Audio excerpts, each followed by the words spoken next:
Good morning, Mr. Pretorius. Good morning, everybody. Morning, Chair. Are you ready? Good morning, Dr. Dintwe. Good morning, Chair. Thank you.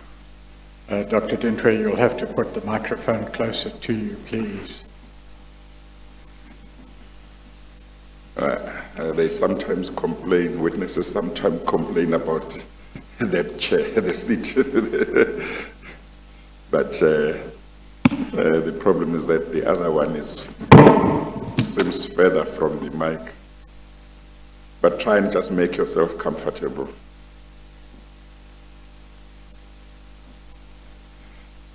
Is it necessary for the oath to be taken? Yeah, it is. Please just administer the oath of affirmation again.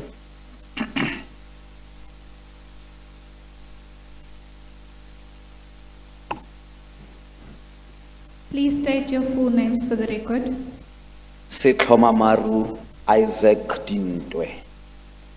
Do you have any objection to taking the prescribed oath? No objection. Do you consider the oath binding on your conscience? I do. Do you solemnly swear that the evidence you will give will be the truth, the whole truth, and nothing but the truth? If so, please raise your right hand and say, "So help me God." So help me God. Thank you. You may be seated. Thank you, Chair. Dr. Dintwe, your statement in affidavit form is before the Chair in bundle SSA 2B, and it's exhibit YY 15. We ended the last session of your evidence at page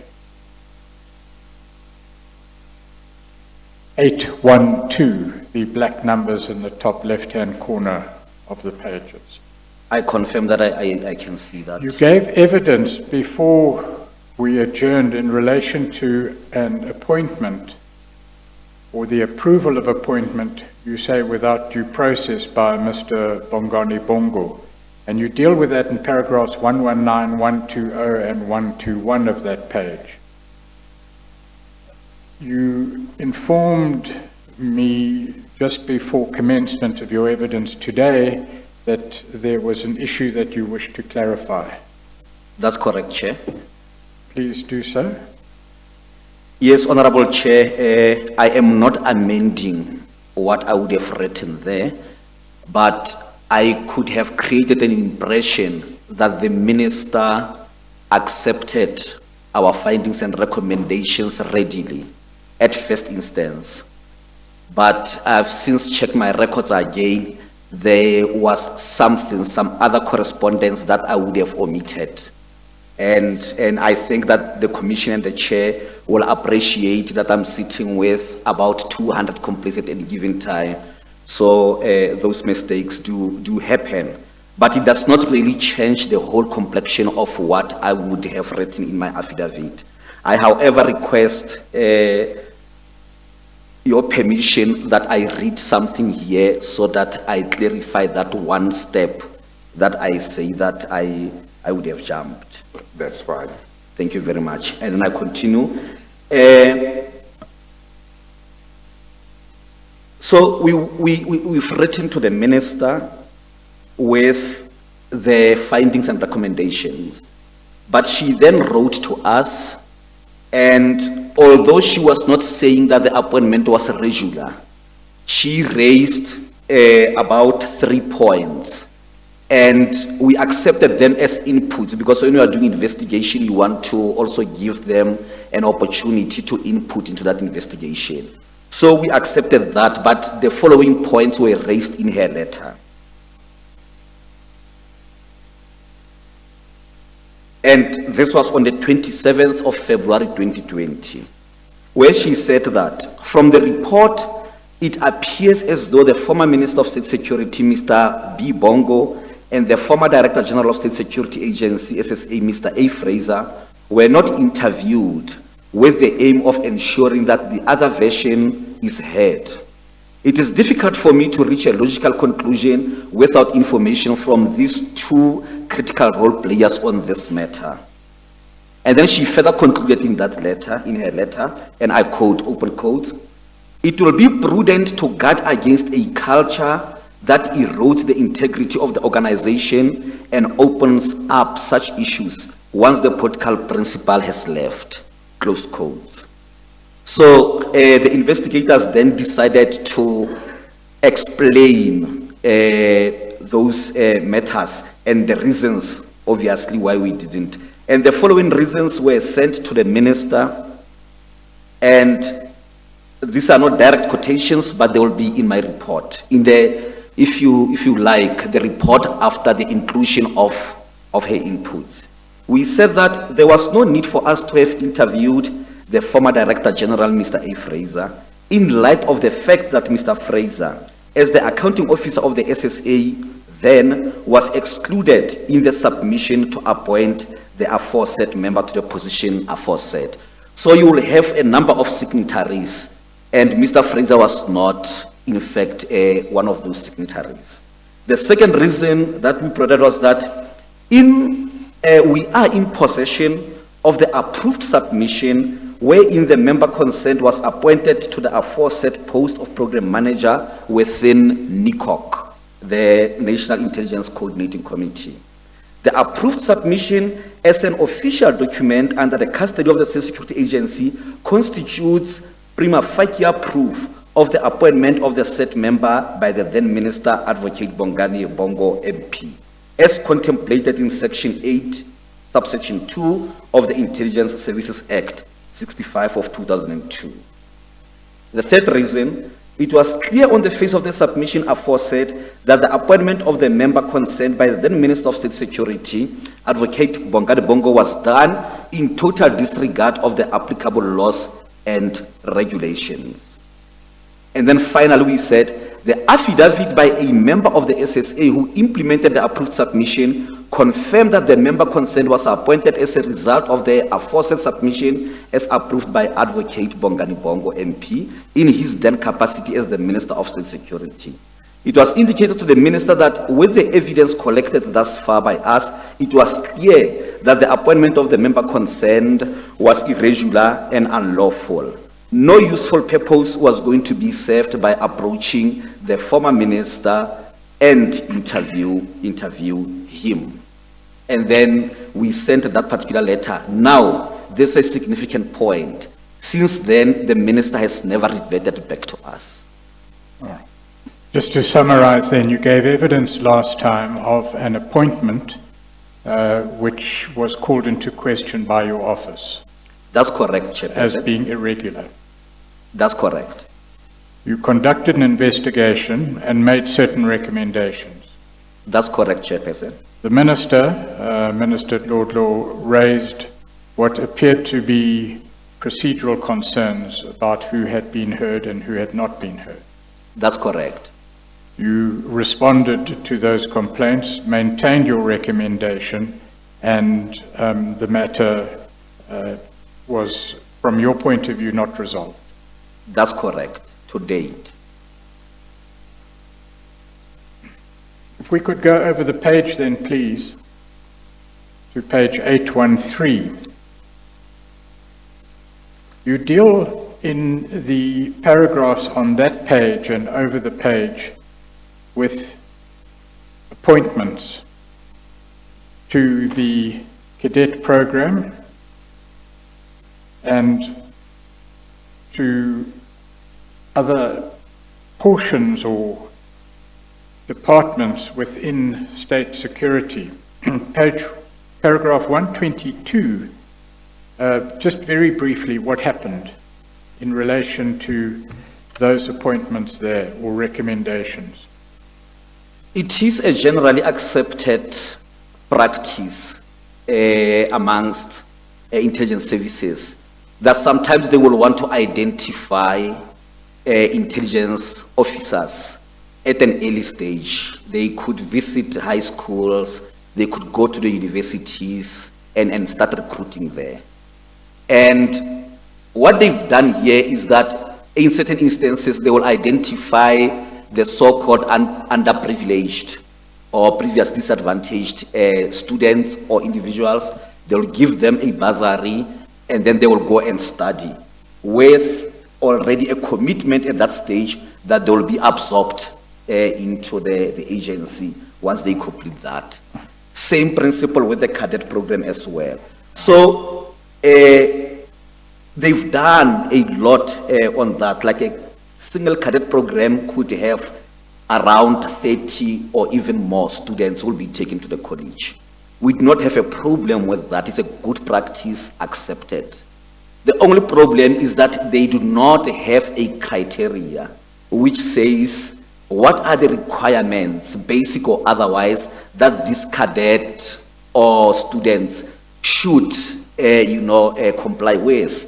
And that is creating a serious problem because there is evidence, even in the high-level review panel, which concludes that the SSA has been turned into an employment agency for the politically connected as well as those who are connected to the senior managers within the state security agency. And we cannot question that as an oversight, because the thing that we should be doing is to say, what is the criteria, and check really whether that criteria and the procedures were followed when recruiting those people. Right. You've given the examples in paragraphs 122 to 124, and the facts are set out there. But in principle, what is wrong if a Minister of State Security suggests a particular candidate for a cadet program with the undertaking that that person will then be employed by an SSA? Surely a minister can identify a person suitable for such appointment on his or her own.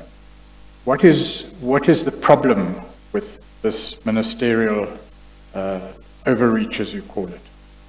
The problem is that more often than not, we have stumbled across, or in fact, we found that there would be familial relations between people who are appointed between them and the political principals, and in certain instances also with senior managers within the state security agency. What about, So you don't for mention... us, it's nepotism, and we cannot really deal with that issue satisfactorily until we know which criteria was used to identify them. Right. So that the danger of nepotism you do mention as a general point, but in paragraph 122, you do say there are other instances of the children and family members of senior politicians and ministers being appointed to these cadet positions. You do mention that. But the particular examples you give here are not examples of nepotism. They are examples of nepotism. We decided to remove about 2 names. Oh, I see, of course. For the reasons of the time, the pressures of time, chairperson, and we are also trying to limit the notices that we would have sent. But in the documents that will be declassified and transmitted to yourself, you will see the names, the surnames, and that relationship. I understand what you're saying. So we will get that information. It is in the documents that I've submitted to the commission already. Okay. Okay. The second point is, what are the issues around the future loyalty of the SSA member? The cadet becomes an SSA operative, about the potential of partial loyalty to the person influential in his or her appointment. Is that a problem?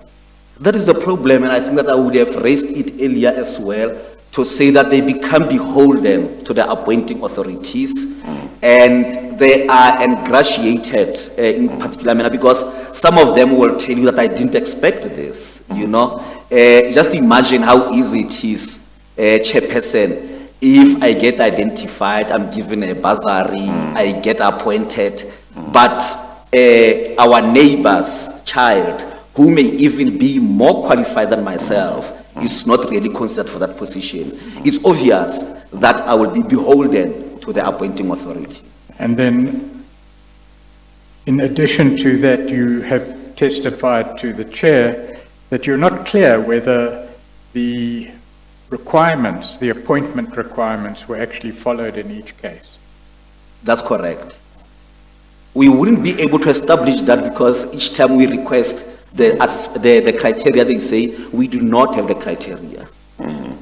But how rife is this problem of appointments that are done in this way, particularly those that seem to have features of nepotism? Roughly, do you have some idea? Are we talking about 2, 3? Okay, in instances, are we in a year? Are we talking about over the past 5 years, 50 people more or less? Do you have some idea, or is that difficult to say?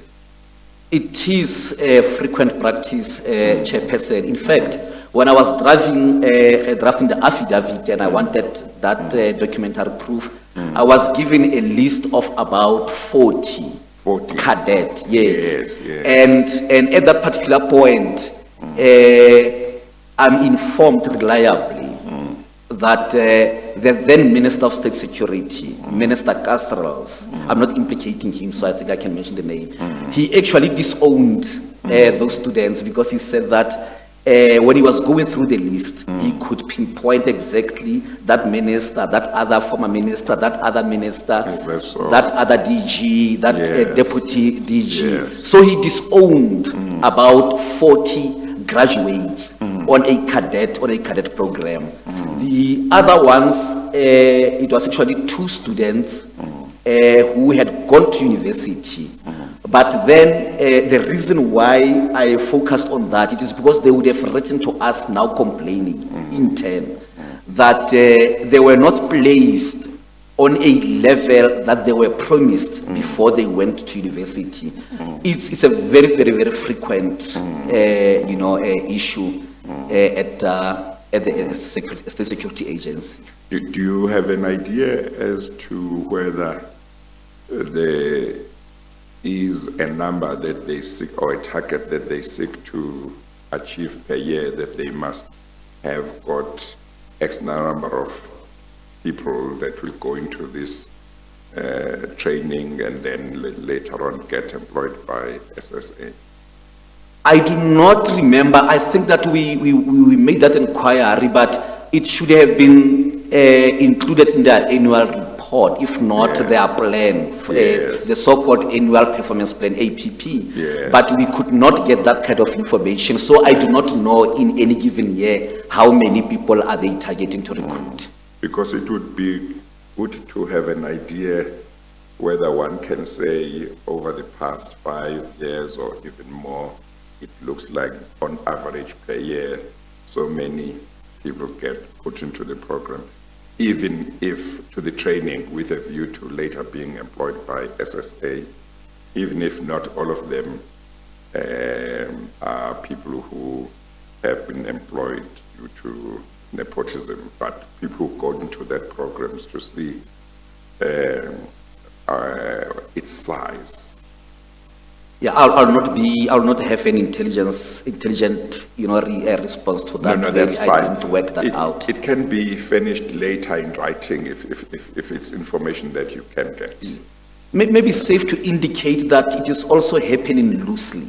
In that you will get, and I read the names of the ministers. You'll get Minister David Mahlobo, who will visit a particular high school in KZN, and then he identifies maybe 3 or 4 students. You will get the then deputy minister, I'm mentioning her name, Mrs. Mulekani, who will go to a high school in, and I'm exchanging provinces here, to the northwest, and identify 2 that we have that particular information. And then you will have the Director General, then who will have a program of about 30 or 40 at any given time, then being sent on this cadet program. So it's happening because there is no criteria. Other people are going, and where we are sitting now, we may even be oblivious to some of those cases. Okay. Doris? Just in summary then, as a matter of principle, at the bottom of page, or at the end of paragraph 123, on page 813, you say this involvement of the ministry in the recruitment process constitutes significant executive overreach into the functioning of the SSA. And as I understand it, you've raised at least three problems. One is question mark around proper qualification. That's correct. And adequate suitability of the candidate for the post being properly assessed. The second is that there would be a potential of the relationship between the state official or the minister and the operative being exploited, I suppose both ways. Is it possible that the operative would be loyal then to the minister, and the minister could exercise influence over the operative? Is that a valid observation that you make? It is an observation that we confirm, and maybe can I give a final example of what happened in terms of the executive overreach? And this is the matter that we are dealing with now. Now,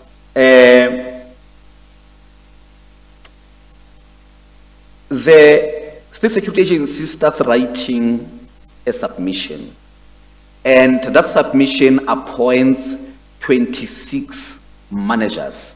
Now it's senior managers, they use their own levels there, but I think that in the public service it would be your directors, and because there are also general managers who could be equivalent to chief directors and so forth. Now, this is the case that is confirmed, but what happens there is that they do not advertise it. There is no selection panel. There are no interviews. Some of those people do not meet the requirements of that particular post. The DG, the acting DG then even refused to recommend because he's writing his consent about how these people were identified. 26 chairperson, managers. And the only thing that you find in that submission is that they have a block where they write a motivation. One example of that motivation is that this person used to act that particular position, and he's a loyal member for years, and he has experience on that particular field and so forth. And then they got appointed. Some of them, and what the DG wrote under the comments is that some of them were even recalled from retirement, and then they were appointed again. There is no regulatory framework. When you go through that particular submission, they do not tell you about this, any legislation which empowers the minister to appoint, but it's the minister who then appoints this group of 26. As I'm talking to you, they are in their positions. So are you saying that there is no legislation or regulation that gives power to anybody, whether it's minister or DG, to say this can be done? The way I see it, or sorry? Yeah, the way I see it is that the minister was intending to come up with what we call a deviation. So the regulations are in place, and they couldn't quote those regulations because regulations says you advertise, you come up with a selection criteria, selection panel, and you follow those steps. That's what their own regulations are saying. So they didn't write any of those there. The only reason that they provided under the motivation is that there is a huge number of managers who have either resigned, went on retirement. In fact, coming up with what one could see as an emergency recruitment. So in my career, I've only heard about emergency procurement when there is a burst pipe somewhere and so forth, but I've never ever heard of an emergency recruitment. the legislative provisions that you have in mind about advertising and so on, I think those would relate to the actual appointment of these people, isn't it? That's correct, Chairperson. Yes. What I was more concerned about is how they come in, because based on your evidence, it's like they first have to get into some training, or they get bursaries on the basis that once you have got whatever the qualification or training is, you will be employed. So I was asking about any legislative provisions relating to the granting of those bursaries or whatever the program is. Do you know anything? In that case, they do not have, and I'll request the chairperson to delineate the two that I was talking about. Okay. The latest example that I was referring to is people who are long in the service.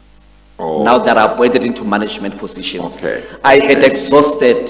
Oh, at you had least exhausted in the meantime, earlier one. There's cadets and the students. Oh, okay. Yeah. But the cadets get bursaries to get some training or whatever, and then they get employed afterwards, is that right? That's correct, Chairperson. Yeah. So, okay, that's where I was still on. And you say that one has got no legislative provisions, a framework as far as you know. It doesn't have, and that's what we've been requesting. Yes. Even if it's a policy which deals with the criteria Yes. to be considered. They don't have. They do not have that, Yes. Chairperson. So it's like somebody just decides it's a good thing to look around and give bursaries sometimes to people who seem to be deserving, and then it's done. That's correct, Chairperson. Yes. Okay, but the latter category you were talking about is people who have been in the system but not in certain positions, and then they are promoted to certain positions without following any processes. That's correct. Okay. And in that instance, there are regulations There are which regu- deals yeah. with that, but they get ignored Yes. completely. Yes, yes. And in regard to that, both ministers and DGs are involved as well in the breach of those regulations. In the latter example, Yeah. the acting DG refused to recommend. Yes. But the minister went ahead and approved Yes. the appointment. As I'm Yes. talking to you, those people are in those positions. And that's about how many people? 26 26. managers. And which minister are we talking about? in regard to Minister this? Ayanda Dlodlo. Yes, and how recent is that? Those appointments, how recent are they? They are yet to get their first salary, Chairperson. So it's something that happened after this commission had some evidence about some of the challenges in SSA. That is correct, Chairperson. Yes. Yes. Okay, all right. Mr. Pretorius. And I'm sorry, Mr. Pretorius. Have you got any understanding with regard to this category? Have you got any understanding why ministers and DGs would act in breach of the regulations in regard to these appointments when they know them? Do you know why they would be doing this? I do not want to give you a conspiracy theory. Yeah, okay, all right. I don't want to give you that, Chairperson. Okay, Yeah. because it can't be that they don't know, I would imagine. They must be knowing the regulations. You don't want to say anything? All right. And I think with one of those appointments, there was a media opinion, there's an opinion in the media. Those people are connected, majority of them are connected to the previous management, the management that would have worked with Mr. Arthur Fraser during that time. People are able to point, and there is a belief that they are coming back and reforming in the State Security Agency. Yes. Okay. Mr. Pretorius. The previous period you're referring to, is that the period covered by the PAN 1 report? Principal Agent Network 1 report, that period. During that period, that's correct, Right. yes. And the allegation, and it is an allegation for the moment, we may deal with it later, Chair, is that people who were implicated in the PAN 1 report were reappointed to the SSA. That's correct. Is that what? Maybe we should not call it reappointment. We should Promotion. talk about promotion. So during PAN 1, they would have been in a level below the level that are appointed to now. All right, so it's promotion you're talking about. That's correct, Chairperson.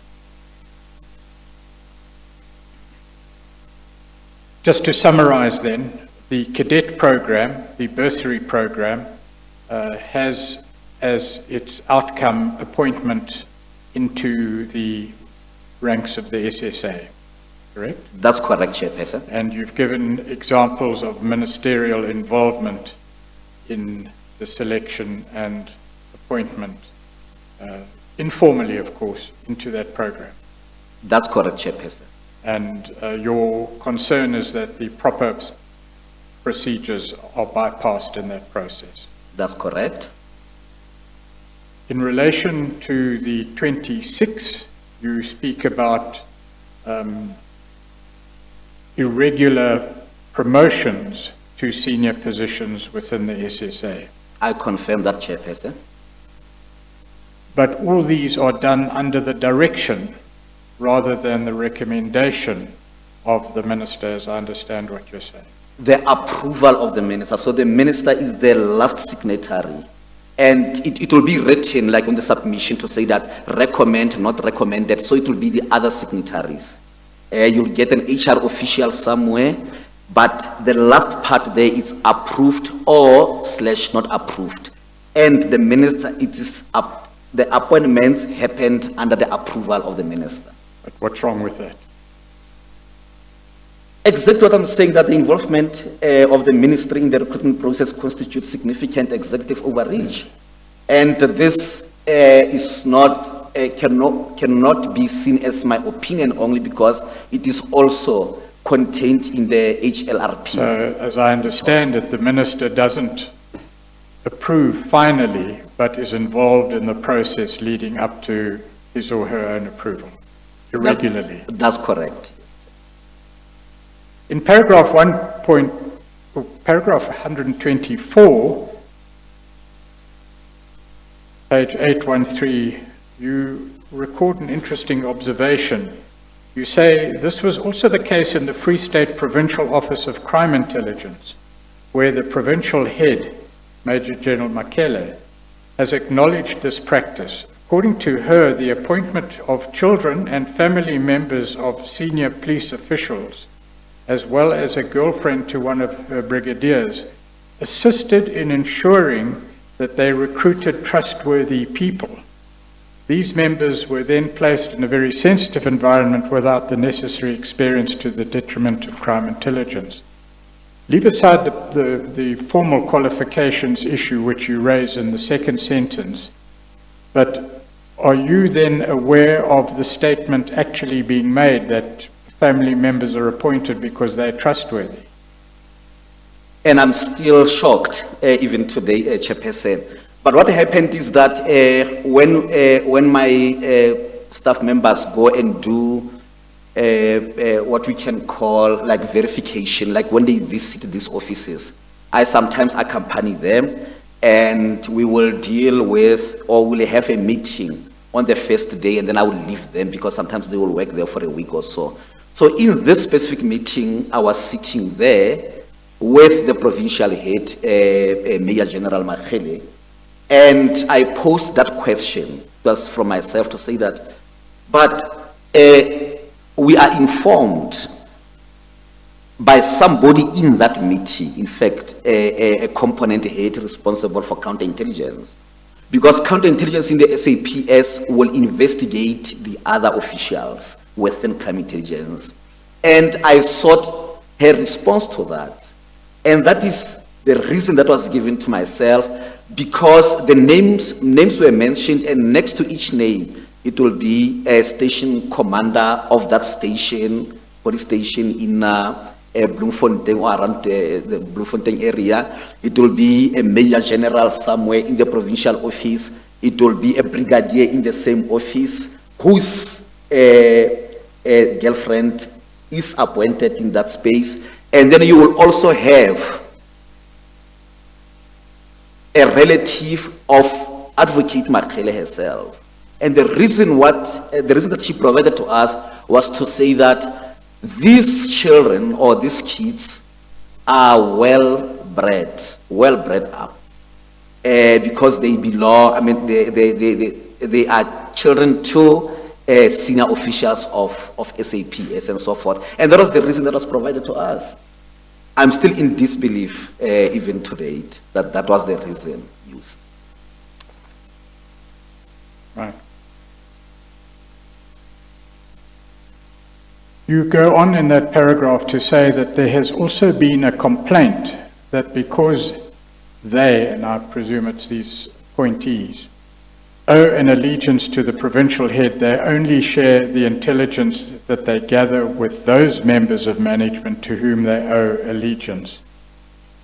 Is that a complaint you received? That is the complaint that I received. May I please paint this by using alphabets, if you allow me, Chairperson. Now, you will have A,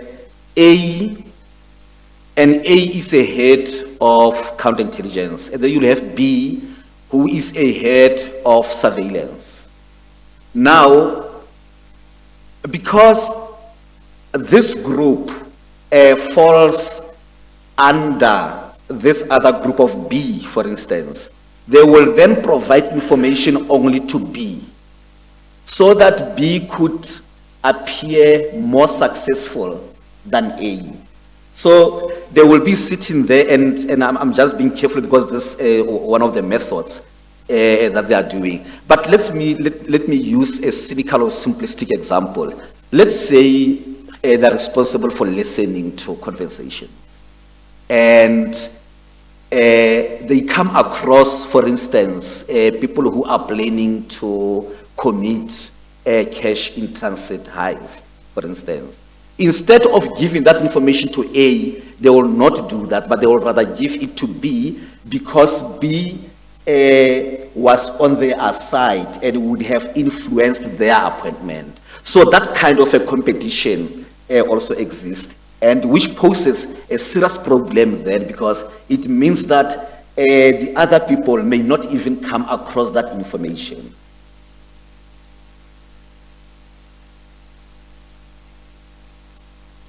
So do I understand you to correctly to be saying that one of the principles of employment in state security, particularly, and I presume it applies throughout the public service, is that the person appointed must be completely independent of external influence? That's correct. Particularly influence in regard to their appointment in the first place. That is correct, Chairperson. You go on in the next section, paragraph 125 and following, to deal with the controls relating to the use and flow of money in the intelligence services. Now, we've heard detailed evidence in this regard. You give evidence of a more general nature arising out of your own experience and investigations. What have been your findings? You deal with that in paragraph 125 and following. Yes, and Chairperson, yes, I think that I need to start by confirming that indeed we would have removed specific transactions because amongst your witnesses, I think that Mrs. K detailed all those. We do have also a detailed list of money flows. What I can confirm is that money has been stolen, and we are talking lots and lots of money taken with suitcases, others being lost, and people were never really held accountable for that money. And what I'm saying there is that our findings is that these monies have been used for other things that in fact could affect our national security adversely. For an example, some of those monies could be used to fuel political tensions. There is evidence in our possession that some of those monies were used to finance a particular faction within the governing party. And in other jurisdictions, you find that these monies can be used also to finance terrorism. Right. Paragraph 126, you go into a little more detail. Would you deal with that? But before you do, the documents that you are yet to provide in the various bundles supporting your statement, do they contain more evidence of this? They do contain itemized, Chairperson, itemized, the items which indicate at what stage was this amount taken and what reason was given. And I even attach examples of what could be seen as an invoice. In other words, purporting that the recipient would have received the money. So that documentation, we trust, will be forthcoming, hopefully as soon as possible, Dr. Dintwe. That is correct, I confirm that. There's paragraph 126, you go into a little more detail.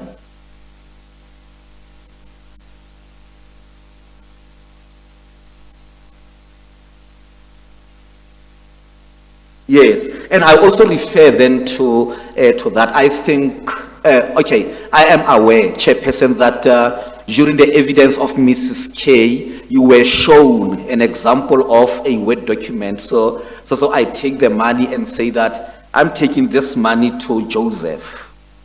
Joseph could be a source, or he could have done certain work for us. And what I do is that I only type, the undersigned, confirm that I've received this particular money, and then there is just a signature. No letterhead, no nothing, and so forth. And we are talking huge amounts of money. One of the transactions was equivalent to 200,000 euros at a go. Always quick to work out how much that is in, is it multiplied by 8 or 10 or some 10 it in converted to 19, rands? I think. It is 18, standing around 18. I haven't traveled in a long time. It runs into millions. It's roughly? It ran into millions, millions, at the yes. time that I was doing that calculation. To Yeah. be, what I found at that particular point, I know that it's fluctuating, but it was 2.7 million rand. Yes, that was taken by a member, and it just got lost, just like that. And there's no proof of what it was used for. Not at all, Chairperson. Right, you're saying, firstly, that the use of cash is inherently problematic, although it might be necessary. I think that's been conceded by you elsewhere. But it's the accounting and the documentary records in relation to the disbursements of cash that is of concern. Is that correct? That is correct. And also to add that managers deliberately or being unaware tend to misconstrue secrecy and the permission to use cash to mean that then it's non-accountability. There must be an authority somewhere where you go and account. So they see that kind of a thing to say that once you say that you can use cash, then it means that you may not in fact account at all. And that is what is happening. So it's a tap that must be closed without jeopardizing the effectiveness of intelligence, proper intelligence, and the use of cash legitimately for intelligence purposes. But close the tap and for those who can just take money and they don't have to account to anybody as to whether that money was used properly. That is correct, Chairperson, but they will never ever be able, all intelligence services will need to use cash in certain instances. But yes, I of accept course. the legitimate part of using cash, that must continue. The problem is to close the tap of using it illegitimately. That is correct, Chairperson. Yeah, because one can understand why cash may have to be used for legitimate intelligence purposes. But one must close the tap if one can in regard to people being able to just take money and go and use it for whatever they choose to use it for and say it was for intelligence purposes and their word must be accepted. That is correct. That is our Yeah. our proposition, Yeah. Chairperson. Yes, we'll deal with an extract from one of the reports you actually made in this regard over the page. But for the moment, if we could stay in paragraph 126.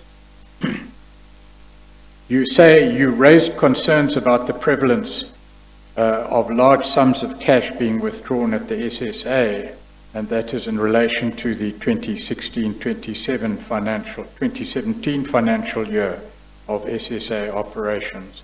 And you say this concern was raised following claims that large sums of cash were being carried out of the SSA by members sent by senior management of the SSA to various destinations between 2014 to around 2017, with limited proof of receipt of those monies by persons at the purported destinations. Are those the claims that were made to you, your office?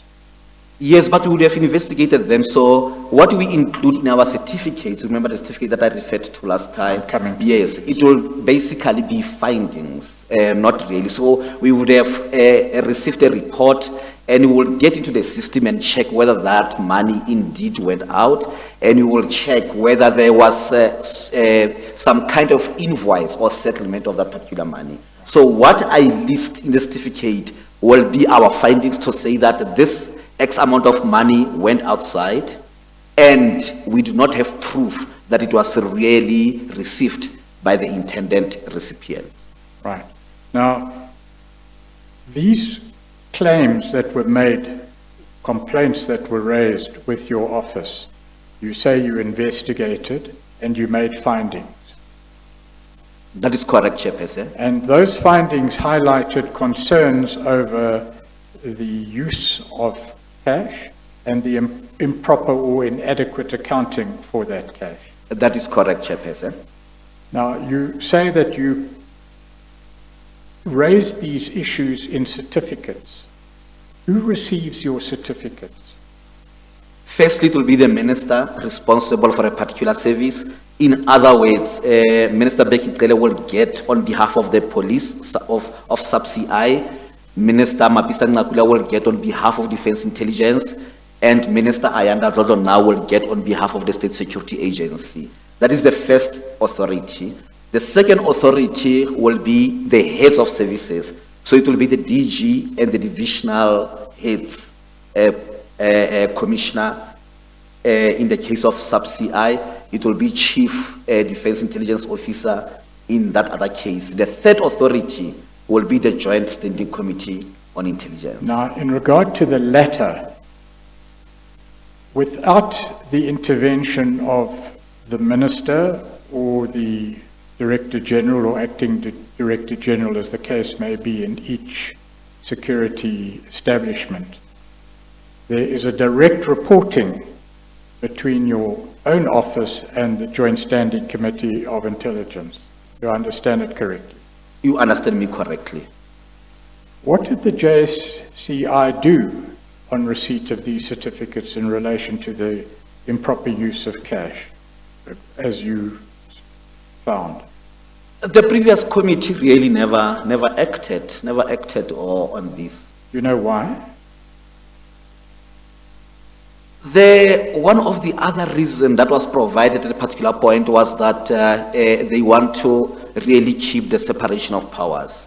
For them, they saw this as the decisions which happen within the executive realm. And I don't know to what extent they were intending to hold those executives, to account. But as far as I know, is that I was never really provided with a reason, a convincing reason, let me say that. I was never convinced as to the reason why they could not act. You conduct in your office an oversight role over the executive, correct? That is correct, Chairperson. And you do so independently. That is correct. With your knowledge of what oversight entails, are you satisfied that the JSCI performed its functions adequately? No, not, I can say and submit to the Chairperson that no, that is not sufficient, their oversight role. I thought you were tempted to say, I can say without fear of contradiction, that they are not doing their job. No, Chairperson, I can say confidently that the oversight was never adequate. The reason why I'm saying I'm confident about it is that it is also a finding of the HLRP in any event. But I think that there is evidence before this commission as well to say that parliamentary oversight was not adequate. Now, with regard to this particular committee, are you basing your view on your experience during your term of office only, or are you also basing your view on records or lack of records that you found in your office as to interactions between your predecessors and this particular committee? Or what is the position? My preference was to confine this to my term of office, because I think that even statisticians will tell you that it's I've been there for a sufficient time to can be able to formulate an opinion, but to also formulate or identify a particular pattern.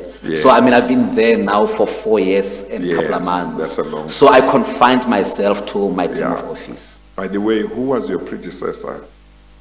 My predecessor was Advocate Faith Radebe, the late. Oh, she's late. Yes. So she would have been there from what? From around 2010? Is it a 5-year term? Yes, I'm writing about, it's a 5-year term. Yeah. And then there was a space of 2 years when there was nobody. That is correct. Before your time, before that you were is appointed. Correct, yes. I think in my earlier paragraphs here, I've written which years, Chairperson. But 2010 sounds more probable. No, if I'm trying to find out how one can find out, even without asking the committee, find out as to what may have been sent to the portfolio committee by, for example, Ms. Radebe, and what responses any she may have received in response to her reports. What did you call them? What do you call your reports? Certificates. Certificates, in regard to her certificates. So in your office, you would have copies of certificates that she would have sent during her time. Is that right? That is correct, Chairperson. And but in terms of the mechanisms, you don't have a way of knowing whether the committee acted upon each certificate, do you? No, but I will know. Yeah. By implication. Yes. Because there is continuity in the office. Yes. It's only the Inspector General of Intelligence who gets appointed, who comes and goes. Yes. The rest of the staff and very senior people, including the investigators, are always there. Yes. Now, during my first year in the office and when I started dealing with my first certificate, there was a reference made already to the recommendations that remained unimplemented and were coming from the tenure of Advocate Radebe. There are many examples of that. In fact, the so-called the rogue unit at SARS and so forth, I still had to deal with that issue after I have taken occupancy of that office. So I will have a group of certificates which will show what my predecessors sent to the committee. But those problems will still be applicable under my term of office. Like for instance, the one that I'm writing there, inadequate controls relating to the use and flow of money in the intelligence services. You find those things also under the certificates that were drafted or that were signed before I assumed the office. Well, I think this is how we can deal with it, and maybe you do deal with it in your affidavit. Maybe we dealt with it last time, Mr. Pretorius will remember, or maybe it's still to come among the documents that you will send. I think it would be good if you were able to say, I have looked at the certificates that were sent by my predecessor from that year up to that year.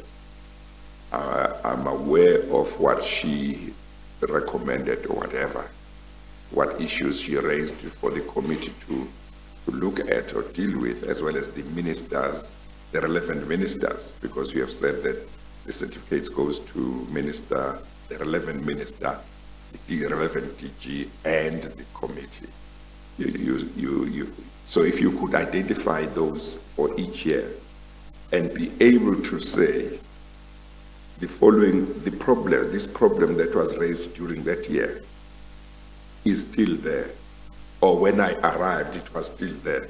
So I can tell that nothing has been done to deal with it properly. So, or whatever has been done hasn't worked, you know. And so I think that could help just to give that indication. In terms of law, there is nothing that requires the committee or the relevant ministers and DGs to revert to your office to say, you raise these issues, this is what I've done in response. I think my submission last time, Chairperson, was to say that our recommendations are just being ignored willy-nilly. And we touched on the PEN 1 investigation. Maybe this is a specific example. And I'm using this example to submit to the commission that it is doable. It's an exercise that I think that if I go back to the office, I can readily identify to say that this has been a problem for time immemorial, or since the establishment of this particular office. Let's take an example of what one of my staff members will be writing an affidavit about that I discussed, and I think it is in here. Now, former Minister Mahlobo says that he was not aware that Mr. Arthur Fraser was implicated in the PEN investigation. And I went to the office because the commission wanted us to confirm whether there were some presentations made to the minister with regard to the PEN investigation. So the same recommendations in the PEN investigation was that people should be charged, for instance. So that's exactly what, it's a classic example, and I think an accurate example of saying or being able to promise the commission that it is a doable exercise to go there and say that these were the findings before even my occupancy of the office, and they were never ever implemented. In law, I don't think that there is a recourse for us as an oversight body. Yes. Well, of course, I think you suggested last time, or you do in your statement, that I think you wish for a regime in terms of which your recommendations can't just be ignored, but they would be binding. I got the impression you had in mind the same situation as the public protector, but I may be misrepresenting what you say. But certainly, the minimum, it would seem, is that those authorities, when your office has raised issues and made recommendations, they should at least come back and say, we have noted, we agree, and this is what we'll do, or we don't agree because of the following reasons. So you can take it from there, but to have a situation where they are just completely ignored you and you never know whether they did anything seems untenable. You're not misrepresenting me, Chairperson. You've got a very sharp memory. Yes. Because that's what I was saying, and I was saying that I think that we do have a good model to say, are they remedial measures? We know that they are not. But I was even saying to yourself that I wish that we had resources, because I was going to take myself to court and say that I don't think that any legislature will have an intention to put some money into this organization, but then recommendations are just being ignored. Yeah. Yes, that was what I said. Okay. Mr. Pretorius? In paragraph 127 on page 814, you cite two examples. I'd just like to ask whether you confirm those. You say in one instance a member claimed that he had lost an amount of approximately 3.6 million rand while on an operation. This is clearly absurd. A further finding was that since 2016 there was an SSA member who had been submitting fraudulent travel claims amounting to 9 million rand. Do you confirm that those were findings or investigations conducted by you? These were findings, and I write there, I say this is clearly absurd, because what came to attention was that in the 3.6 million now, there's a gentleman who goes on an operation to Jupiter, this other planet, and he comes back and says that I've lost it.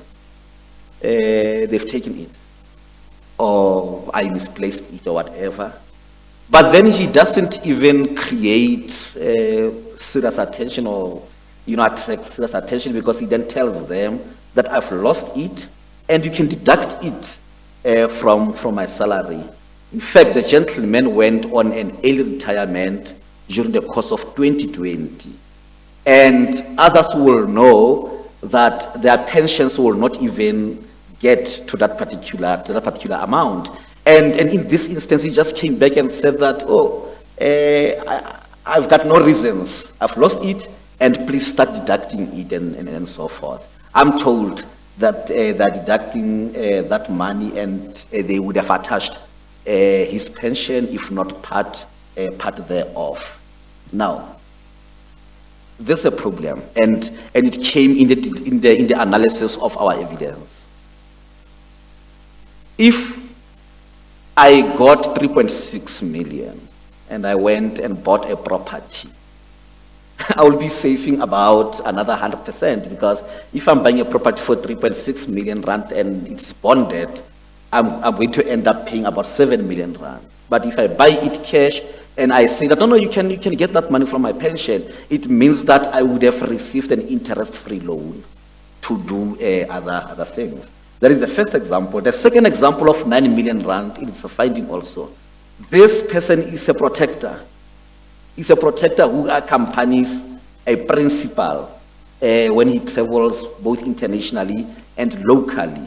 And our findings is that this person could not have pulled this mission alone, because it's very easy. If I'm not traveling overseas, but then you get my protector coming to claim money that they would have traveled, it should be well known that no, but Dintwe did not apply to go to this and other country and so forth. So it happened over a period of time until he reached an amount of 9 million rand. Inadequate controls, and there is an argument about that, because other people will say absence of internal controls. No, in this instance, controls are there, but they are being ignored as well. And this would have been in a period of about how many years to have that information? 3 years on average, a travel of So 3 it years. accumulated to 9 million rand within 3 years. That's correct, Mr. Yeah. Chairperson. Yes. It also tallies with the usage of cash. I will never understand why they give me cash when I travel outside the country. I just don't know, because it's even risky. I am called an Inspector General of Intelligence. I'm not collecting intelligence. I'm not doing anything. I am an oversight body.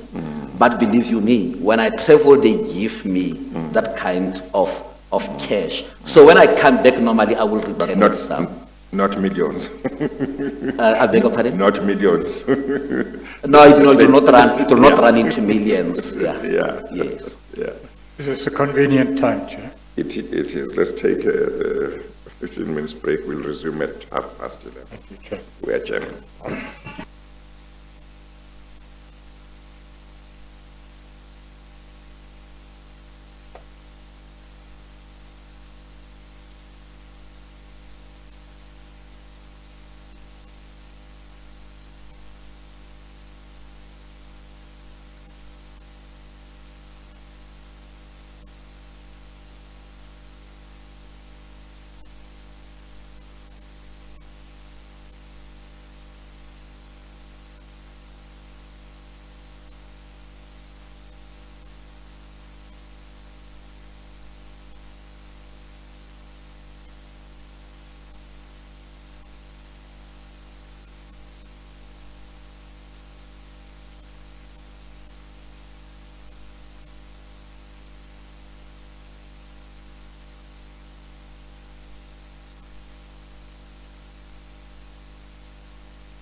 Okay, let's continue.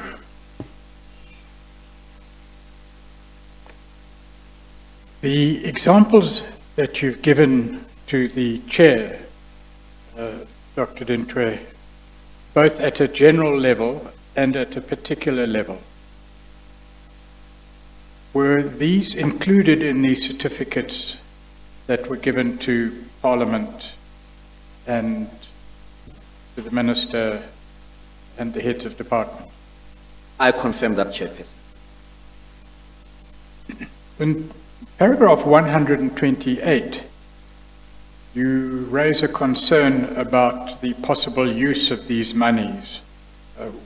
What do you say about that? That's on page 815.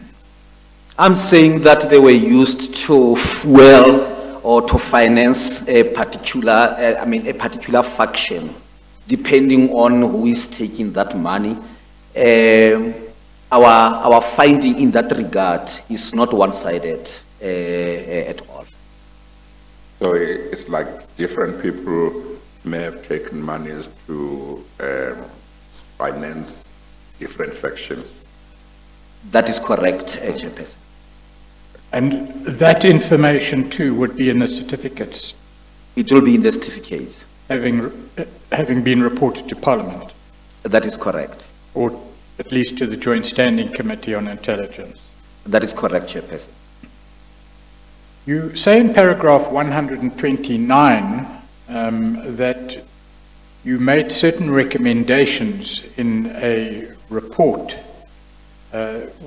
And you talk of one of your reports. Would this report have been included in your certificates? It is certificate. I think that I used the word report interchangeably there. Okay, so it was And- a certificate reported to all those instances to whom you've referred, including the JSCI. That is correct. Right. Wouldn't you like me just in one or two sentences explain why I would have used the word reporter there? So, over and above the certificates, I also do what is called monitoring reports. Now, monitoring report, I may take just one subject because certificates will deal with issues, a variety, a plethora of issues. But in this instance, I may decide to do a monitoring on procurement, maybe of software, for instance, and just write that particular issue, and then I will send to a responsible minister. Would those reports go to Parliament? They will then go to Parliament because a certificate is a culmination of your review reports, monitoring reports, I see. outcome of investigations. So even if I would have sent only this subject right in the middle of a reporting year, it will then be found in the certificate as well. Right. Perhaps you should read onto the record your recommendation in paragraph 129. I'll do that, Chairperson. Thank you. I say, whereas the movement of large sums of cash is justifiable within the context of secrecy of operations, there is a need to ensure stricter controls to ensure full accountability for cash given to members for operational purposes. However, the veil of secrecy associated with intelligence operation does not make any public servant immune to accountability and sound financial management. Hence, the person who claims any money or uses the resource of the SSA is required to settle such in accordance with applicable prescripts. During oversight engagements, I came across a number of instances where the monies are not properly accounted for. I am aware that even the SSA internal investigative units are currently working on several cases where money is not accounted for. And then you go on in page 815, paragraph 130, to talk of recommendations that you made in your capacity as Inspector General of Intelligence. What were those? It was that although the control measures are there, they need to be tightened a little bit because some of them were too old. And Just a little bit. old. for my liking. In any event, even the Secret Service account, I think it was, it's 1957 or so. Now, a you piece of used the word a legislation. little bit, or you just, the figure of Maybe speech. too old. Yeah, but my intention was to say that they could be a little bit old, just too old for our liking. And that, But I think Mr. Pretorius is suggesting that in the light of what appears to be large-scale abuse of monies that should be used legitimately for intelligence, the tightening shouldn't be or can't be for just a little bit. Much more is required. I think yes, you're but suggesting yeah, that. my quagmire is that times will differ. Yeah. So they would have amended 1 out of 15, maybe in 2009. They would have, adjusted 3 or 4 in 2014 and so forth. That's why I cannot use an umbrella word that too old Okay, all right. for us. Yes, Yes. we've heard the evidence of Mr. Jafta as to what steps have been taken more recently in relation to financial controls. But it appears from your evidence that what you are saying is a substantial review of control measures and their implementation is required within the SSA and other intelligence organs. That is correct, Chairperson. But I also said in this instance that they must be both preventative and deterrent. Right. And you say that steps should be taken to recover outstanding temporary advances from members who have not settled those. That is correct, Chairperson. Now, all these issues concerning financial controls, the absence of financial controls, the loss of state security monies, the inadequate controls over the use of cash, and which you have now highlighted over the last hour or so. Your report, or your reports, or your certificates forwarded to the JSCI and the ministers would contain detail in this regard, That is correct, Chairperson. and would contain detail in regard to your recommendations. That is correct, Chairperson. How is, and these questions I've been asked to raise in relation to further evidence to be led by Advocate Freund, where I've spoken to him in the break, Chair. To whom does this report go? In particular, I mean, does it go to the Secretary of the JSCI, the Chair of the JSCI? We address them to the Chairperson. Right. Who is the chairperson of the JSCI, or who was the chairperson of the JSCI at the time you would have been submitting these reports?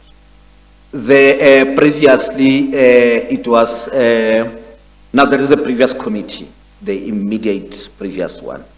It was Mr. Ngakula, Mr. Charles Ngakula, who then was transferred to the presidency as a security advisor. And during that particular time, there was an acting chairperson, Mr. Gamede, and we then also, Mr. Gamede acted for a while, where the current one is Honorable Maake. Now, this is a multi-party committee, as I understand it. That is correct, Chairperson. And did you ever have occasion to speak to any member of the JSCI and say, what's going on? Why are you ignoring my recommendations? What are you doing about my reports? Was there any interaction of that nature, either in correspondence or verbally? I wouldn't address any formal letter to any other person except for the chairperson. But I cannot rule out that there could have been a discussion between myself and one of the members, because they also had an open line to myself. In fact, one of the people that I remember raising these issues with is General Bantu Holomisa, because he was sitting in the previous committee. But apart from that, there's also a chief whip, a deputy chief whip in Parliament, that I also have that kind of an open line. So we would have had those discussions about this. So you would have, in discussions, raised concerns about your certificates, how they were considered, and what was being done in response thereto. That is correct, Chairperson. Are you able to say, do you feel comfortable to say what General Holomisa said to you? General Holomisa said that he is aware. Normally, he will sort of give me counsel, such as, you have to be strong, we are aware that you are doing your work, and perhaps he could have promised me that he will see how he would nudge, the chairpersons or the committee itself in its entirety to really implement these things. Because all these people that I would have, talked to, they were aware of the rot that was deepening, especially in the State Security Agency, but also in crime intelligence. So they were not oblivious to those. Can I say that there is an interview that was done by one of the current members, Dr. Mbuyiseni Ndlozi, who said in that interview on TV that he is aware that we are doing what we are supposed to be doing, but the failure is at a point of implementation by the committee itself.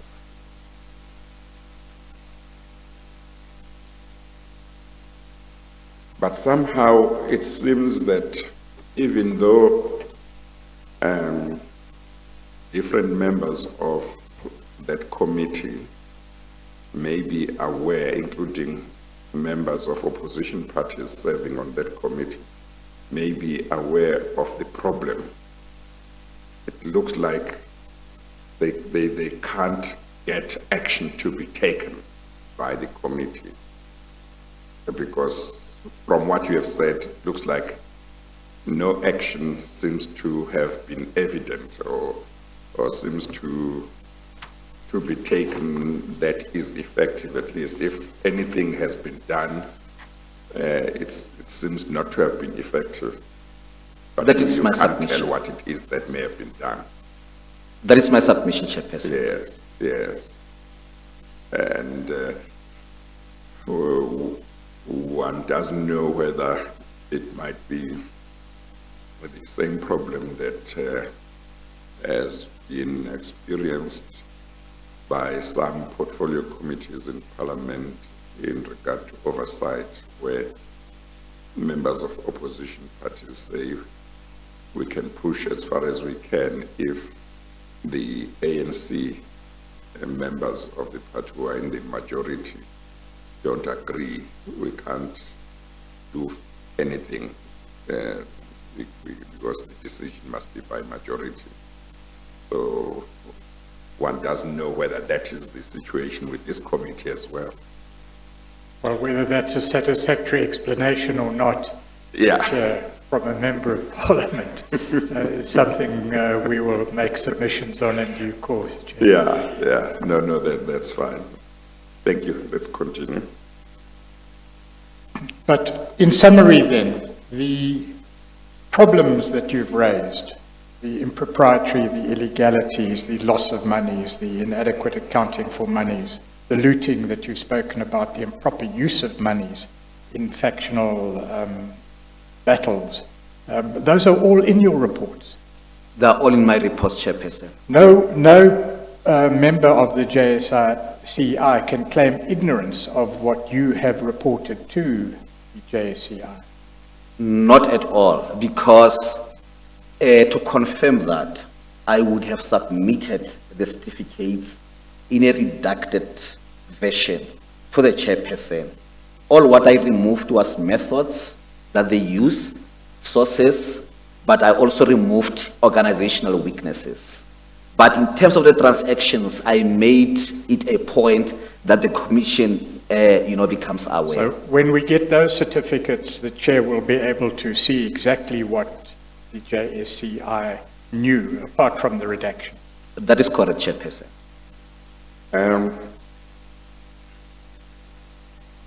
Would you be able to say whether, because of the reduction, the reductions that you made, there would be nothing wrong with those reports now? I can't remember whether they are classified or not, your certificates being available to the commission if those reductions have been made? Or there would still be a problem even if there are reductions?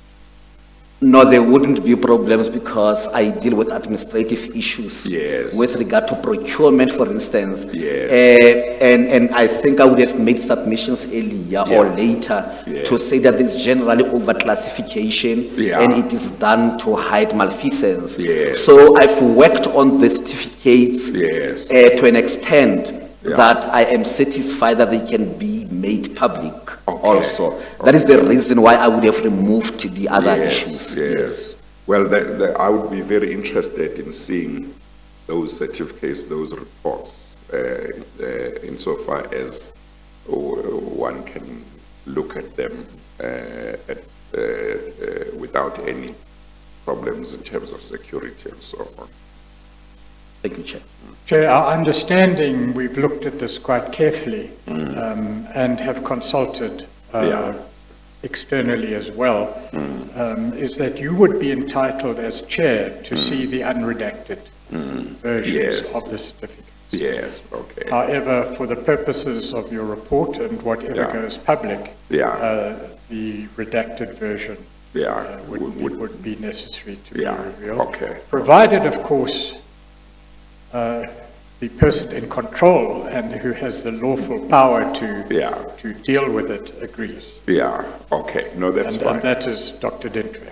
Yeah, no, that's fine. I think it would be important in order to get the full picture. Whatever can be dealt with publicly without being in breach of any law, it would be good to look at that.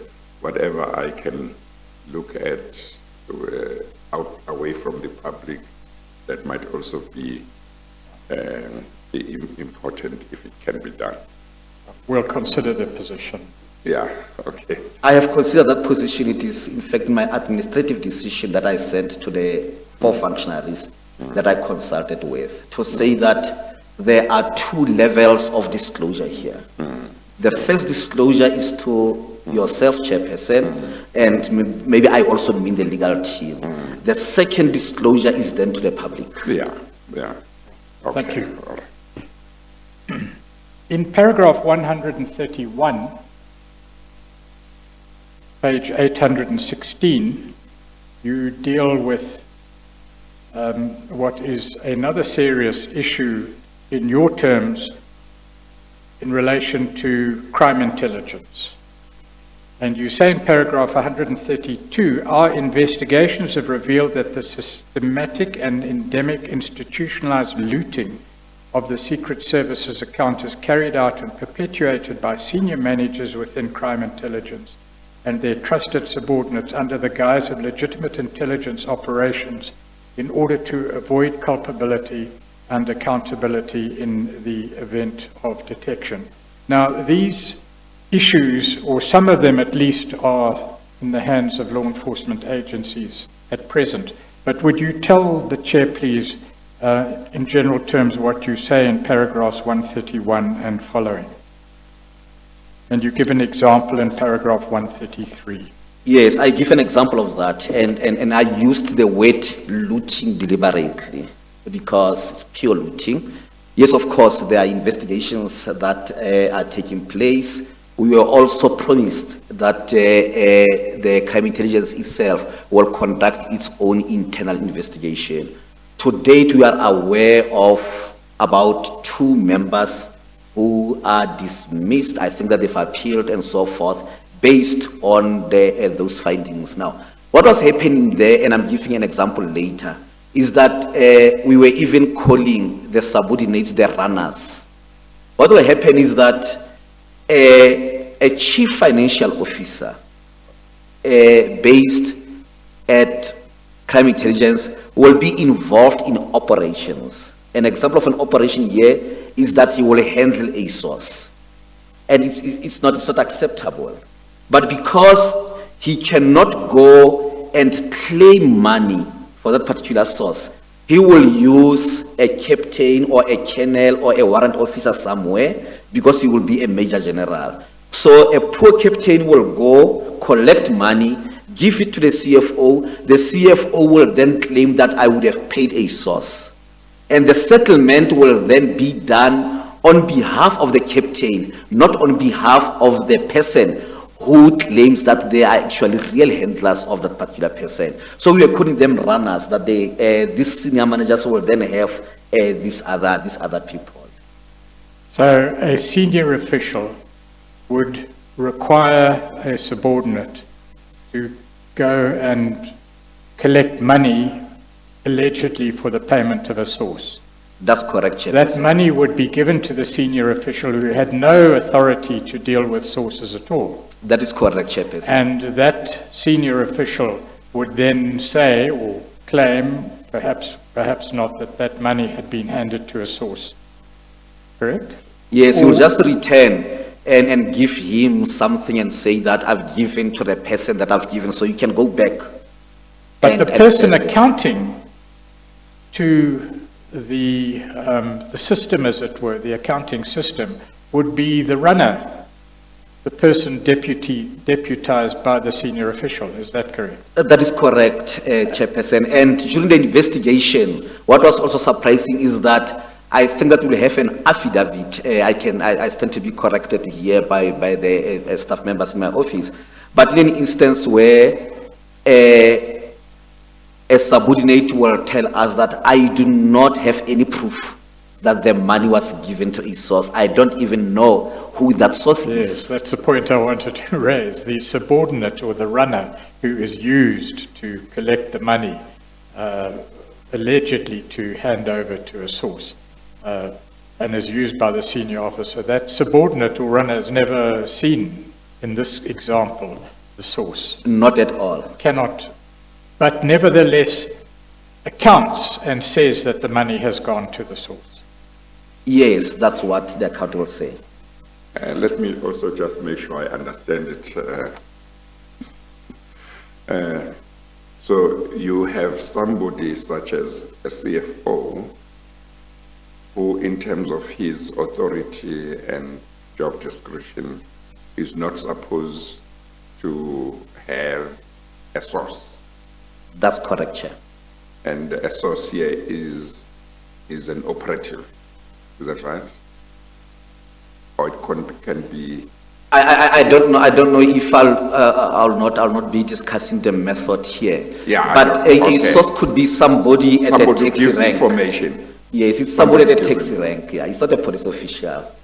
Yeah? It could be somebody at a taxi rank who says Oh, yes, that I okay. saw when Yeah. this thing was happening. Yes, it's somebody who gives information required by the organization. That's correct. Okay, all right. And there could be different categories, but that's the general. Yes.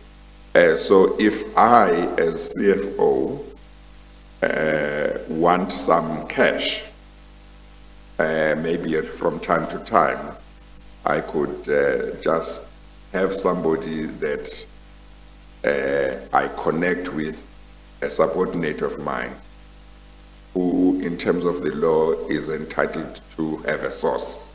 That's correct, Chairperson.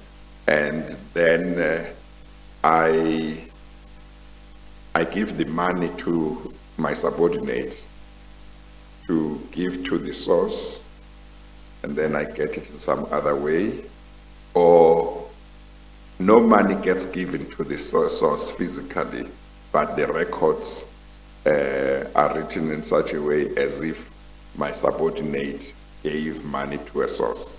No, you misunderstood me Yes. there, and it's very critical Yes, that I yes. explain. Now, Yes. the CFO instructs the subordinate Yeah, to go to accounts department yeah.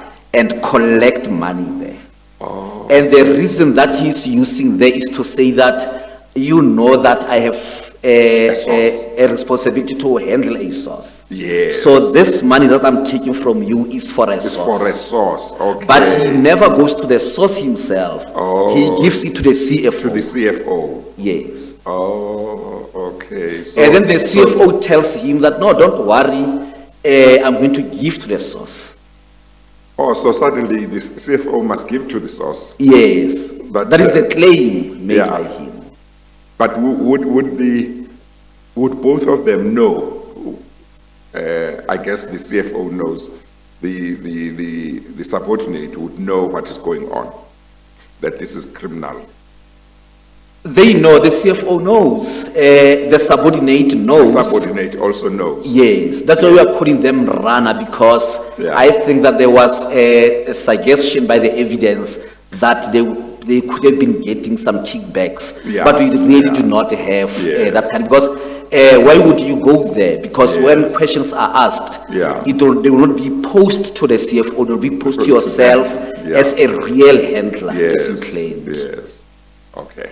And there's an added element that you've just said, but perhaps the public requires a more detailed explanation or a clearer summary, Chair. I'll attempt to do that. The CFO says to a subordinate, you go and fetch money and you tell administration that it's for a source and you give it to me. That's correct. And then the CFO says, I'm going to give it to a source. He may or may not do so. That is what our proposition is. Right. So he may keep the money. That's correct. He may give the money for another illegitimate purpose because the CFO has no mandate or power to deal with monies in this way. That is correct, Chairperson. That's why he must use a subordinate who has the power to go and get the money in the first place. That's correct. But importantly, also to report that the money has been given to the source, when he doesn't know that at all. That's correct.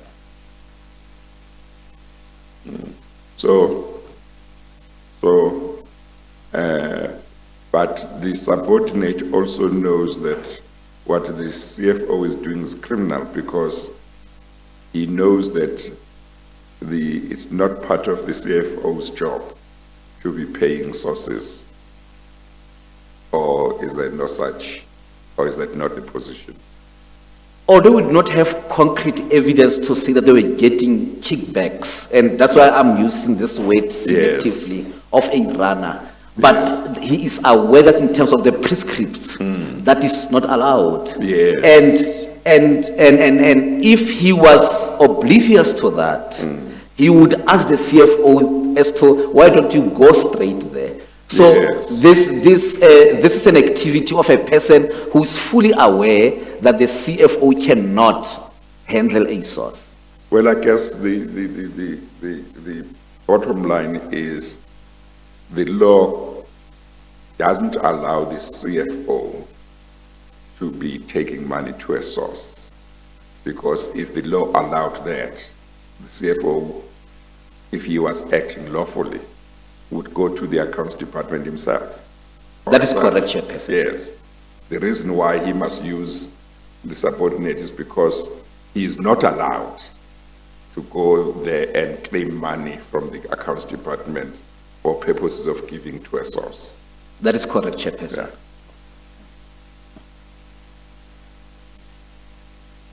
You give another example in paragraph 134, page 817, but you've dealt with the system that can be used or abused. Paragraph 135, you say there are many other instances which include the misuse of monies from the Secret Service account, misuse of safe houses, and the renting out of personal houses by senior managers as safe houses to crime intelligence at inflated prices.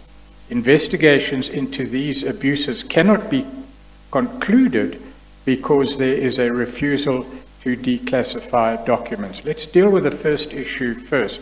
We know from other sources that this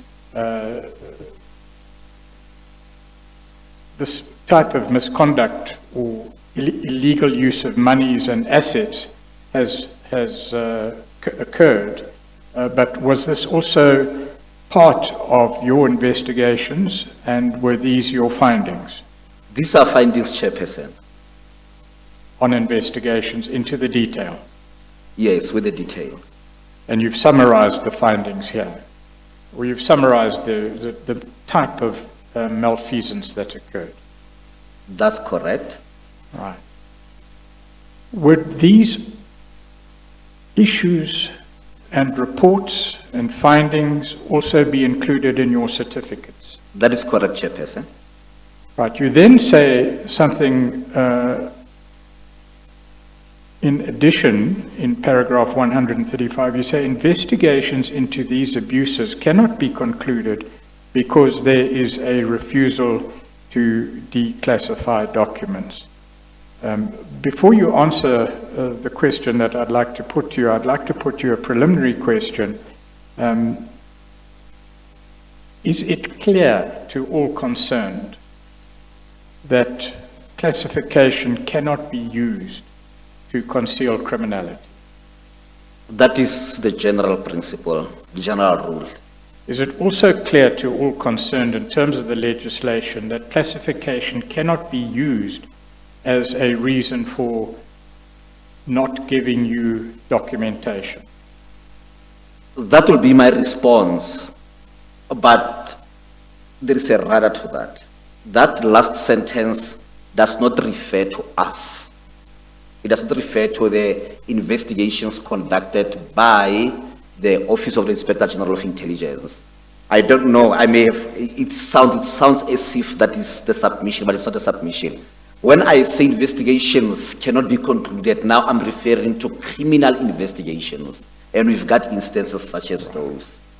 In our case, they do not have a right to withhold any information, Yes. whether classified or not. That's They clear. always give to us.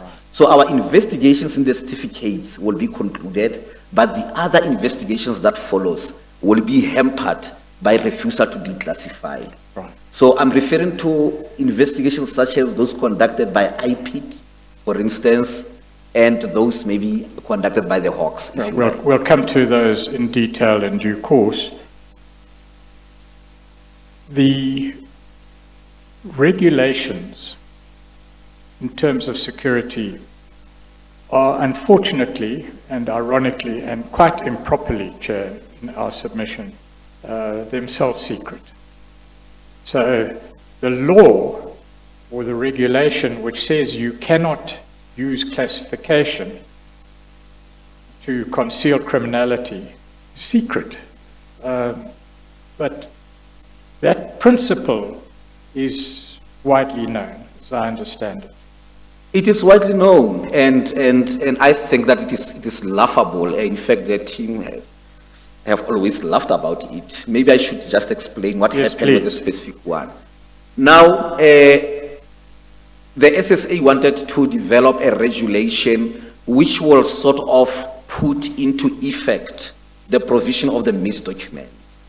Now, they decided that we should have our own document in the regulations, which takes that provision, which says we cannot classify documents to hide malfeasance. But guess what they do, Chairperson? The very same regulation, they classify it as secret.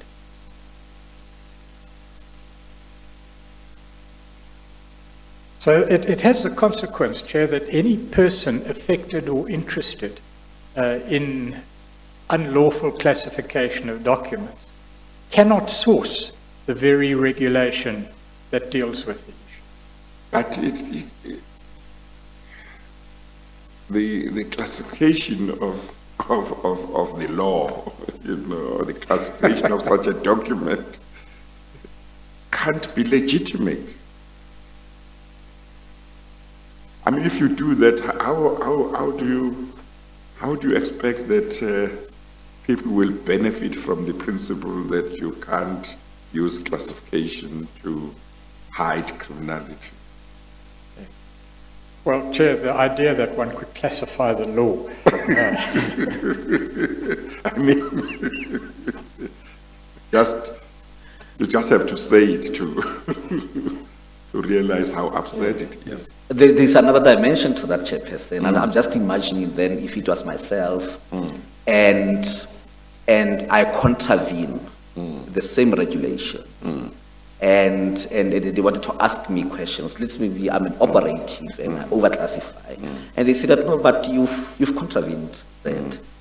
My response will be that once you classify, you say that you apply a principle of need to know.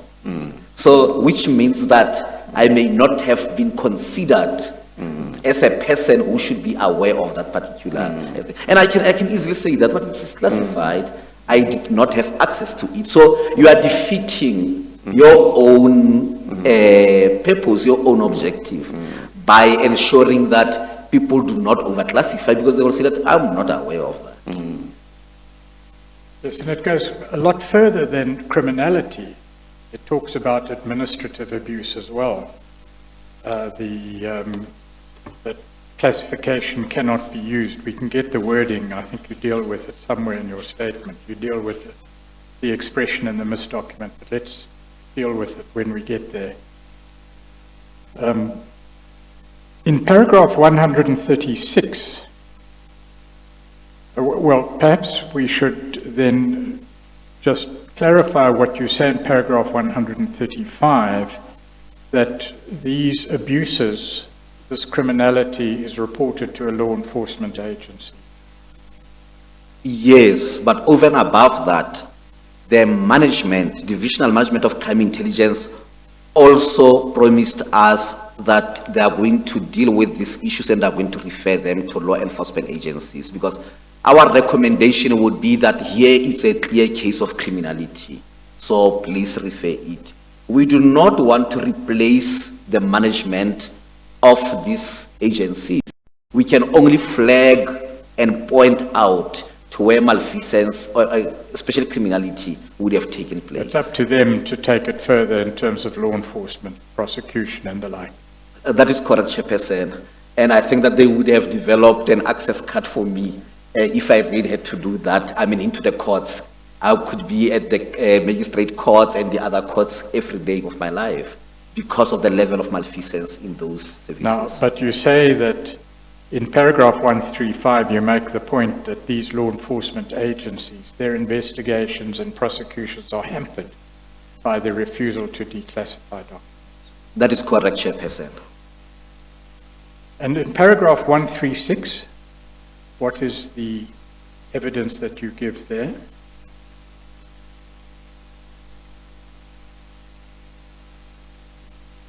All right. It's another form of fraud or malfeasance. Yes, it's another form. And maybe I can use an example of what happened there. So they would have told us that they procured a license.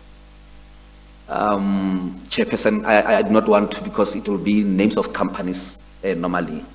But on Advocate Pretoria's laptop, he will have, like for an example, an anti-spyware in that. So normally you will pay a certain license fee. So they bought something along those lines in a region of millions, and the intention of that particular license was to protect the principals within the environment, within the management, so that the gadgets could not be easily intercepted by foreign, agencies and so forth. But now what we found, because I went there personally again, what we found is that, in fact, the license itself or the software was never delivered. And the investigators in my office were actually tipped that it was never delivered and it was about to expire. So normally you will pay it for a period of 12 months.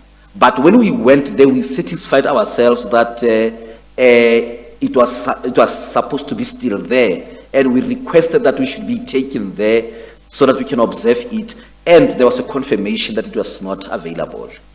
It was never delivered. So procurement funds for procurement, are basically stolen. That's correct. They buy non-existent things. Which means they pocket the money. That is the only Yeah. inference I think that one could. But on the records will say the money was used to buy such and such an equipment or something like that. But the equipment would not be there. That is correct, Chairperson. And just to confirm once more, these various investigations in their detail, including your findings and recommendations, would be in the certificates you've spoken about. That is correct. I confirm that, Chairperson. But let's move on then to paragraph 137 on page 817. What is a grabber?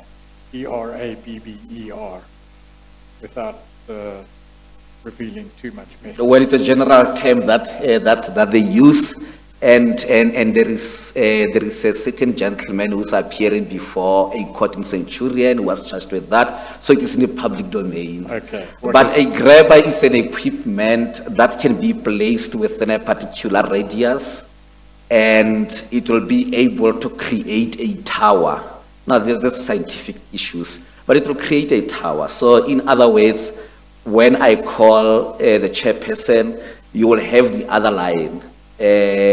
So that machinery will be like between myself. So call it eavesdropping, because that particular person does not really prevent my communication to reach you, but they only have a capability of hearing the conversation between myself and the chairperson. So if the grabber is placed in the required radius of a party conference, and you'll give this evidence now, it would be possible for the person in control of the grabber to hear everything that is spoken over cell phone. That's correct. Yeah, including, it goes to an extent of emails as well. So Emails, let's say cell phone. digital communication in general. So all electronic communications would be able to be monitored within the specific required radius of the grabber. That is correct, Chairperson. So in paragraph 137, you refer to media reports. Would you, without naming the company and the name of the person who's the director of the company, please, and I'll explain the circumstances there, Chair, in due course, but would you tell the Chair the story of the grabber All right. and its procurement? Okay. However, we use the names that we would have used. I think it's very important to refresh the chairperson's memory to say that there was this gentleman called, that we call Ivano here. Ivano. Yes, who is a director of a company called IBI. So this person is the person who accompanied a group of other people to go and investigate Mr. McBride. He's the same person now, but he is appearing under the other circumstances. Now, just days before the Nasra conference, I received a call from Mr. Mbidwani, Mr. Bongani Mbidwani. He was given notice, I'm aware of that, chairperson. And at that time, he was the advisor to the then Minister of Police, Mr. Fikile Mbalula. And what informs me is that there is an urgent issue that I want to discuss with you, and obviously he will tell me that he's sent by the minister, but I really have to impress upon the commission that the minister never really requested me to attend that particular meeting, but I went. And then when we met at that particular place, he told me that there was a group of backpackers who wanted to influence the conference, the outcome of the conference, the Nasra conference. And That's that, a group, I'm sorry, a group of what? he called them backpackers. Backpackers. Yes. Okay. Well, they use that concept in criminology and so forth, but it will be like people who will claim to be tourists. for instance, so they are known to have these backpacks, you know, maybe full of cameras and so forth, because they Okay, will do okay. that, yeah. And this So, but is- that's how he described Oh, yeah. that group of people who were said to be coming from a foreign country, and they were, you know, littered around Soweto. So he told me that the biggest challenge that they had is that the then acting divisional commissioner of sub-CI did not want to procure the grabbers. He said that they were actually in need of grabbers to a tune of 210 million rand. However, because the date was too close, they could settle for one grabber at a tune of 45 million rand. He explained, like, you know, IG, this is how it works, these are the capabilities, so don't be surprised that it is so expensive. An ordinary grabber cost around 7 million rand. But the reason why he called me was to say that the divisional commissioner was scared or didn't want to purchase because I was conducting some investigation with the previous procurement. And I felt so bad. I said, how could they want to use my name? And if something terrible really happened, it will seem as if, you know, I was involved in that. Hence, I promised him that I will go to the divisional commissioner and tell him that, no, don't worry. If there is a threat and so forth, please continue, manage the organization and make decisions. And that's what I did. I left there immediately and I went to see the divisional commissioner. I know I'm taking law, but I think it's important to do this. When I got to where the divisional commissioner was, he was not at his headquarters, he was at the other place. We met, so we will normally meet in a room. So he had prepared a room. We didn't even get to sit down because the divisional commissioner then asked me, are you aware of the company that they want me to procure from? I said, no, he didn't tell me, and he mentions this company, IBI. And I immediately said that, no, but he was not honest with me, hence I'm no longer getting involved in this particular issue. Then I understand why you do not want to procure. And that's where we ended on that day, telling the divisional commissioner that, no, I was coming to permit you or somehow tell you that I will not stand in front of any procurement, but in this instance, I'm no longer getting involved. Right, so in summary, there was an attempt to procure, and it seems to me that you suggest, at least in your statement or your affidavit, at an exorbitant price, a grabber for use at the NASREC conference of December 2017. That is correct, Chairperson. Is it correct that that intended procurement was halted by IPED? That is correct. And amongst the reasons, as you say in your statement, was that the company from whom the grabber was to be procured had already been flagged in relation to irregular procurement previously. That is correct, Chairperson. But we also, as the office, as the OIGI, we are involved in tipping the IPED. In fact, a senior manager from my office was working with a senior manager from IPED because we had information, and I'm calling it information, not evidence, information to say that the rest of the money will be used to buy votes at NASREC.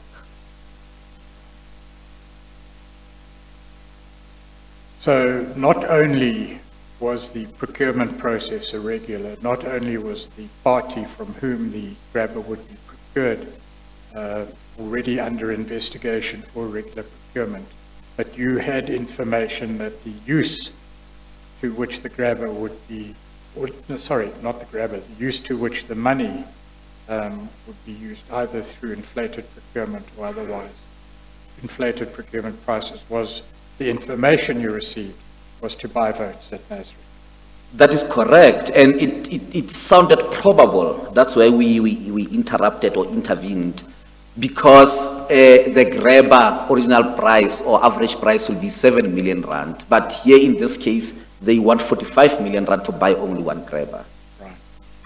And during this process, when problems arose about the procurement, influence was sought to be exercised on you to facilitate the transaction. Is that correct? That is correct, Chairperson. Maybe I should also mention that I stopped somewhere about this procurement, but there was a subsequent meeting again that took place in Sandton.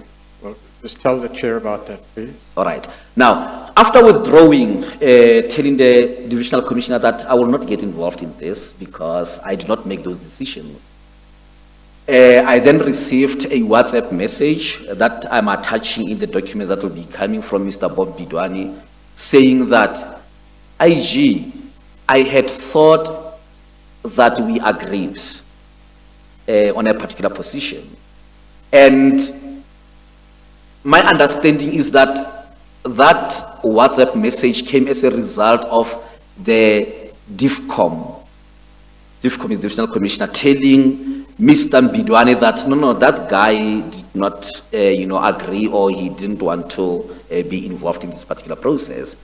And then I said that I will settle then for a tripartite meeting because I spoke to you alone. I went somewhere else and I got a different story. So let's meet. And yes, of course, subsequently we met here in Sandton. And again, I reiterated that I do not get involved in procurement by any of the services, as long as they procure in accordance with the applicable prescripts, with any other legislation that regulates procurement. And I ended up leaving that particular meeting, and the DIFCOM remained behind with Mr. Bidwani. Right. Now, should Mr. Bidwani have been involved in procurement at all? He was involved, But should he have been involved? No, he shouldn't have. He said this is a ministerial special advisor. Even the minister for that matter, never really get involved in, that's exactly what they tell us. And in this instance, I have to be very clear that even Minister Mbaruga has never ever discussed this matter with myself. It was the advisor who was pushing for this. Right. And the relevant crime intelligence unit that would have been responsible for the purchase of this grabber, was it ever consulted? Did you investigate this issue?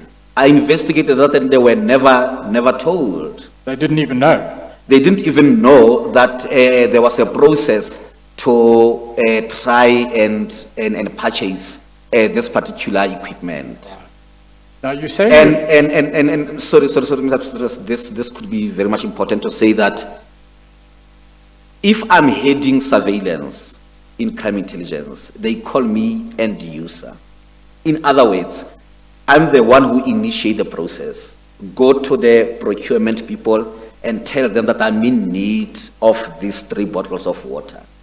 And then they will conduct their own research, source the prices, and then buy. So I'm an end user. I must initiate. It cannot be initiated anywhere else. Now, you say in paragraph 143 that media reports suggest that the money was in fact intended to be utilized for vote buying during the mentioned ANC conference. I cannot comment on the correctness of these reports, other than to note that the procurement process was stopped when IPID became aware of the irregularities and raised a query. Are those comments an accurate reflection of where you stand in relation to your own knowledge? It is correct, and that's the reason why I said that information should not be misconstrued for evidence. Right, so you were relying on media reports, you had a suspicion, those suspicions were corroborated, but you have no knowledge of that fact of the vote buying. That's correct, Chairperson. Right. But you say that that matter is under investigation by IPID. Yes, it was under investigation, and there was also litigation with Yes. regard to that particular matter. In fact, Correct. yes, there was a finding to say, I mean, a judgment which says that those documents must be declassified. Now, well, that's the point. The IPID was investigating these series of events. That's correct. Were they able to access the relevant documentation? Not at that stage. Not at that stage, before the court case. Before the court case, yes. And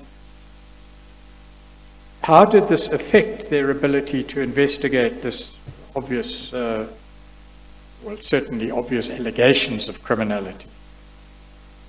The investigation could not even take off, as far as I know, because there was an application by police management, including Mr. Mbidwane, to say that IPID cannot have access. And I think that interdict was, issued until there was an appeal or a review as far as that decision was concerned. Yeah. Now, all these are serious allegations. Are they currently still under investigation? We know a lot more now. But even at that stage, as the office, we knew more than what IPID knew because we're in possession of these documents. Right. And Is your office investigating the matter? yes, our office also got involved in the investigation of that particular matter. Remember that I always say, Chairperson, that the other agency cannot stop the investigation on our behalf or at our instance because we are reporting to different authorities. So IPID was conducting criminal investigation. We were conducting, if you like, oversight investigation. And would you have reported your investigations to the various instances in your certificates, or would you do that in the future? It will be in a certificate, this one, because it's a 2017 matter, so it will be in the 2017-2018. So all this has been reported to Parliament? That's correct. Yes, that's correct. And the response? No, there wasn't a response as far as that is concerned. But I think that even the ANC members in that committee were really concerned and worried about what I reported to them. Was this reported to you, this concern? Yeah, the concern. So it will be during the deliberations, during presentation, when they start commenting and so forth to say that, but this is worrisome, that it is actually happening. Right, so did you make a presentation on the basis of your certificate to the JSCI in relation to this issue? That is correct. I did that, Chairperson. And well, I suppose the proceedings are top secret. Is that not correct? Yeah, they are. All right. So we'll consider that position and deal with it. But maybe the chair wants to ask a question. Well, I asked the question, you know what you would have said to the committee. You can't tell us what the committee said, but what you can tell us is whether subsequently there is anything you have observed which indicates that the committee has done something about it.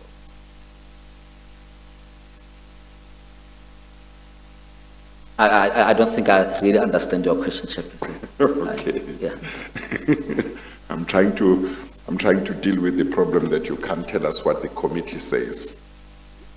But you can tell us if indications are that something has been done Okay. in terms of what you have observed since then. The other part then happens in the public domain. Yeah. It played itself. So I do not have reservations Yeah. informing the committee Yeah. what happened then Yeah. Yes. about this. Yeah. I think two issues that I want to mention, Chairperson. Yeah. Now, during the time that it was reported, in the public domain, there was an expression by senior ANC officials who are not even in parliament to say that this is worrisome and these monies are used to fuel the factions, yes, in the ANC, and some of them were also worried to say that to what extent can crime intelligence be involved in their internal political Matters. event, because that is an internal ANC event, it's not a government event. There is confirmation that officials of crime intelligence were even removed from NASREC, and they were told to go a little bit far because they were causing problems for that particular conference. But now, after the court decision, this issue came to the fore again, and there are two incorrect narratives that have been created about this particular issue. The declassification of the documents revealed two things: that General Sithole never signed the procurement of this grabber of 45 million rand. The second issue that belongs to the declassification is that General Sithole kept on telling the other managers, the management, that you can do this as long as you comply with procurement prescripts. So he kept saying those two things, but the problem is that the narrative that was being built whilst this was still classified was that General Sithole signed the submission and that he could have allowed a deviation, but it never really reached that particular stage. The other issue, which is very important and critical to national security, is that it is in the public domain again, where Minister Tele accused or said that this grab of the 45 million was also could also have been used to intercept the emails of the then deputy president of the ANC. But that event took place way before, we were involved in that investigation, way before this attempted procurement. So those are the issues, the narratives that are incorrect, and they are playing themselves out now in the public domain. And the correct position, at least the position evidenced by the documents now declassified and public, was at least that General Sithole did not approve. That's correct, Chairperson. Right, you deal in paragraph 144, Dr. Dintwe, with a new issue, and that is an issue involving the same company, Ivano's company, and you deal with a different form of corruption or malfeasance in relation to information technology solutions for intelligence collection. Could you tell the Chair briefly about what happened here? You deal with in paragraphs 144 and 145 of your statement. Yes, so this is the general and similar principle that they procure irregularly, and sometimes goods are not delivered, the problem that I've expressed. But here, let's say that they change the text, they change the modus operandi. In this instance, they call for quotations. And when we analyze these quotations, there were certain facts which came to the fore. The first one being that the font, the manner, the structure of the quotations was actually similar. The other concern, or what we established, was that one of the companies that provided one of the quotations was not even involved on this. They told us that They are an HR consultancy company, and they say that they've never even sold any equipment of that particular nature. Sorry, if I could And- just stop you there. I'm sorry to do this, but I think maybe you and I are out of sync here. I think you're dealing here with paragraphs 146 and 147, the voice encryption system. Oh, yeah. If you could go back, please, to paragraph 144, where there was a quotation from the Council for Scientific and Industrial Research, CSIR, for an amount of 7 million rand for a particular software solution. And tell the chair about that incident, please, and then we'll get on to the voice encryption system. All right. Now, So at the top of page 820. yes, I see that. Look, CSIR is a government entity. It's something along those lines. And the researchers there will develop some of the solutions for state information technology agency, SITA, or for other government departments. So in this instance, they had offered the crime intelligence that we could develop this kind of IT solution for yourselves, and it was going to be at around 7 million rand. But now, that offer was then ignored, and SubCI then called for the other quotation over and above what CSIR would have offered them. For 33 million rand. For 33 million rand now this time around. But to make matters worse, you then did an investigation to find out whether this IT solution had ever been actually installed. That is correct, Chairperson. I did that, and I visited personally with members of my office, visited. And what did you discover? We discovered that it was never delivered to crime intelligence. So quotations go out for an IT solution. CSIR say we'll provide it for 7 million rand. That's correct, Chairperson. This particular company says we'll give it to you for 33 million rand. That is correct, It is Chairperson. procured from this company, in inverted commas. It is procured in inverted commas, monies are paid. Monies are paid, but nothing is installed on your finding. That is correct, Chairperson. And you relate that, your personal visit and your personal investigations in paragraph 145. And you say you were informed that the original product no longer existed and had since been replaced. But you couldn't be shown the replacement either, is that correct? I could not be shown a replacement as well, Chairperson. So again, it's just pure theft. Pure theft. Yeah. So your conclusion was in paragraph 145 that the amount of 33 million rand was fraudulently paid from crime intelligence to this company for a non-existent product.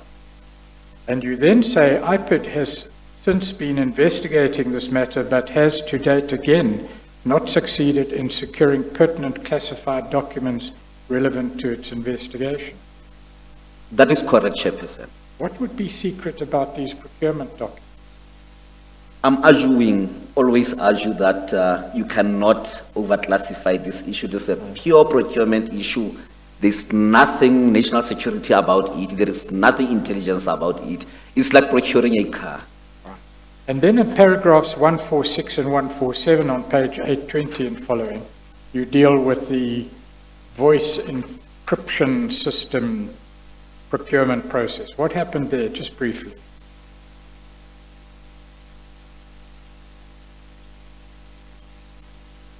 You talk about cover quoting. Yes, but it's the same company now.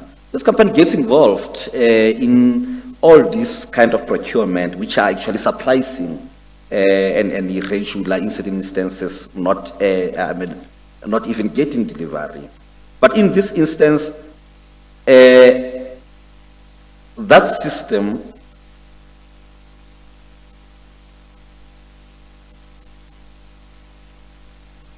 Oh, but on that paragraph, I'm talking about flouting of the procurement regulations again. which was also existent, you say, in relation to the previous issue that you've discussed, the software solution. You said that prescripts weren't followed.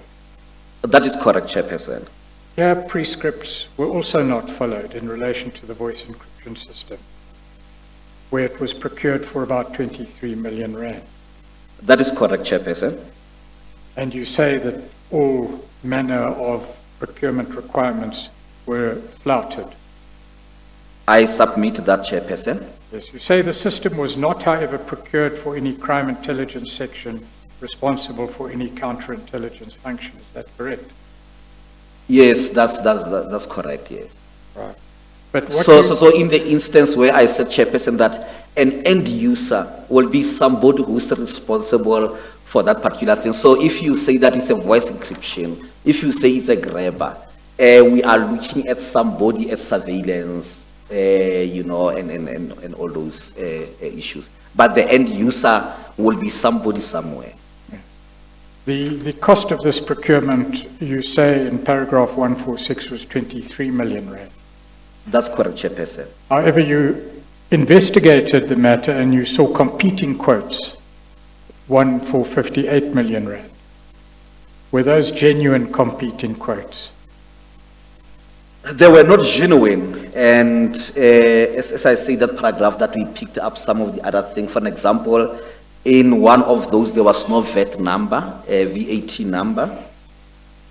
And it was also apparent that the latter two quotations were for purposes of creating fictitious competition, also referred to as cover quoting, in contravention of the applicable Treasury regulations. And those were your findings in investigating the facts?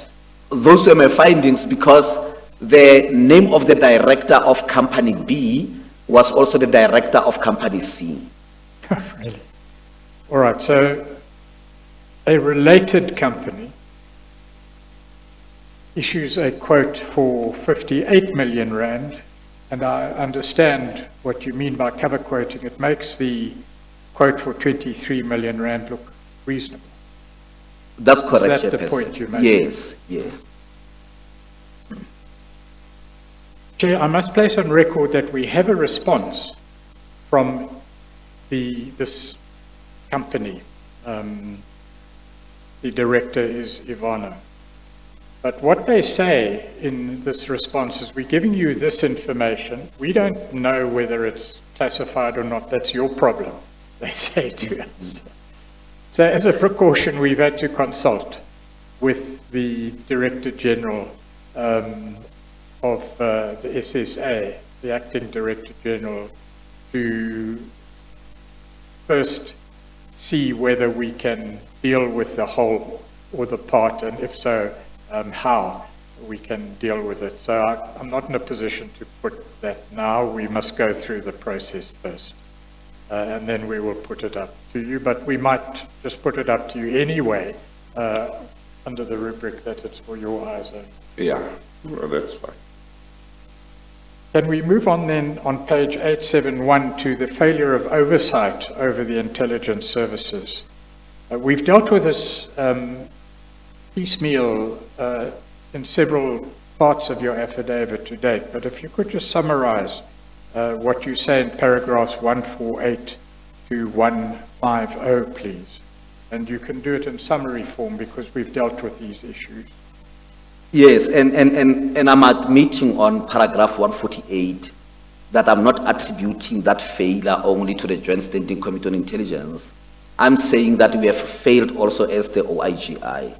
And I think that I would have provided reasons, what I think were the reasons behind that. Right. Because we were weakened and all those other things. But the failure there of oversight over this organization is also attributable to us as the office. So, but in relation to that, you've given evidence to the chair about your independence or lack of independence, the structural and organizational challenges you face as the office of the OGI, its capacitation and funding. We've dealt with that evidence, it's all there. You ask the question in page 871 para 148, you say the chairperson of the commission may reasonably ask how weaponization and fraud and corruption in the intelligence services was permitted to continue in the face of the oversight responsibilities which should have been exercised by the OIGI, that's your office, and what the reasons for the failure of such oversight was in the circumstances. So you're dealing here with a finger that might be pointed at your office. That's correct, Chairperson. You've dealt with issues in relation to this earlier in your statement last time you appeared before the chair. But would the same comments that you make now apply to the JSCI? Well, the JSCI is not unrelated in this series of events.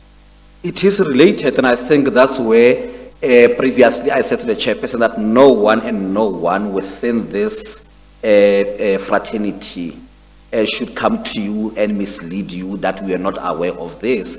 Because on paragraph 149, I'm dealing with the certificates, and I'm also referring to what I would have sent, and I think that I'm also attaching the letters that would accompany those certificates to the Joint Steering Committee on Intelligence. You say in paragraph 149, if I may just read it for the sake of time, the certificates that have been produced and presented to the heads of the intelligence services, the ministers of the three departments, and the JSCI over a period of time reflect the many findings of wrongdoing by the intelligence services made by my office.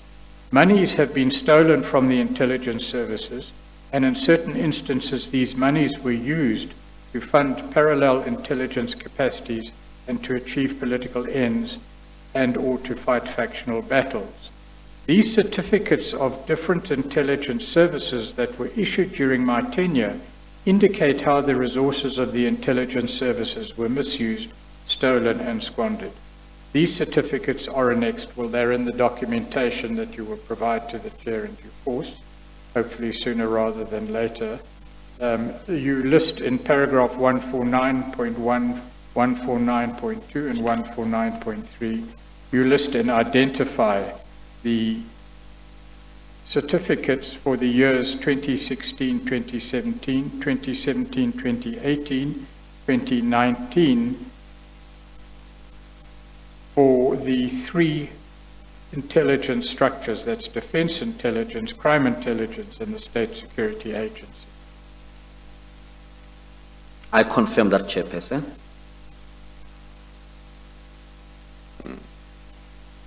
Is the position that, I'm just quickly having a look at those paragraphs, is the position that in regard to each service that falls under your jurisdiction, you have provided certificates for the same period in terms of years, financial years? That's correct, Chairperson. Okay. In paragraph 1, Well, maybe I may be taking you back, Dr. Dintwe, but you mentioned under the failure of oversight over the intelligence services that you include your own office, that it also failed. And then you said you could give reasons you were weakened and so on. It may be that you dealt with it earlier on, but I've forgotten. Can you just tell me this is why the reasons why you say your office failed? It is because, Chairperson, I mean, if you get to an office and you get appointed, there is an expectation that you should come up with a turnaround strategy, and without really looking at any reasons which justify that, I'm glad to say that maybe we could even have pushed more than this. Yes. And I know the attitude of the chairperson. I've heard you saying, telling other people we will normally say that. Yeah. But what did you do with the little that you had? So I shouldn't come here and say that we knelt down, we really got broken down. To me, I see that as a failure of the OIGI. Okay. No, I'm glad you say that, because, you know, with these problems that the Commission is looking at, which have faced the country, we won't solve them unless people who are leaders are prepared to look at themselves, look at their own roles and say, I know, I accept that from my side, I didn't do enough here. And going forward, this is what I am committed to doing to make sure that yesterday or tomorrow is not the same as yesterday. You know, if we are not prepared to do that, and if leaders are not prepared to do that, if people who are in positions are not prepared to do that, there is not going to be a change. So I'm always glad when a leader, somebody in charge, doesn't just look at what others have done or have done wrong, but also says, have I done enough on my side? And what can I do differently going forward? So I'm happy that you have said that. And then there is an example which further elucidates that, Chairperson. That, for instance, over these 4 years, I've struggled to get information. When in fact the Oversight Act criminalizes a refusal by any person in these intelligence services. And I always, wanted to regard that as a last resort. So that is an example of a lapse on our side. And because it doesn't need money, it needs me to cross the road to the nearest police station and open a case, and not wait, not write 4 letters before I can get a single information. So we should not be myopic about the challenges facing the office. We could have done more. No, thank you. In fact, have you sought to secure your powers through court intervention? I've done with the litigation that I would have referred to earlier. In paragraph 151 on page 822, Dr. Dintwe, you deal with the failure to implement the recommendations of the OIGI. You've dealt with this issue in questions, in answers to questions to the chair. You say at the bottom of paragraph 151, recommendations made and reports produced by the OIGI are largely ignored by the Ministry and the Director Generals of the Intelligence Services. Would that comment apply equally to the JSCI? That is correct, Chairperson. And then There is this legal issue that I think that maybe during the arguments, the closing arguments, maybe the legal team will deal with it. Because if a recommendation is developed and sent to the accounting officer for implementation, can we really bemoan the failure of the implementation and place it at the door of the legislature? I think that distinction should be made. I think that the Joint Standing Committee on Intelligence should only hold the DGs accountable as to the extent that they fail to implement. Because these other issues are administrative decisions and so forth, which are a sole purview or province of the Director Generals. I don't know if that argument is raised, whether it will be acceptable, but I do not want to venture into that myself. Yeah, no, that's fine. I mean, the one has got to look at what each body or functionary is required to do by law, and did they do what they are required to do by law, or what they were empowered to do but didn't do. So you look at the committee and say, what is their role, what were they empowered to do, what were they obliged to do, what is it that they did, and what is it that they could have done. And you look at the DGs as well. If they should have pursued certain issues with DGs, and they didn't, then do they have valid reasons for not pursuing those issues? Those are the types of questions that one looks at. So perhaps my question was put into general term. As I understand what you're saying, is that the chair has now pointed out, is that many of your recommendations and reports would be directed specifically at functional officers, for example, the Ministry and the Director Generals of Intelligence Services. It would be their duty to consider your reports and recommendations and, where appropriate, to implement. That is correct, Chairperson. I think that's what, not I think, that's what I'm saying, to say that majority of the recommendations will go to the accounting officers for implementation. But to the extent that they are not implemented, an oversight body such as yourself and the JSCI would then come into play and be accountable for the failure to exercise oversight over the non-implementation of your recommendations. That is correct, and I think that also in the spirit of legislation, you remember the superintendent's role of the ministers as well.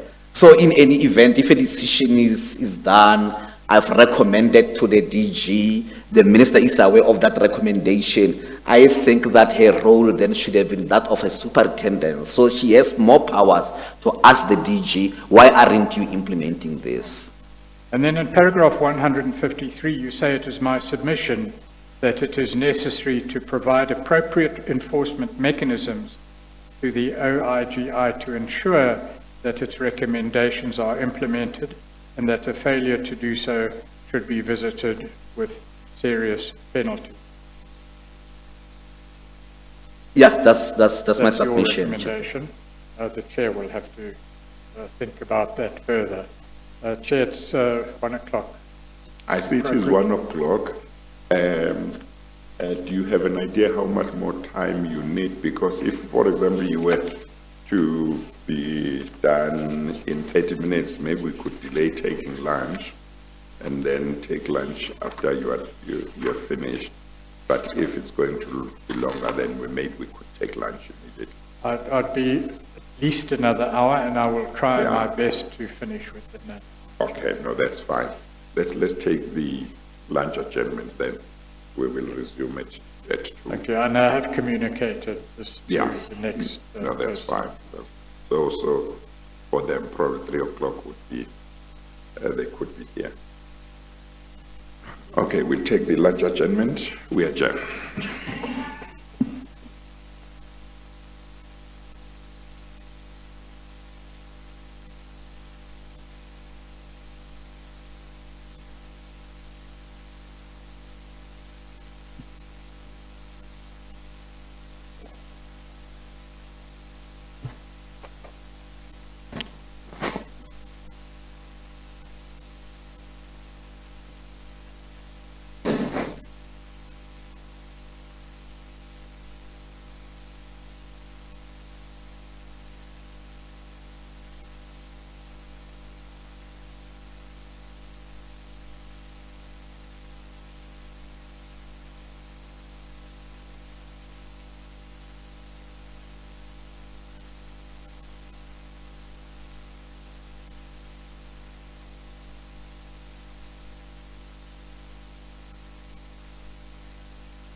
Okay, let's continue.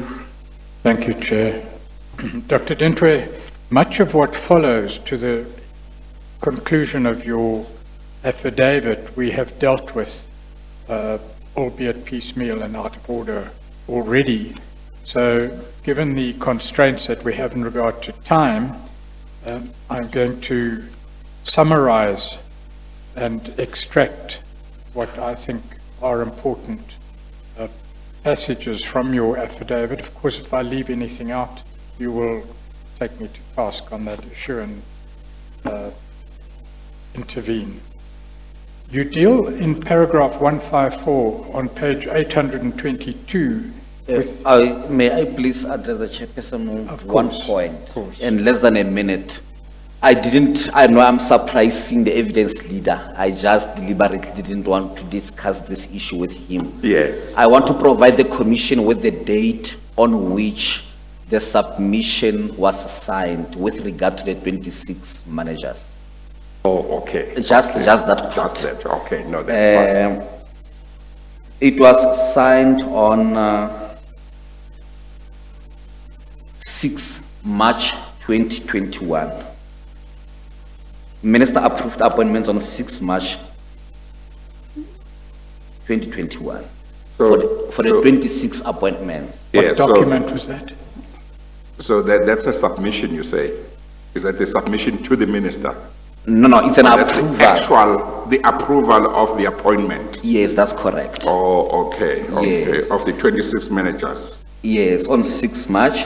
But on the 26th of March, something happened there. Yes, There, we have what we call a budget controller. yes, The budget controller wrote to the minister and the DG, the acting DG then, saying that most of the posts are not funded or were not funded. So he was recommending that they should be put on hold until due diligence was completed. But that was just yeah, a yeah. recommendation from the budget controller. What we are sitting with is an approval, which is signed on the 6th of March. So The the 6th of March. 6th of March 2021. The actual appointment is made by what? By who? By the DG, but he must get the approval of the minister, or is it the minister who makes the appointment? In terms of the signatories, the acting DG signs as a recommender. Okay, So you will have a compiler chairperson. Yeah, And then you will have maybe A a first recommender. level of recommendation, maybe from the HR person. And then you will have the acting DG then, who was supposed to recommend, he didn't do it, he raised some concerns. And then you've got an approval by the minister dated 6 March. so you say in regard to these 26 managers, the acting DG did not recommend, did not sign, he had some issues?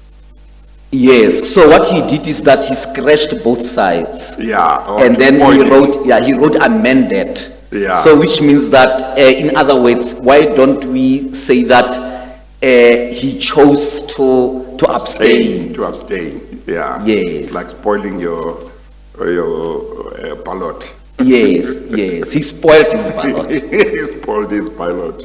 Okay, but the minister then approved, but it means, if I understand you correctly, in approving, the minister is appointing. Yes, the people are Yeah. occupying, Yes, as far as we yeah. know, the Yes. positions. Okay, all right. Yeah. Mr. Pretorius.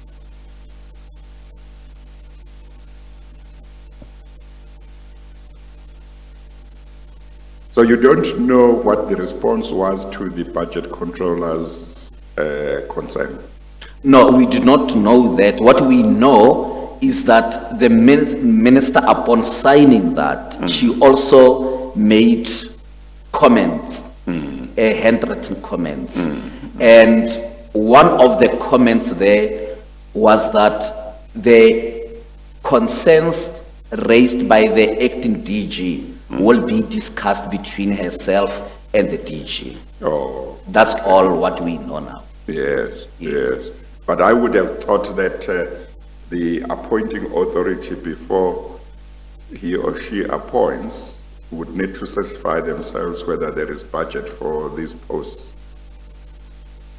That is an ideal, and I think that the conclusion that I'm able to draw now is that she appointed, and in fact, the recommendation of the budget controller was ignored.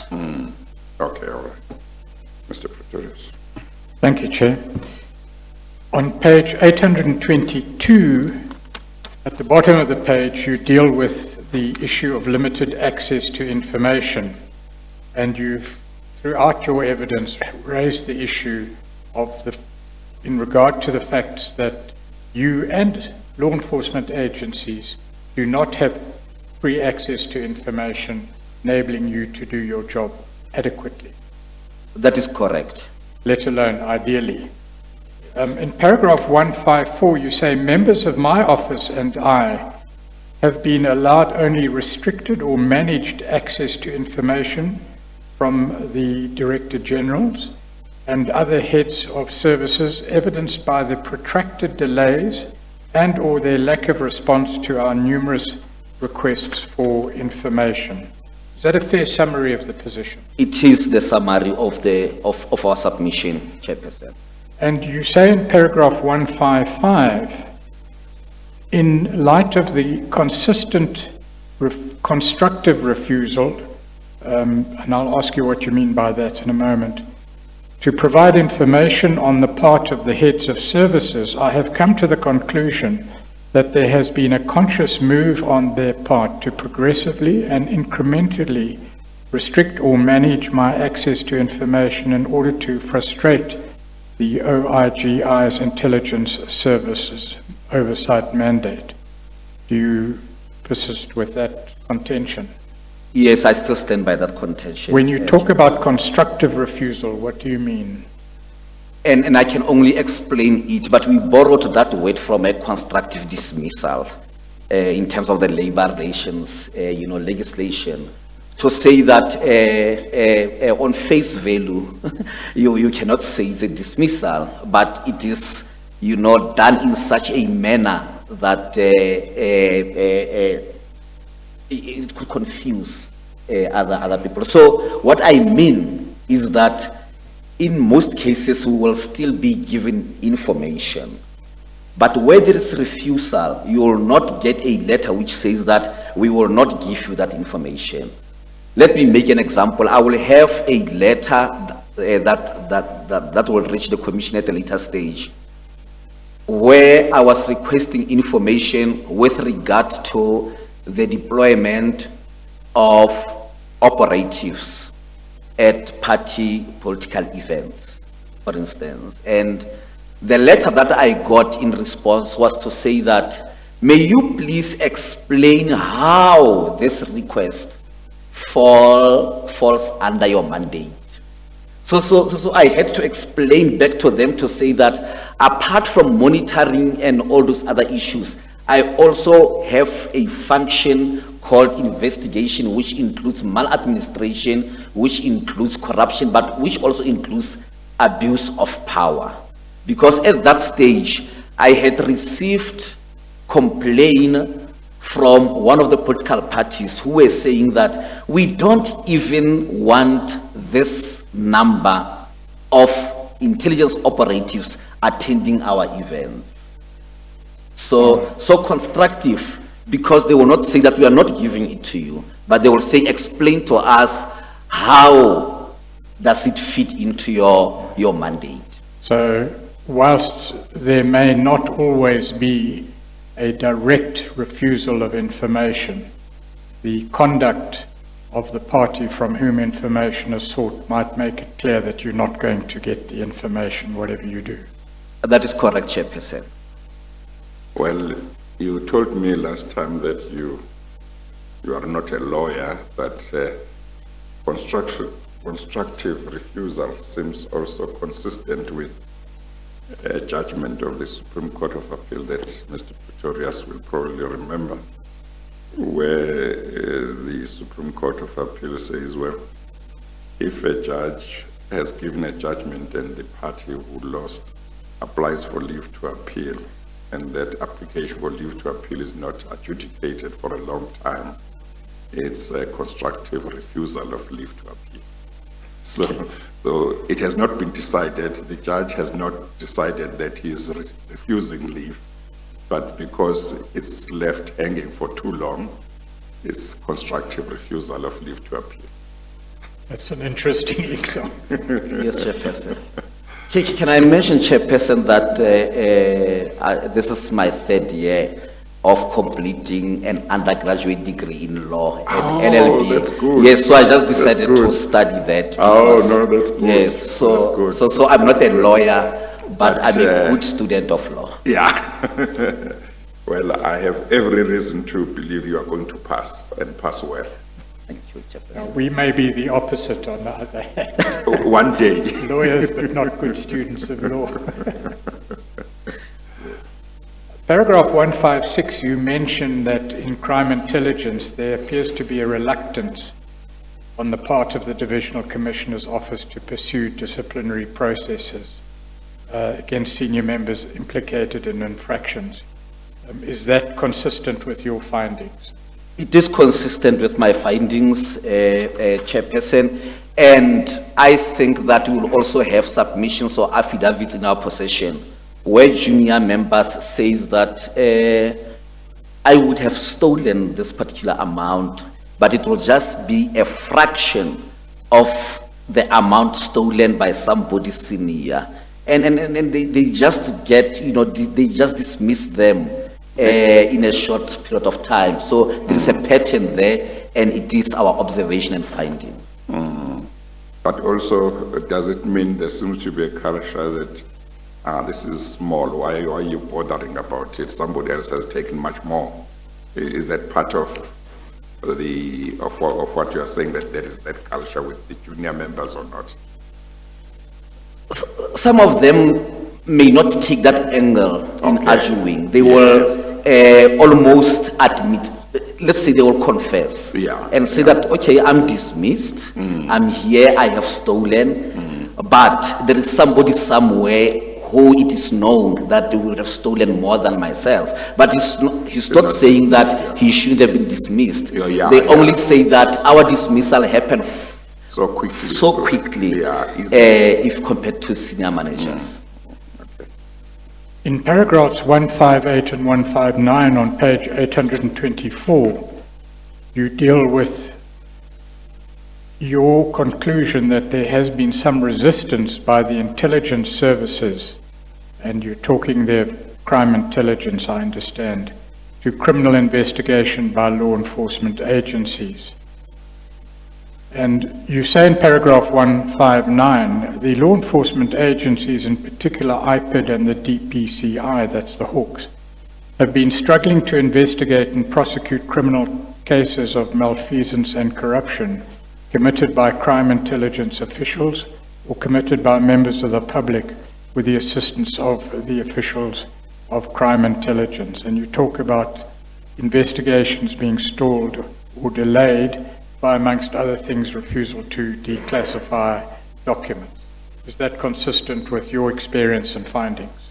It is consistent with our findings, Chairperson. Without mentioning names, I think that the Chairperson will be aware that there is a former head of crime intelligence who is now convicted.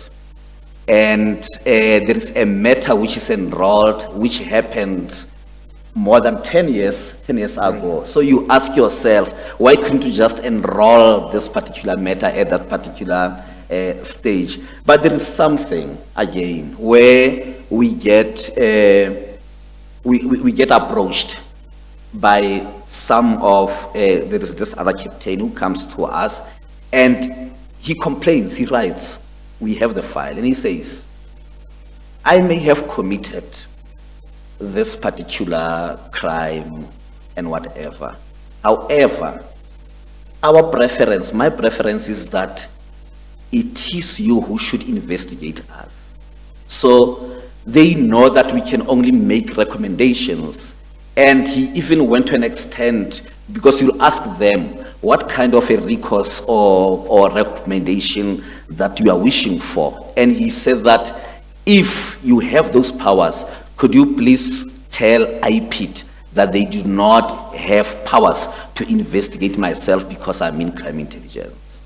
So they get to choose between these two institutions.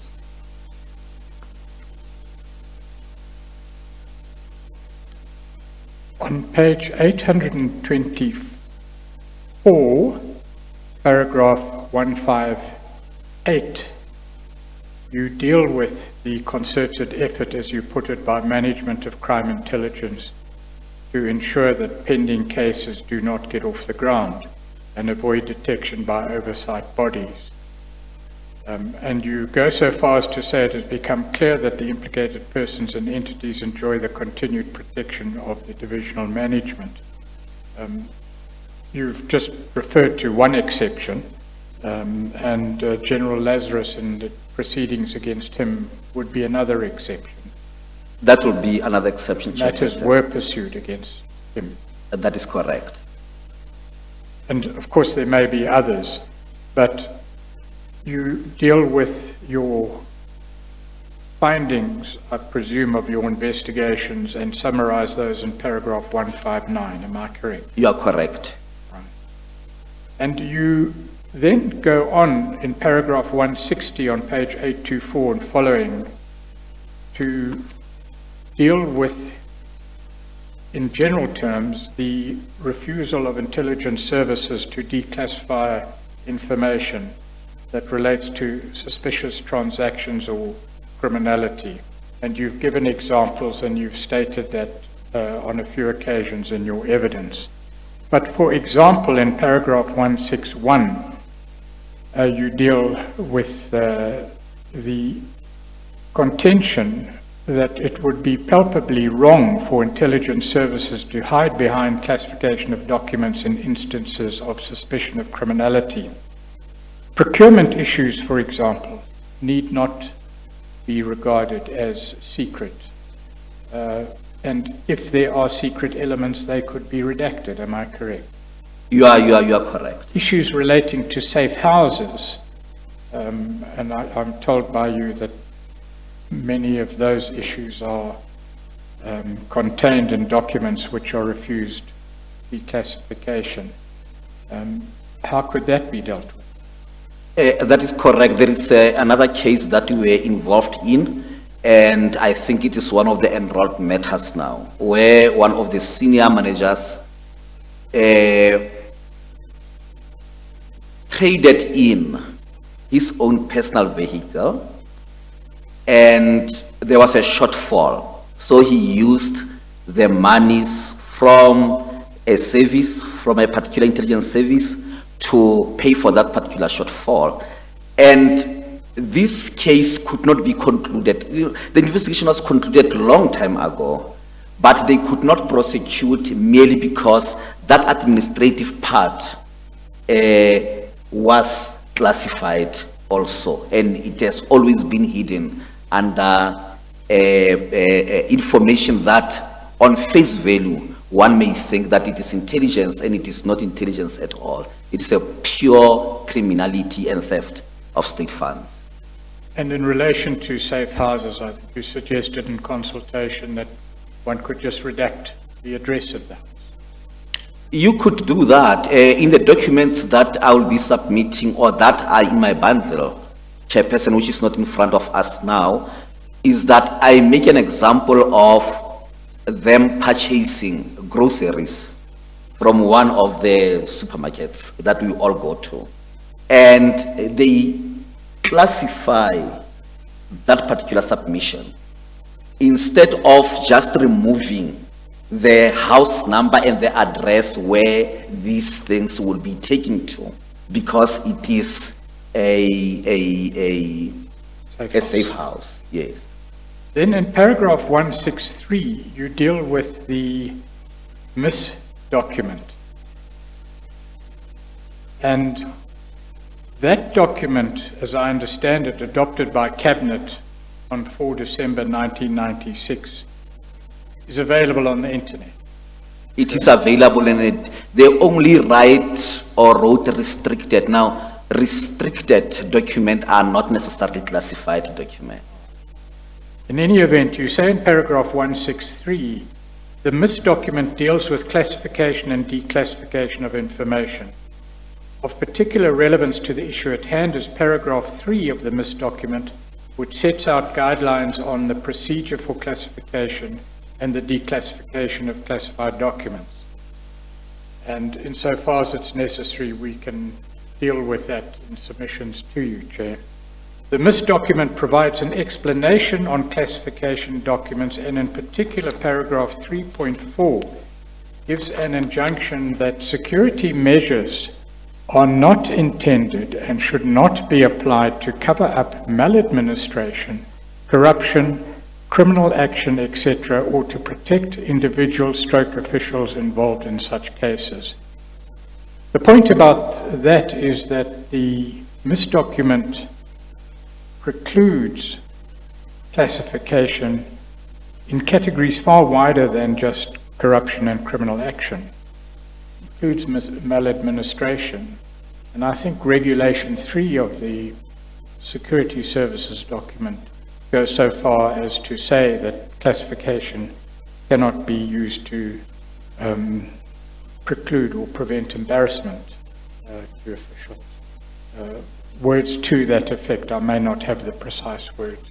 But the point as I understand from MIS is that classification is precluded or prevented or prohibited in broader range of cases than simply corruption and criminal action. I confirm that that is our proposition, Chairperson.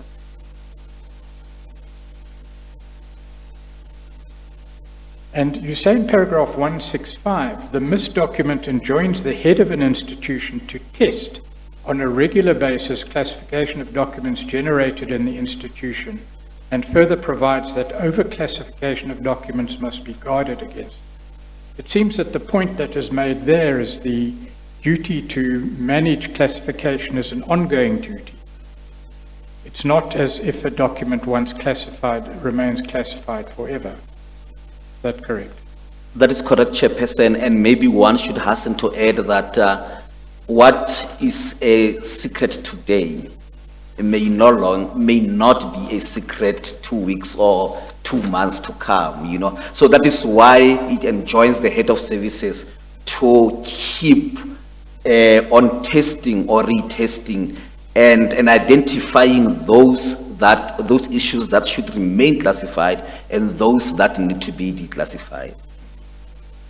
And in paragraph 167, you refer to the judgment of the Constitutional Court in the Independent Newspaper versus Minister for Intelligence case, where the Deputy Chief Justice Moseneke laid down several factors to be considered when the disclosure of classified documents is being dealt with.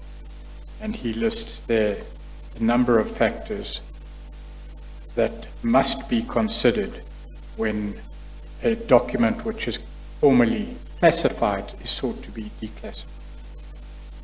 That is still our submission, Chairperson.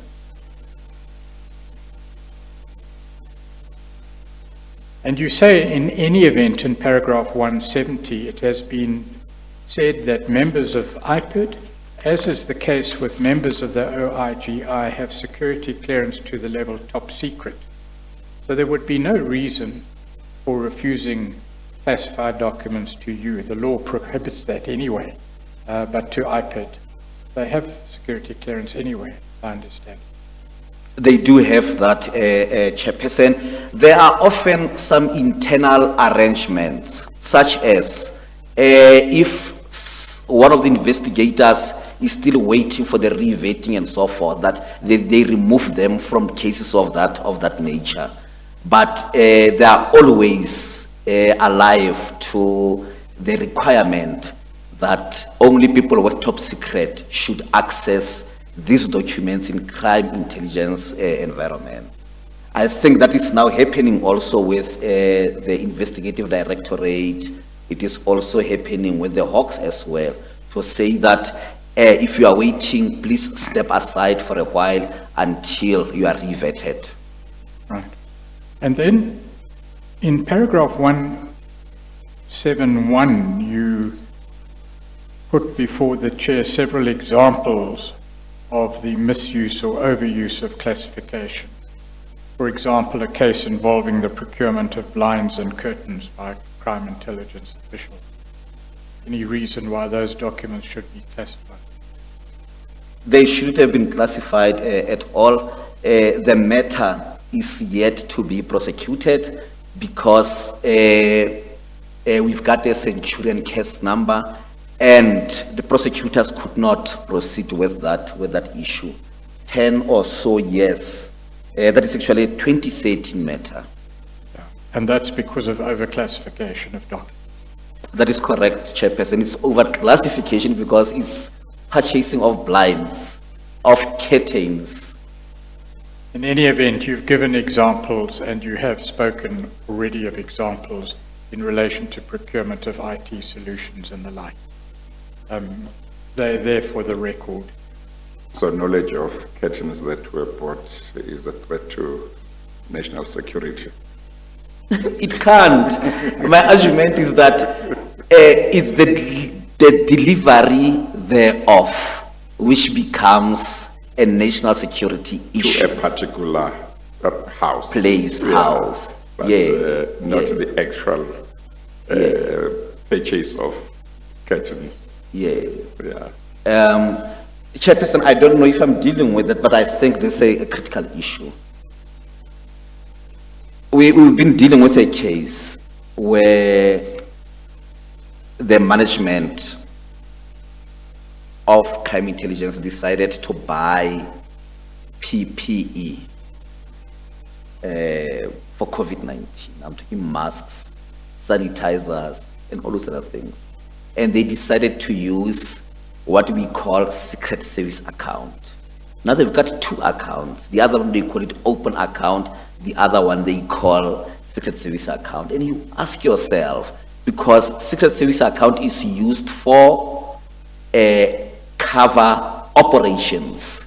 So why do you buy those? Because from where we are sitting, as and when you go and buy them, it could be issued to anybody. What you have to worry about is that after the purchase, who do you issue to? And that is the level at which you should start protecting the identity of the recipients. But you should not be using this secret account to purchase those things. It is happening, it's a recent case. Understood. At paragraph 172,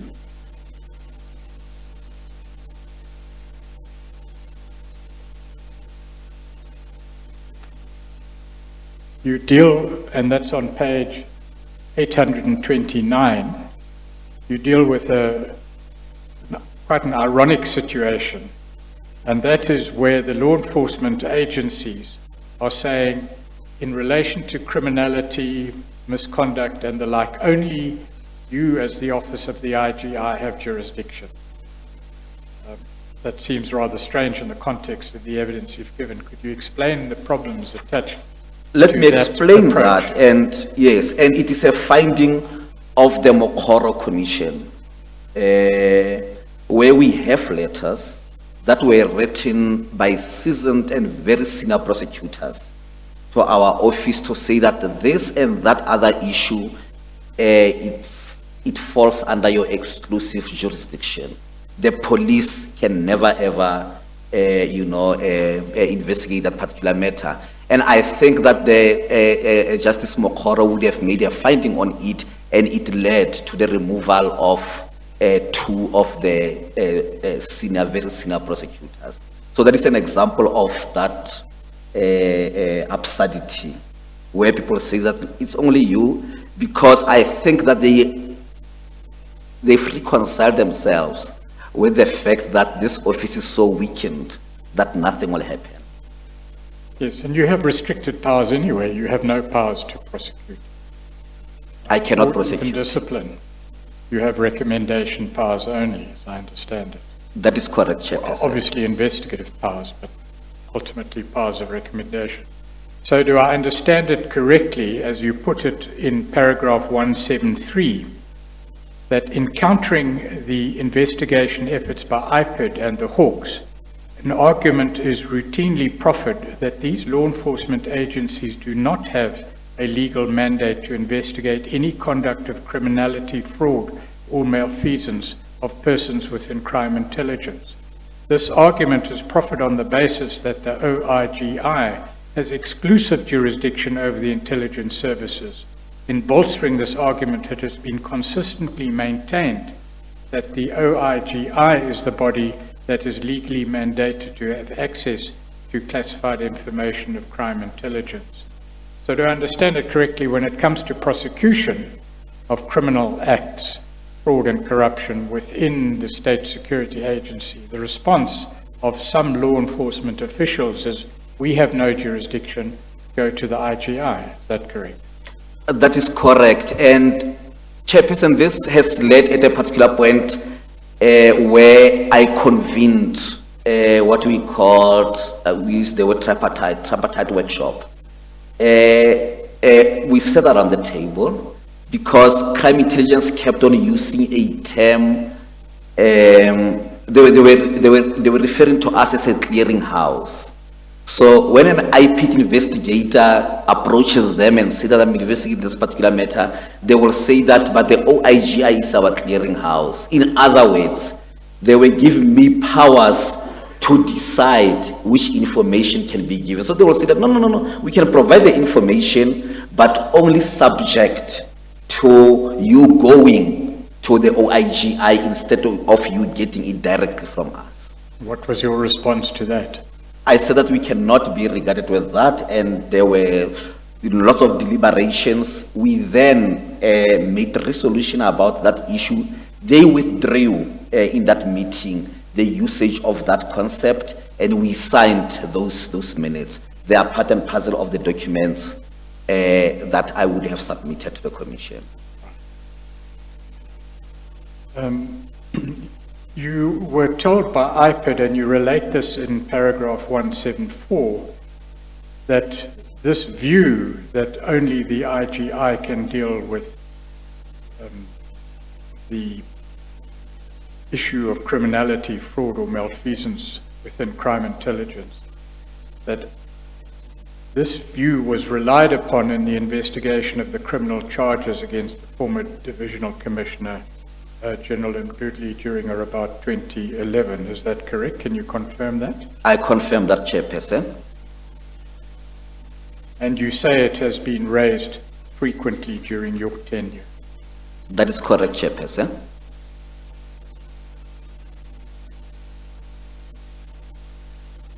And in response to what you have just told the Chair about the use of your offices as a clearinghouse for declassification, which you resisted, clearly the duties lie elsewhere. Documents must be declassified if the law says so, and if they no longer deserve classification. In paragraph 177, you say that in 2018, IPID approached the Minister of Police, Minister Bheki Cele, for his intervention. We referred the matter to the OIGI for our comments regarding the possible impact of the declassification of documents in question to national security. In my letter dated 5 April 2018, is that letter you refer to? That's correct, the letter that I referred to. Addressed to the Minister, it'll be in your documents. I indicated that in instances of suspicion of criminality involving classified documents, the Divisional Commissioner and or the National Commissioner were duty-bound to reconsider earlier classification of documents. Moreover, crime intelligence should, as a general rule, be inclined in favor of declassification of documents in order to allow for proper and unhindered criminal investigation and possible criminal prosecution. So I understand your position that the duty to monitor classification and to declassify documents where appropriate cannot be foisted upon your office. That's my submission. That's correct, Chairperson.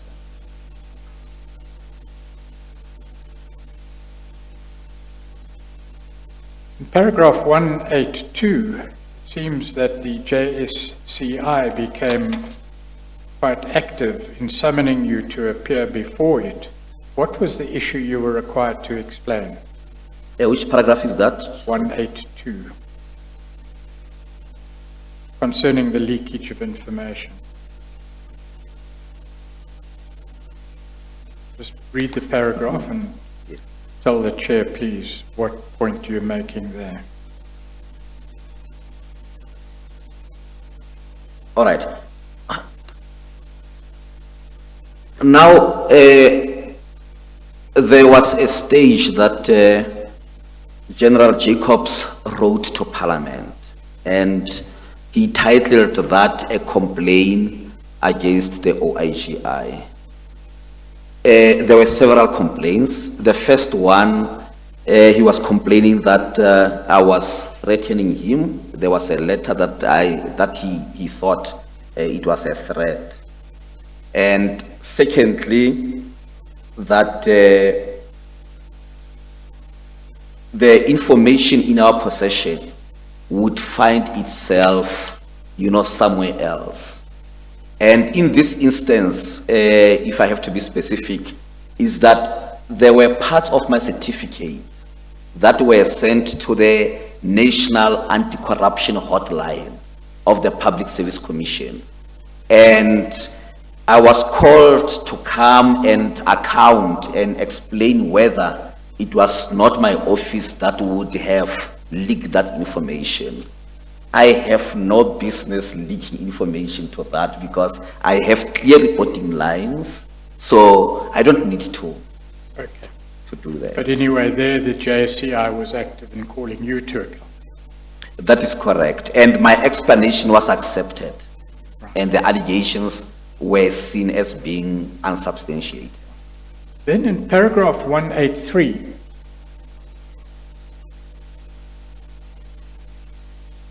on page 833, you deal with quite an important topic, really, and that is the role of the Auditor General in relation to the audit reports of intelligence services.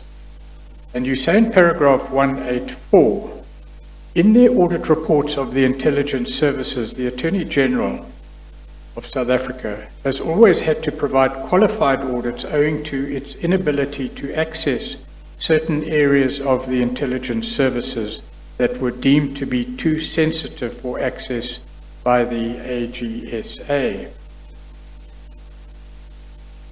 And you end the paragraph by saying, after protracted meetings with all stakeholders, including the JSCI, it was agreed that the Officer of the Inspector General of Intelligence should assist the Auditor General of South Africa in the auditing process of the intelligence services, and in this manner provide some kind of combined audit assurance. If you could tell the Chair, please, what is the problem here about auditing the intelligence services, and whether the Officer of the Inspector General of Intelligence can usefully play a role? What has been tried, what works, what doesn't work? If you could just tell the Chair that, please. You come to some conclusions in paragraph 187 as to really a method that was tried to deal with the problem of security of information on the one hand and the need to audit on the other. Firstly, Chairperson, this amounts to a legislative difficulty because the Auditor General is mandated in terms of their founding legislation.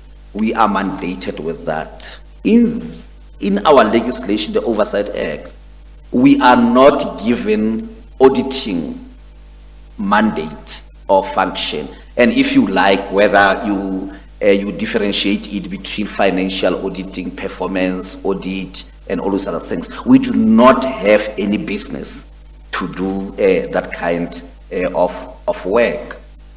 But maybe let's ask ourselves, if I had to do that particular work, to which report was going to belong? Because the Auditor General will write their own report, and we actually write what we call certificate. We report to different authorities in Parliament or committees, if you like. But the most important thing is that we do not even have auditing capacity. I am not an auditor myself. I do not have an auditor in my office. And I don't see even Treasury allowing us to recruit auditors, because by legislation, we do not have that particular mandate. But the problem about this practice called combined audit assurance, is that there was a sort of an agreement before my arrival, where the Auditor General's office will then give the so-called working documents to our staff members. But it's obvious that they will really conduct what is called a box-ticking exercise, because they do not even understand, they cannot even get deeper into these particular issues. So it was really giving or creating lots and lots of problems. One of those being that the intelligence services had even reached an agreement, I don't know how, with Auditor General, that before you even start auditing us, you can qualify us already, or disclaimer, or in terms of what they call slush funds in the SSA, or what they call secret service account. And we're talking about 10% of the budget allocated to those agencies. So it's a bulk of the money, and that they created, deliberately so, a blind spot for the Auditor General. So it was only ourselves who could go there, and I have to admit today that I don't think that we really had capacity to audit that particular portion of their budget. So that very category of funds that you have investigated and shown to be the source of much corruption and blatant looting and theft, as you've put it, is concealed from the Auditor General. Is that right? That is correct, Chairperson. And of course, it stands to reason, as I think you said elsewhere, that monies would be allocated to those sectors of the SSA operations precisely to conceal, keep them away from auditing process. That is correct, Chairperson. You say then in paragraph 187, notwithstanding that, and notwithstanding the lack of skills and experience and expertise in the audit process, your office has observed that there was large-scale flouting of rules and legal prescripts by the intelligence services. It was observed that chaos and maladministration thrived. And you say that in paragraph 187. I confirm that, Chairperson. So when I say that we do not have an auditing function, I do not mean that we do not look into their books. We look into their books, but we call it something else. It's oversight, but we do look at their books. So you will see that this area, albeit a blind spot to the AXA, but there's a lot happening as far as those portions of the budget were concerned. And you say in paragraph 187 that the IGI certificates, those are your reports to various instances, have included in them a list of suspicious financial transactions. And these have been reported to the ministers, the JSCI, and the relevant heads of the intelligence services. Is that correct? That is correct, Chairperson.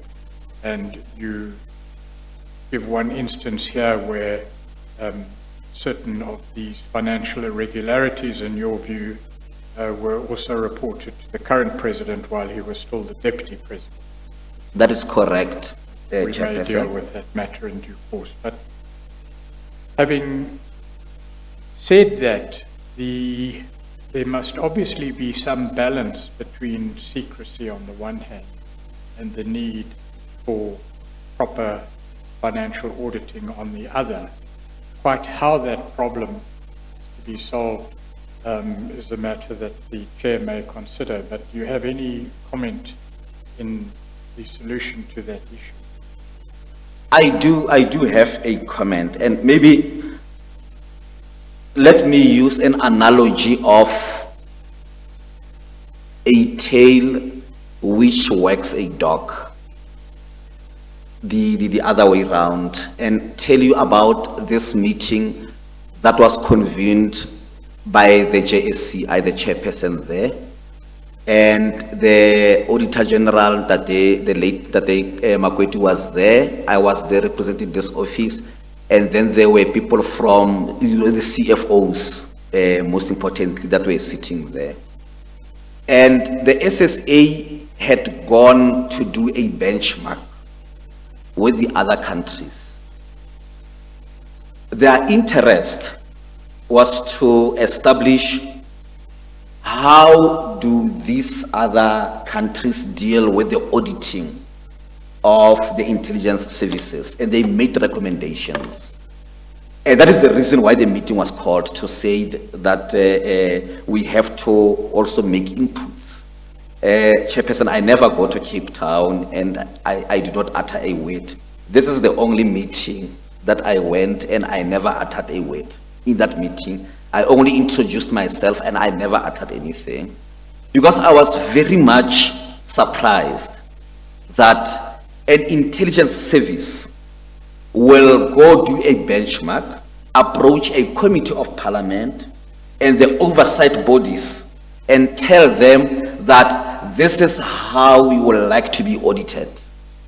And they will be using a particular jurisdiction. It is a country that I will not mention with name, by a name, but literature and your OECD reports and other Transparency International and all those other things, they would have ranked that country as #1 most corrupt country in Africa.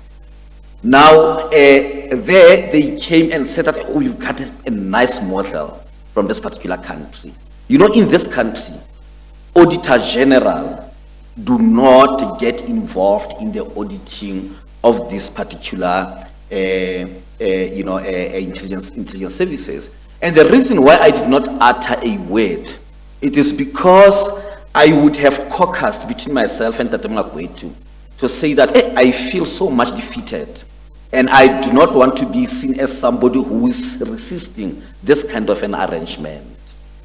And it was himself who then recommended that, I hope that you know that we cannot move an inch before there is a legislative amendment. So he explained eloquently to them, so there was no reason for me to do that. That is why I'm saying it is an analogy of a tail which wags the dog, not the other way around. And I think this led to a lot of, malfeasance. Again, it increased it because the services had an audacity to tell us as oversight bodies and a parliamentary committee how they should be audited, how should they be held accountable. Is this document, this benchmarking report, available? I beg your pardon? The benchmarking report that you spoke of. Well, it was not my document. It was not given to me. I never even bothered to request that document. So I do not have it. It's not there in the bundle that I've provided. I could be wrong. You mentioned that there might be international literature available on how internationally and acceptably intelligence services are audited. No, I was referring to something else. Okay. I was saying that the country that was preferred, or the model that was preferred, that country has been ranked as, #1 by literature and some research conducted by, for example, Transparency International. It was another comment you made, but we can pursue that in due yes. course. In paragraph 188, you draw a conclusion arising out of the latter part of your affidavit. You say the covert nature of the intelligence environment makes oversight of the intelligence services crucial. In order for there to be effective oversight over the intelligence services, it is necessary that the OIGI be entirely distinct from the SSA and be funded separately from it, have full access to all information and documentation, and be granted powers of enforcement. It is also essential that such services be fully audited by the Auditor General and that there be proper consequent management. Presume you mean consequence management. This includes not only that disciplinary steps be taken by those implicated, but that law enforcement agencies are supported by declassifying documents required for prosecution. Is that your conclusion in respect of most, if not all, of your evidence? That is my conclusion, Chairperson. And my wish is that it is understood again in the context that I would have raised earlier. To say that we have hope, we didn't only come here to assist the Commission. We also have hope that maybe this Commission will be different from all other commissions. It is a first Commission that has a rule which says that the information gathered here may be used for prosecution. I think that is a novelty as far as this Commission is concerned. So in my conclusion, I am saying that this rot shouldn't be allowed to happen again in future. And we hope that, as I mentioned there, that there will be proper consequent management now moving forward. I personally will not be a beneficiary of this. I'll be out of this office 15th March 2022, but I'll be the happiest man if my successor will reap the rewards, if there are any, in terms of strengthening this oversight mechanism, which is very much crucial in the intelligence space. Chair, it's necessary just to deal very briefly, hopefully, with a few matters that have arisen since Dr. Dintwe last gave evidence. The first I've dealt with, and that is the company and the director of the company, Ivano, that was involved in procurement. They have presented a version that can only be given to you or given to the chair for publication, at least once certain procedures have been gone through, and perhaps we can do that in writing in due course. The second is that there have been certain media statements by Ms. Bongo. I'm not going to deal with evidence given through the media. If matters are to be raised before the Commission, they must be raised directly. Then Mr. Arthur Fraser has given a response to your evidence. That document is not before the Chair yet, but again, it may be necessary to obtain written responses. They're not being ignored. Then I have an affidavit from, quote, Danny, unquote. And he was involved in the vetting security clearance of Mr. Nkosana. And he gives a version that differs from your version in some respects, and I want to put that version to you in summary form. It's a long affidavit and it will be put before the Chair. He says that around October 2013, he was instructed by the then Director General to commence a vetting process of Mr. Nkosana, who had been appointed as the National Director of Public Prosecutions. And he says there was a vetting field investigator appointed, a unit head initiated a polygraph examination, and the polygraph examiner found that the subject, that's Mr. Nkosana, was being truthful. She was of the opinion that the subject qualified for top secret clearance. And in this phase, the vetting evaluator made a recommendation that a security clearance be issued. So that process, that initial process in October 2013 and the months that followed, recommended at each step that the clearance be granted. He then says the file was handed over to the Vetting Evaluation Divisional Head, and upon consideration of all the relevant information contained in the file, the recommendation that a security clearance be issued was confirmed. Right? File then gets to Danny. Danny says, on consideration of the information provided, there were no compelling reasons which could influence him not to make the recommendation that the security clearance be issued, and he in fact made a recommendation that security clearance of top secret category be granted. So each step in the vetting process resulted in a recommendation. There are several steps that security clearance be granted. But what happened then is that Danny took the file to Mr. Ntombela, the then director for the domestic branch.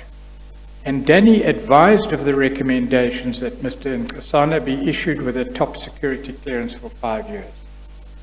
What Mr. Ntombela then did was he challenged the recommendation and findings and indicated that he, that's Mr. Ntombela, had information, and this he told to Danny, that Mr. Nkosana was involved in a murder case which was still pending. Right? Danny then retorted, he said, having regard to the information collected and the necessary investigations done, there was no evidence or information which implicated Mr. Nkosana in the allegations made. And the person who was alleged by Mr. Ntombela, and this was told to Danny, to have made these allegations was Mr. Tulani Dlomo. So it appears from what Danny says at least that Mr. Tulani Dlomo reported something to Mr. Ntombela, and Mr. Ntombela on the strength of that said no security clearance, despite the process that had preceded it. It was at that stage that Mr. Ntombela said, well, go and contact Mr. Dlomo. He's based in KwaZulu-Natal. He's the relevant information, who has information regarding this murder case, or alleged murder. Danny then said he appointed a new fielding investigator to conduct it on the basis that the original vetting field investigator had already submitted a report and was therefore would have been convicted. He then says a meeting was held with Mr. Dlomo in order to confirm the information received from Mr. Ntombela. And he says, contrary to the information provided by Mr. Ntombela, and I'm paraphrasing the affidavit, Dlomo did not provide any information relating to the alleged murder case. Dlomo advised that they approach the police where the case was handled. So it seems that somewhere along the line, incorrect information had influenced the decision of Mr. Ntombela not to grant the security clearance. You have a different version. I'll come to the difference in due course. So the further investigations were conducted, and the field investigator indicated that no information was found which implicated Mr. Nkosana as per the allegations of Mr. Ntombela. So the process was renewed or continued or restarted, however you wish to describe it, but there was no basis found for any refusal of a security clearance for Mr. Nkosana. So Danny then makes a second recommendation on his version to Mr. Ntombela that a top security clearance be issued. As, and again I'm paraphrasing, there was no information or evidence which indicated that Mr. Nkosana should not be granted the certificate since these new allegations could not be verified. Nevertheless, says Danny in his affidavit, Mr. Ntombela decided not to grant the security clearance to Mr. Nkosana. Danny's comment is that the decision not to grant the security clearance to Mr. Nkosana was not informed by the facts at their disposal. And he goes on to say that he denies, however, that he was involved in the decision to deny Mr. Nkosana security clearance. In fact, he says he was dumbfounded when he learnt through the news on TV that Mr. Nkosana had been denied top security clearance. And we know that Mr. Nkosana later appealed the decision and he was granted security clearance.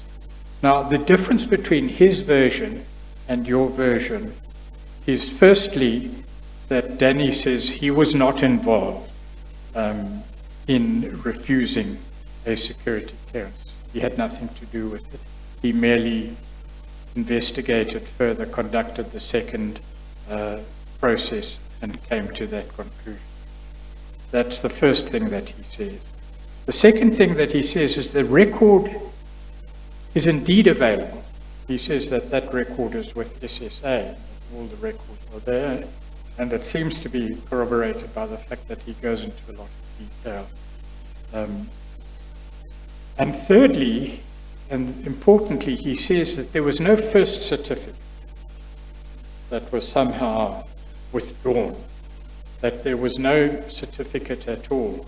There was only the refusal by Mr. Ntombela after all the recommendations were made, and the reversal of that refusal on appeal. Now, I've summarized the different versions. From the point of view of the Commission, these allegations are as serious as the allegations you make. But what do you say in regard to those differences that I've highlighted? Was Danny involved? Is the record available? And thirdly, was there a first certificate issued and then disregarded in favor of a second process? Chairperson, I had an opportunity to go and refresh my mind again because I was made aware of this particular affidavit. First point, in my evidence, I've never said that Danny refused the security clearance. I said that the process was completed, but then he recalled the file and allocated it to somebody else. So in fact, we are saying the same thing. It's only that I think that we are only differing with regard to at what stage did he intervene. But he did intervene and he's confirming it. I'm confirming it as well. So I've never said that he would have refused. Anyway, he doesn't have powers to refuse because it gets signed by the DG, especially for such senior people. So Mr. Nkosana is so senior that an expectation will be that it will be signed by the DG and not anybody. By that time, Danny was a general manager responsible for that. That is one point. The second point with regard to the time frames, I've got difficulty there because he doesn't tell us on what date was a security clearance given. My version is that it was issued on the 6th of March. And What year? 2014. 2014, yes. Now, if you take that date and you go to the information that we at least received, albeit not complete, you will realize that there will be entries beyond the 6th of March. And that can only suggest one thing and one thing only, that the investigation with regard to Mr. Nkosana continued beyond him getting the security clearance. We cannot say that the process was whether stopped or whatever, but the legislation which deals with the appointment of the NDPP says that he cannot resume his duties until that process is finalized. So if he had provided the date exactly when this thing was restarted and when it was consequently finalized, we will then be able to see that Mr. Nkosana wouldn't have been allowed to start with that particular process. At least the third point, the name of Thulani Dhlomo is mentioned I didn't say that Mr. Tulani Dlomo was involved in refusing. I said that the investigator was sent to him to get the names of the people in KwaZulu-Natal that could assist with that particular process. That's what I said. The last point is very strange that a DG will refuse to sign. That is actually, it's a pure administrative matter. This file would have passed through a committee, an adjudication committee.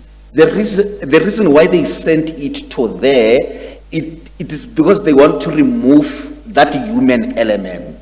So that if I'm hated by the Director General, he's not given an opportunity to be a sole decision maker. So my take is that once it has passed this committee, it is as good as being accepted and issued. I don't see where I'm differing with Danny. If there are any differences, it could be about the dates and at what stage did a And it particular may be the activity issue of take whether a place. certificate was actually signed by a Director General, rather than all the process has been concluded to the point where, for all intents and purposes, the certificate ought to have been granted. I beg your pardon again, sorry. So it may be, what Danny says is that no certificate was granted in the sense that it was signed by the Director General and actually issued to him and then taken away or the decision reversed. You seem to be saying that that could be correct, but not in the sense that all the administrative procedures had been concluded in favor of the granting of a certificate. That could be correct, because even if it's correct, I don't see a conflict between what I'm saying and what is saying. It's not that here we could be talking about two different dates, but the activity itself took place, and we are both confirming that. So Danny may say the rubber stamp at the end of the process wasn't there. You're saying everything leading up to that required the issue of a certificate. That is what I'm saying, Chairperson. But it seems that both Danny and yourself are very clear that the process and its culmination resulted in an outcome that was not justified. That is correct. At least now that I had an opportunity to look at that particular affidavit, we are both saying the same thing again in that regard. And that the chair will look at in relation to other evidence involving Mr. Nkosana, and we don't need to go into that here. That is correct, Chairperson, but maybe I should also mention to say that his version about the availability of the documents. Yes, that's the last issue. Yeah, at the time that I was conducting this monitoring or investigation, if you like, Danny was out of the system. So there was an acting person. He has since returned. That is the reason why we are using a pseudonym. He has since returned, but he returned after I had conducted that. And there is a written report from an acting personnel or the person manager who says that we could not locate at least a physical file of Mr. Nkosana. So I'll be very happy. If he had to cross-examine me on that, I think I'm going to concede to say that you found it, I didn't find it. So you're saying that the unavailability or loss of the records was for a particular period when Danny was not in office? That is correct. Yes, he himself refers to a period when he was out of office in his affidavit. That is correct, Chairperson. Just one last question, if I may, and that is in relation to PAN 1, Principal Agent Network. That report, the summary of that report, do you have it? I do have the summary of that report, Chairperson. Do you feel that you can legitimately give it to the Commission?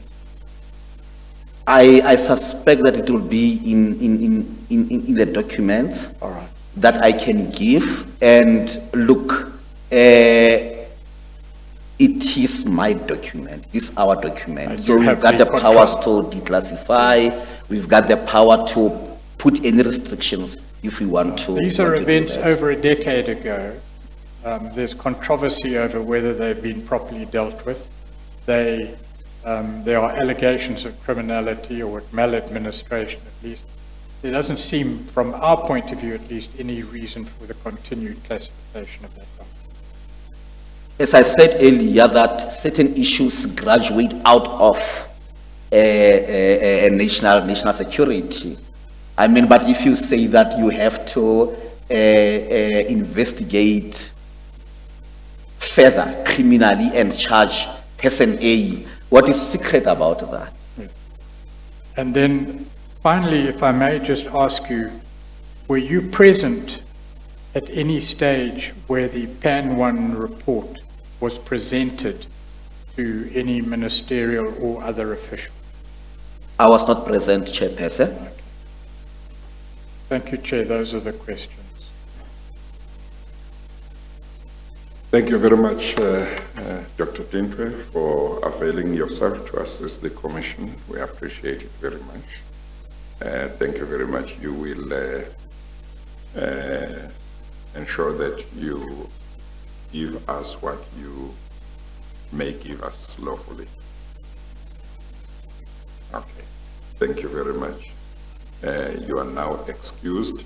We are going to adjourn for about 10 minutes to enable the next work stream to set up. But we will continue on Friday with the witnesses connected with SSA.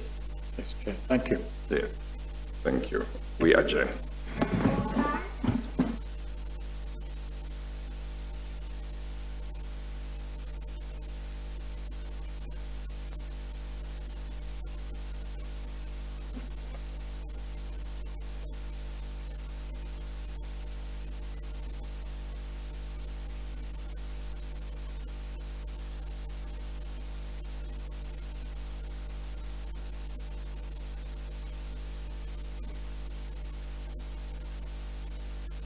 Yes,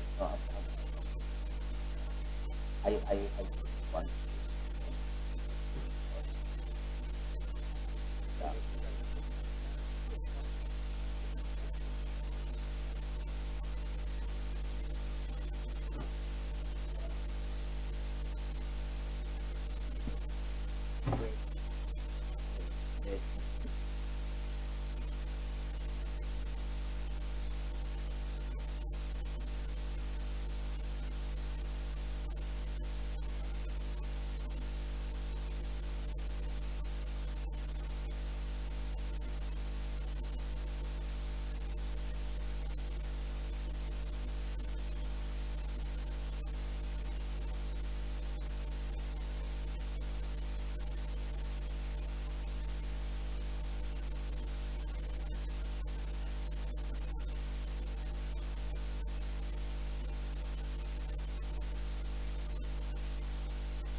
Good afternoon, Mr. Mybeck.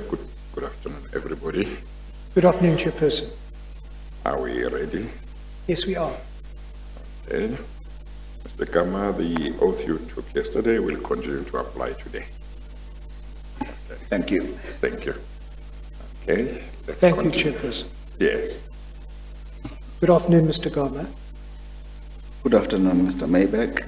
I was at the point yesterday of taking you through Mr. Singh's version in relation to the 100 locomotives. I'd like to just finish off on that, if I may. I think I've taken you to one paragraph in one of his affidavits. I'd like to take you to a few others. Could I ask you please to turn to Exhibit BB23, Bundle 5C.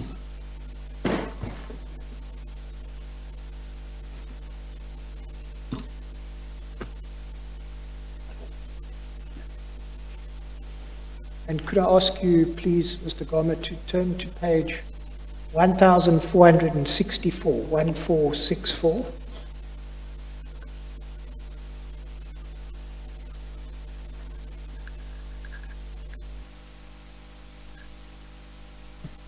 Perhaps I could just ask you to direct your attention to paragraph 151.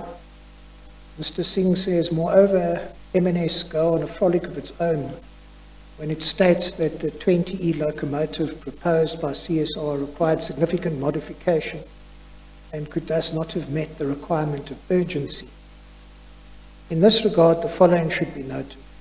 Sub 1, the memorandum at all material times contemplated that CSR would be supplying a 21E locomotive and not the 20E. Sub 2, Mitsui had experienced significant problems with the 19E and 15E locomotives procured by Transnet on a previous occasion via a confinement process. Can I just ask you to comment on that, please, those 2 points? I think he's correct.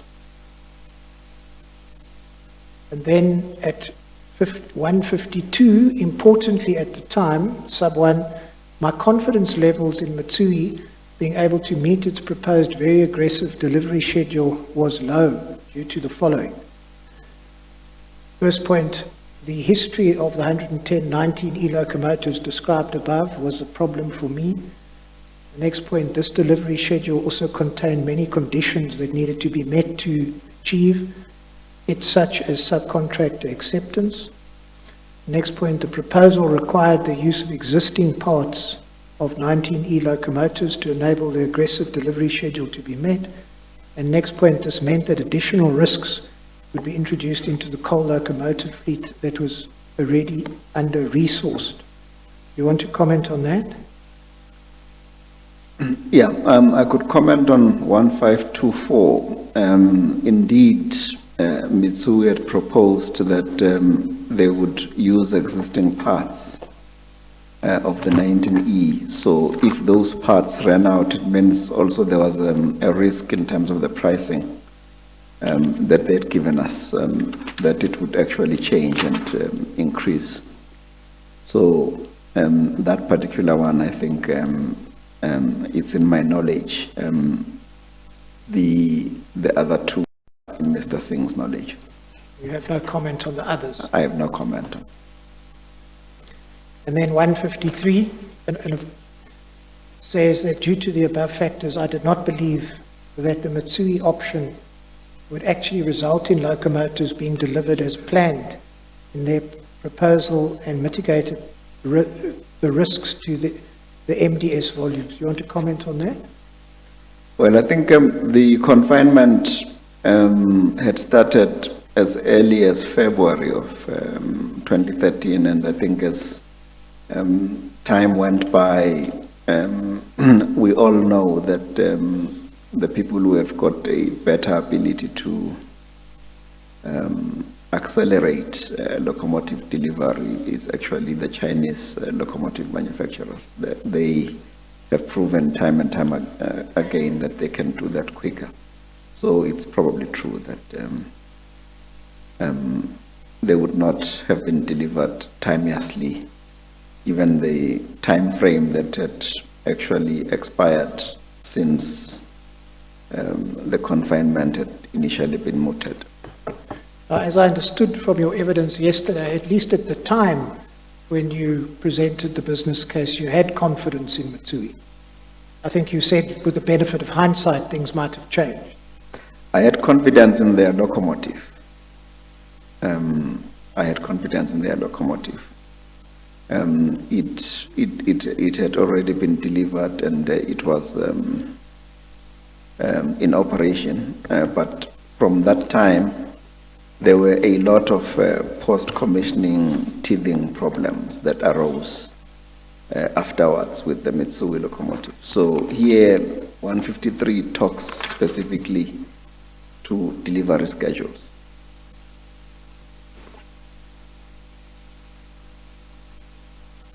All right, if I could then take you, please, to some aspects of the Fundutsi report on the 100 locomotives. Could you turn to Exhibit BB 27?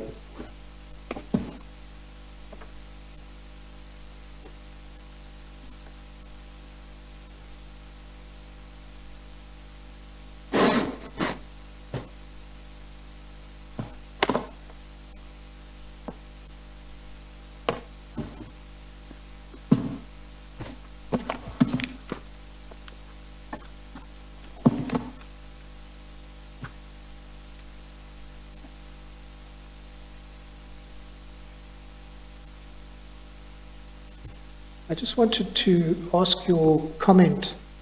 If I could ask you please to turn to page 127. 127. 127.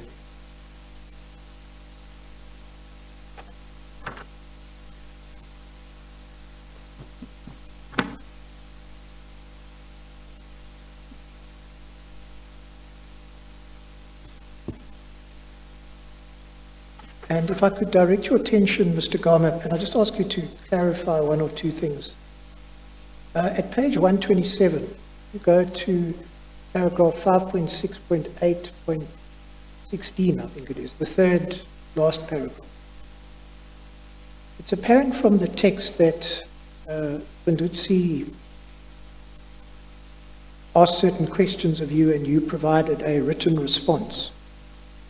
With regard to that paragraph, it says, in his written response, Garma indicated that, quote, the technical and operational specifications and requirements of the 100 locomotives were carefully and cogently deliberated and agreed upon with the end user. What did you mean by that? Are they talking about the 100 locomotives? Yes, it relates to the 100. Yeah, I indicated to you yesterday that after the approval by the PADC, we then put together technical teams that worked with CSR to agree on the technical requirements and to create a prototype. That's what it All meant. right. So in other words, what you're talking about there is post-approval. That's correct. Could I then ask you, please, to go to the top of page 128? In his response, Garma further indicated that, quote, the decision to confine the procurement of 100 locomotives to CSR was extensively debated and considered upon and was arrived at after rational consideration of all the financial, technical, operational, legal, and compliance-related facts. Yeah, I've had occasion to request through you the report or the responses that Fundutsi talks about. What I do want to say to you at the outset is that a whole lot of these quotations, when taken out of context and when they are not read with the totality of the actual memo that I had sent to them, they will send you on a frolic of sorts because they can be taken out of context. So I want you to be aware of that and to note it, because it was when I read the document that I could see that they were quite conservative in terms of the quotation. They quoted those elements which, if you looked at the entire text that they had been looking at, it would give you a very different picture. So it's not something that you should rely on without looking at the text of the document. So then coming back to this one, it is true that the confinement of the locomotives was extensively debated. As you know, it was initially to Mitsui. We spent even more time on Mitsui. The CSR matter was an after the decision issue. When the decision had been taken, we then had to say a decision is taken. How do we make sure that we operationalize the decision? And that's really what this means. All right. Well, I raised it only with you because it appeared to me to be different to the evidence that you gave yesterday. But again, if, as I understand it, you're saying it relates more to what you did after the decision was taken. That's it's correct. The same answer that you gave in relation to sub 16. Yes. And then just... Hang on 1 second, Mr. Myberg. Do you still have that memo or the response that you gave to Fundutsi? Because Yeah, I did request it, and in fact, it was a memo. It's also interesting when they say gamma this, gamma that. In the memo, I qualified in the memo. I said, I'm not going to talk about the actions of individuals in terms of what different individuals did. You must go and ask individuals about their issues. But I'm saying from a Transnet perspective, what were the issues? I did obtain that memo, and I think I obtained it through the commission.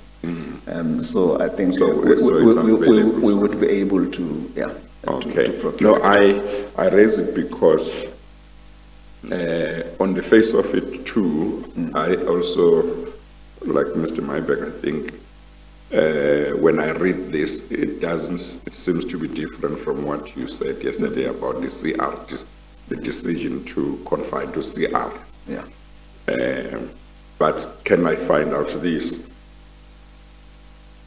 Do you agree that this on its own, without reading the entire memo, namely what is quoted in the first paragraph at page 128, suggests that what you said was that the decision to confine to CR, to CSR, as opposed to confine in general, irrespective of to whoever, that is the decision that this says was extensively debated.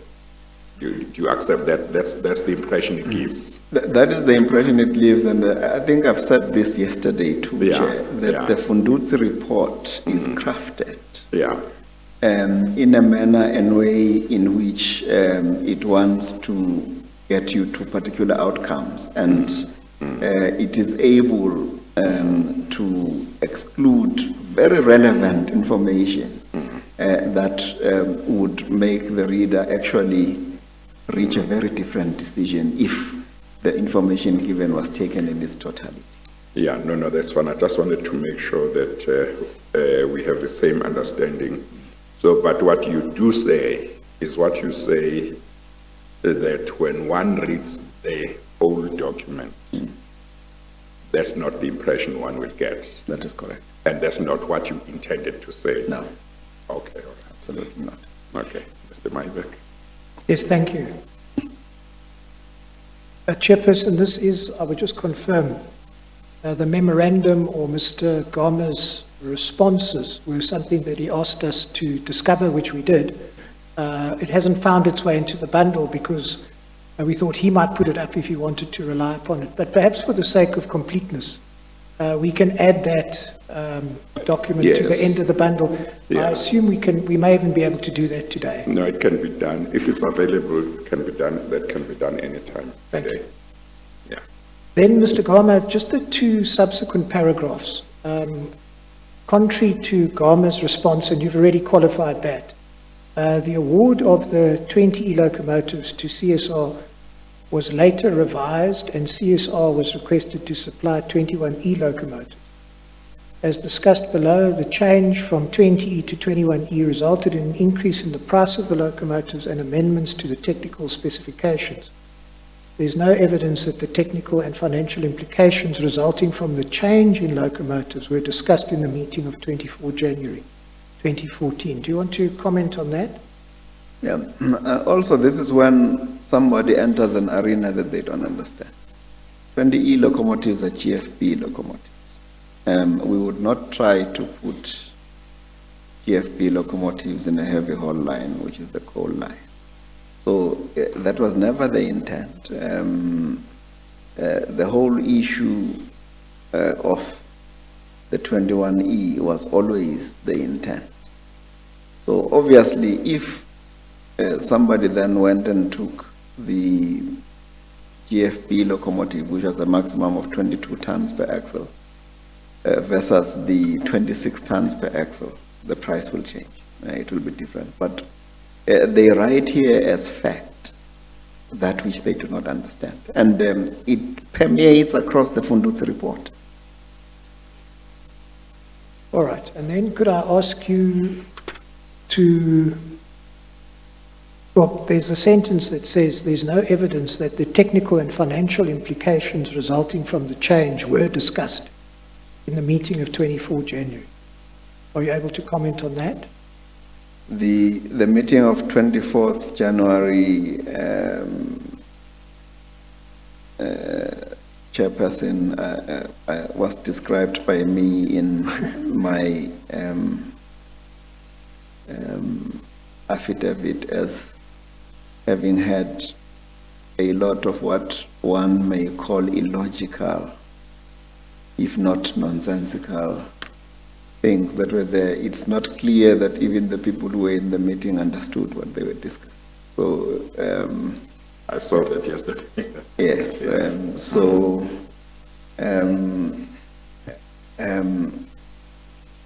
there isn't really much that one can say any further about logic. There was no logic that took place when this particular matter was discussed. As I looked at the minutes, yeah.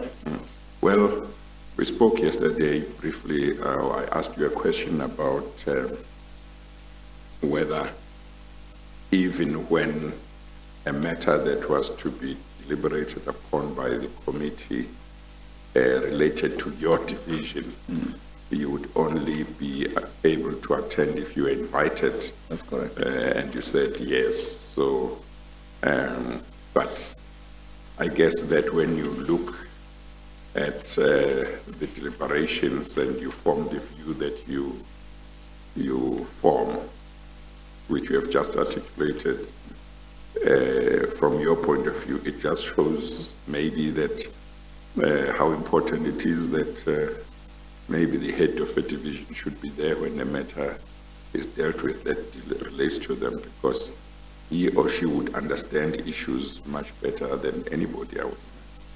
Yes, no, you're quite correct. I mean, there were a lot of issues that were just conflated. Thank you. Mr. Gama, could you then please go to page 130?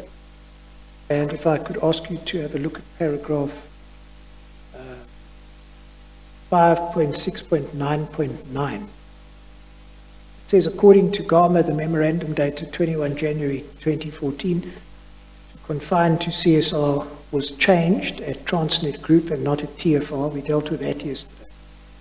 Yes, The next paragraph says, we determined that as per the Procurement Procedures Manual version 2, October 2013 ppm requirement, the end user, in this case TFR, should be the one motivating the procurement process to be followed, i.e. confinement or tender, before the memorandum may be taken to Transnet Group for recommendation to BADC. We determined that Gama and Gianni as the end users did not motivate for the confinement of 100 locomotives to CSR. Want to comment on that? It's true. And then it says, I think they then go off to quote the relevant paragraph. We determined that paragraph 15.1.5 of the 2013 PPM states that, quote, the submission for confinement must be fully motivated in writing by the end user and the Division Chief Procurement Officer, TFR, to the Operation Division Main Acquisition Council and the Operation Division's Chief Executive Officer, TFR, for prior written support of the recommendation to confine. The submission should be submitted on the relevant template under cover of a memo to the GCE. A comment on that?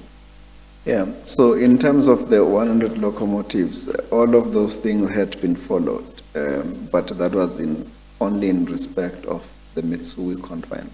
Yes. So when it came to the CSR memo that was submitted, those were then skipped. Does the view you have taken that it looks like nobody was involved in that, in those deliberations, knew what they were talking about, at least in regard to some of the issues relating to this matter,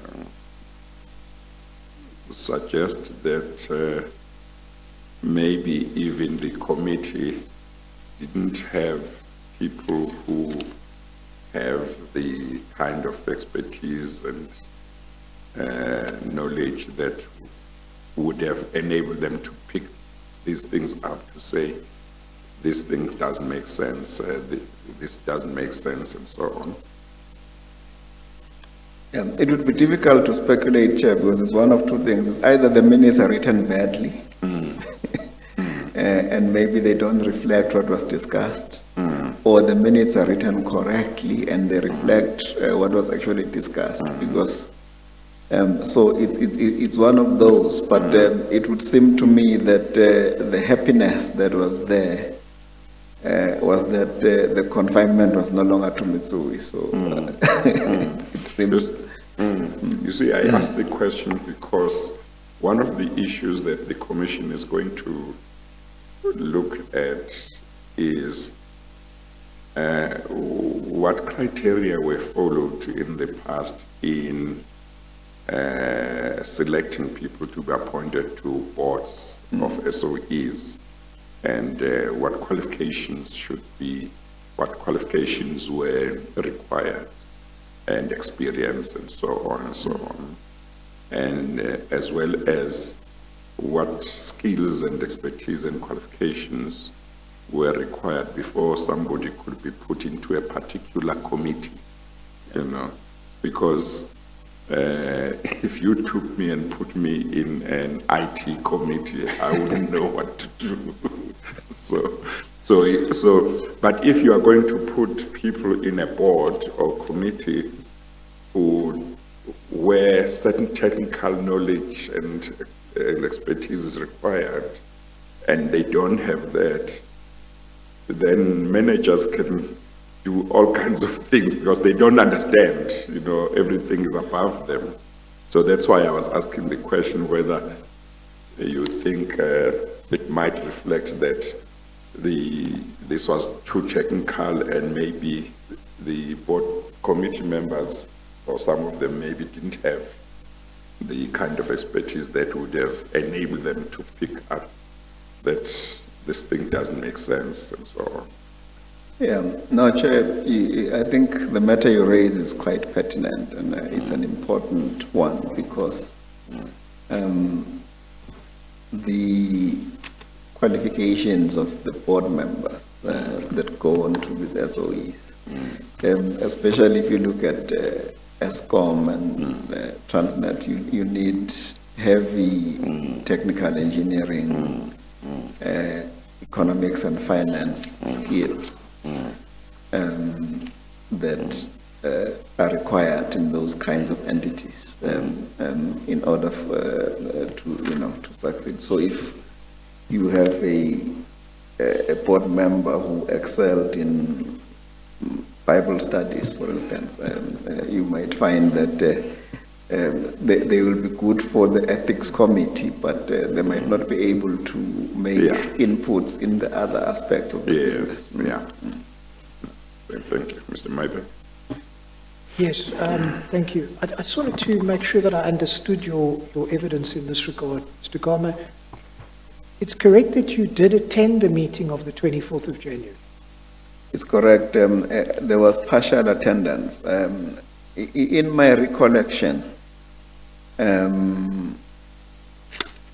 I do not recall that I was there when this particular 100 locomotive issue was discussed, because you'll see that on the agenda that day was also the 1064, and my sense is that I would have been there or called in when the 1064 deliberation takes place. So in most of these meetings, you'll come in, they will tell you that there is a meeting between 10 and 12, be there at 10.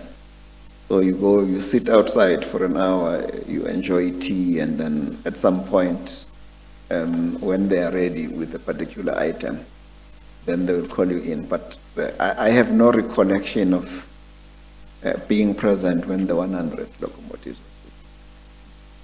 Can I just ask? But if you could turn up exhibit BB4A, so to go to the minutes about again. Before somebody will help you. While they are looking for the file for you, I want to ask the question. If both types of locomotives were to be discussed, would it have made sense for you to leave before the other one was discussed? I think you said you would have been there, or you were there for the 1064? Yes. But you don't remember being there when the other one was discussed. So I'm just wondering whether it would have made sense for you to leave when you knew that they were going to discuss the other one as well. It may have been discussed before we went in for the 1064. I can't remember the sequence of the meeting minutes when I looked at it in terms of what was discussed first. Yeah. But I had been more involved on the 1064 in terms of what was being discussed on that particular day. Remember that I'd even sent a memo the day before, and I wasn't really sure. When I said, no, this thing doesn't make sense, I wasn't sure that I didn't know that it was even on the agenda. Okay. Mr. Maybe. Yes.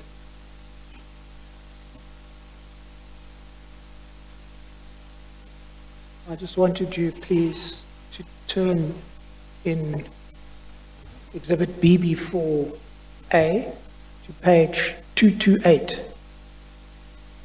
That annexure to Mr. Callard's affidavit, the minutes, we looked at them yesterday briefly.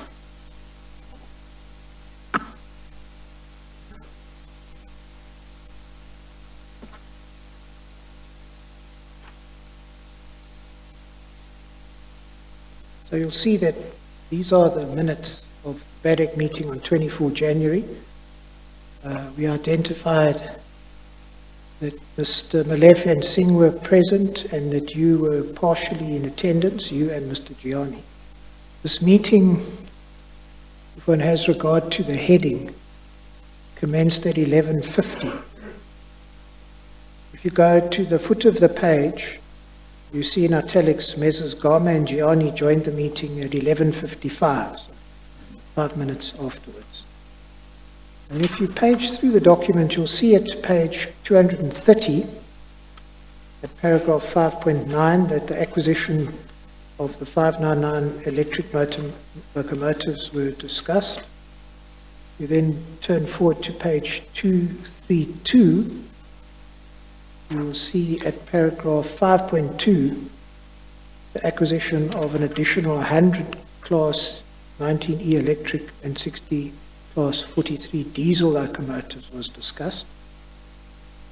And then perhaps I could ask you to turn all the way forward to page 237.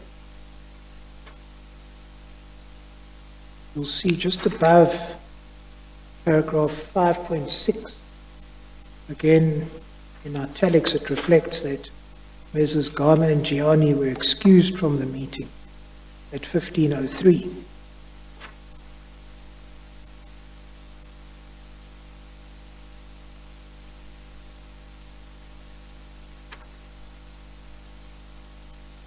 Yep. You want to comment on that? So I think my comments of yesterday might remain opposite. It also took place a long time, where I was said these are the kinds of meetings where you spoke when you were spoken to as well. But I just don't recall this actual discussion about the 100.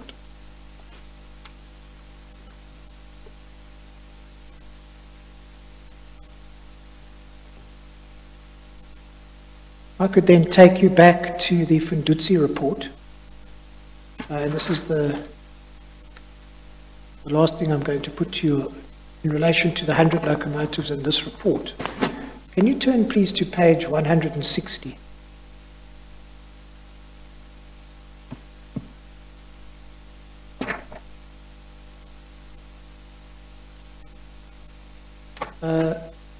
There, I can direct your attention to the middle of the page.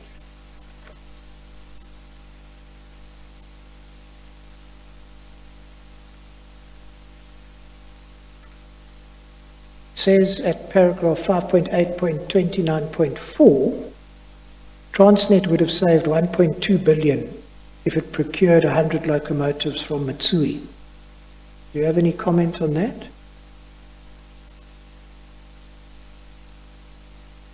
Yeah, I think it's the wrong conclusion.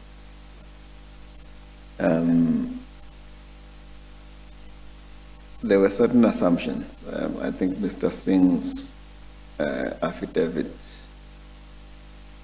was indicating that Mitsui had priced based on assumptions that they could use certain existing parts that were in Transnet's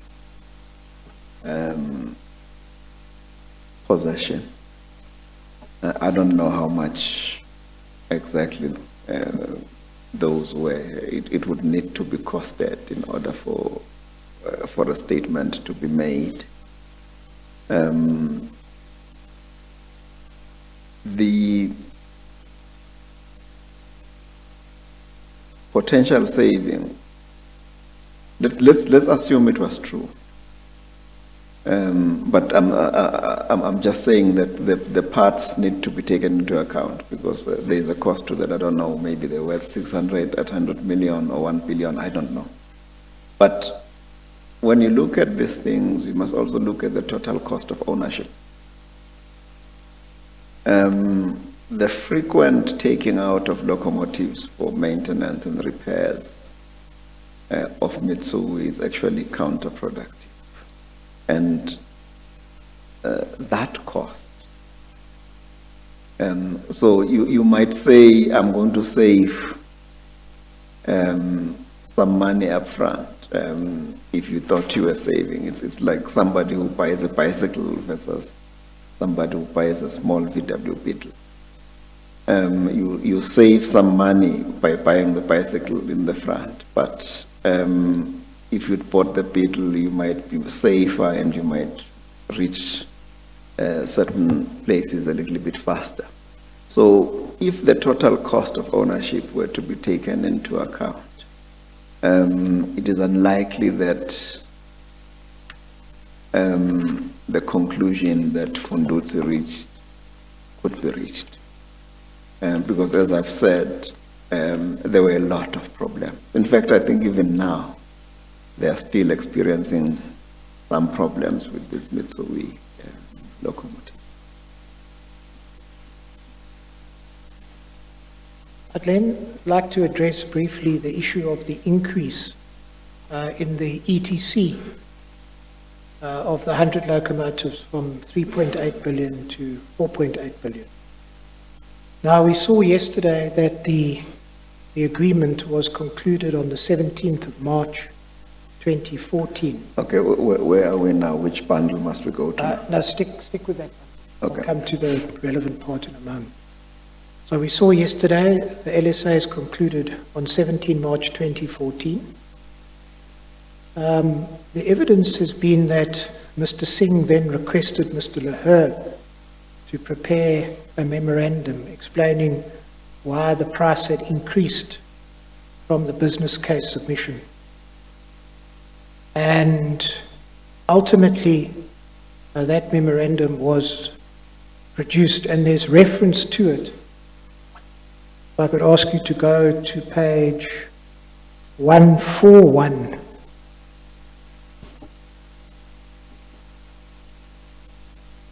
Of the Kundutsi report. It says there at paragraph 5.6.18.8, we determined that Malefe, Singh and Gama issued a memorandum to the board on 23 May recommending approval to increase the ETC from 3.8 billion to 4.8. Now,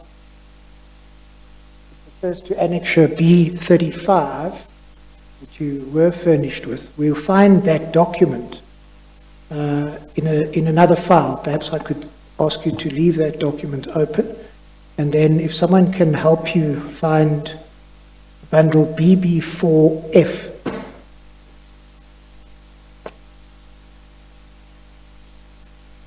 This is Transnet bundle 4 here.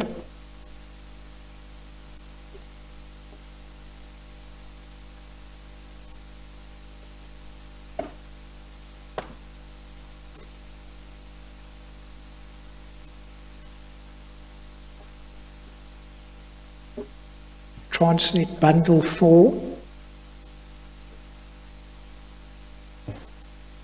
Before.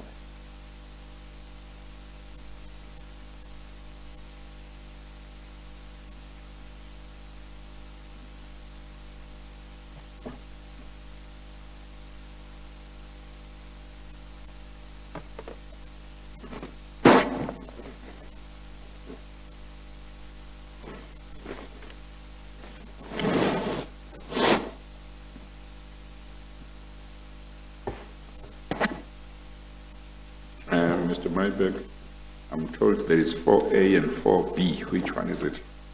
4B.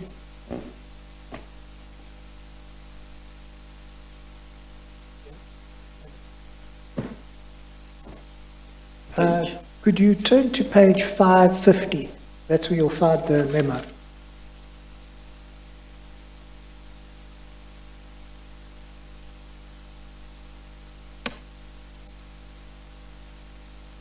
Five 550. Yeah.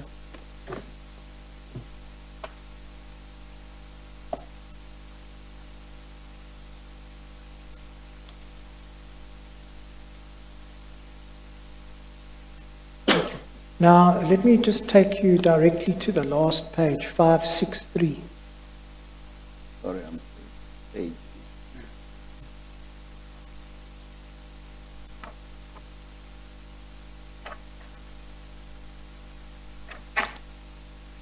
Did you say 553? 563, Chairperson. 563. That's the signature page. Now, you will see that there it records, it's recommended that, and little b, the BOD approves the increase in the estimated total cost ETC for the acquisition of 100 equivalent 19E dual voltage electric locomotives for the export coal line from 3.871 billion to 4.840 billion. Recommended by Mr. Singh, yourself, and Mr. Malefe. You see that? Yes. Now, this memorandum, the evidence has been that for about 2 months, from the 17th of March up until the third week or so in May, for 2 months, Mr. Lahir assisted Mr. Singh in putting together this memorandum. Mr. Lahir gave evidence that Mr. Singh would in fact send him updates, changes that had to be made, and Mr. Lahir would then type them and effect them. Would you confirm that this is the work of Mr. Singh? When he was the first recommender, you confirm that? Yes. It's a finance and a pricing related matter. Yeah. Yeah. Now, Mr. Kellard gave some evidence that he considered the price increase not to be justifiable. Evidence to that effect was also given by an expert, Mr. Chaubi. Now, this is an issue that is being played out in our examination, you'll recall, Mr. Chairperson, of Mr. Singh, because he's the author of this document. An expert report has been put up, he's filed a comprehensive affidavit, etc. I don't want to, and you were not issued with a 3-3 in respect of Mr. Chaubi's evidence. I don't want to be unfair to you and take you through all of that. I'll just simply ask you to comment. There has been evidence led that this increase is considered not to be justifiable. Mr. Chaubi said that anything above 800 million would not be justifiable. Do you have any comment on that? I mean, I accept entirely that it's a strict financial issue. No, who was Mr. Chaubi? He was the expert who gave evidence. No, I don't know. What does Mr. Lahir say? I beg your pardon? What does Mr. Lahir say? Because he was working on the document.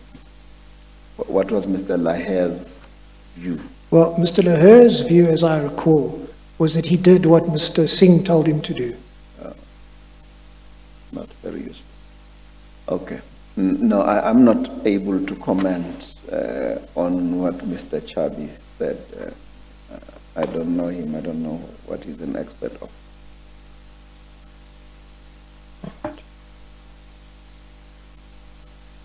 I want then to turn to the procurement of the 1064 locomotives.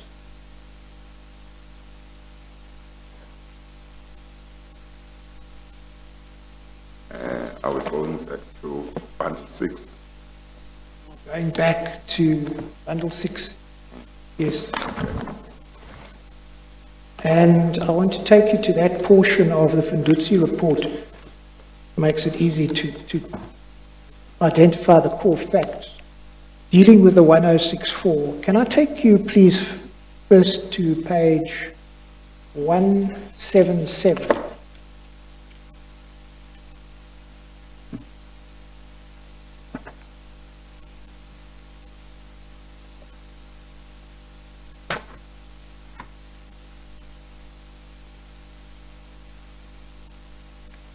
Back to I'll start at 178. Are you there? No, not yet. Can I direct your attention, please, to paragraph 5.9.10 towards the foot of the page under the heading Business Case Stroke Budget. First subparagraph reads, we were provided with a copy of a business case dated 25 April 2013, titled Procurement of 1064 Locomotives for the General Freight Business Final Version, which outlined the need for 1064 in brackets 465 diesel and 599 electric locomotives, Annexure C25. The said business case recommended the purchase of 1064 locomotives at a total cost of 38.6 billion, excluding potential effects from forex hedging, forex escalation, and other price escalations as per corporate plan. Now that business case, you find at Exhibit BB4, little b.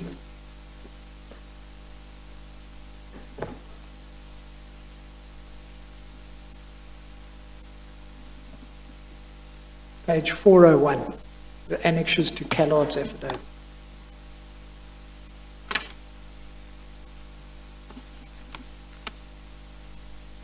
Before little b.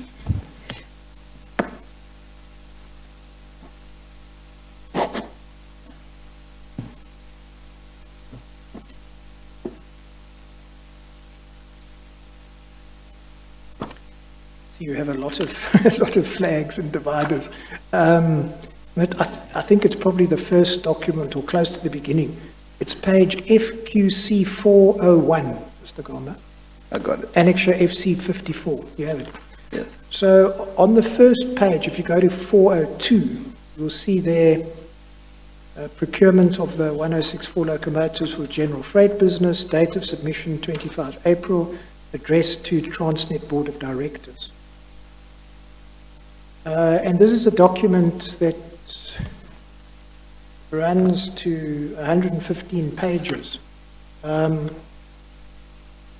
we could go to the end, and that is at page 516. I think I've asked you already whether you recall ever signing this business case. And perhaps in fairness, I must mention to you that we, for some reason, haven't been able to find a signed version. Can you recall ever signing it?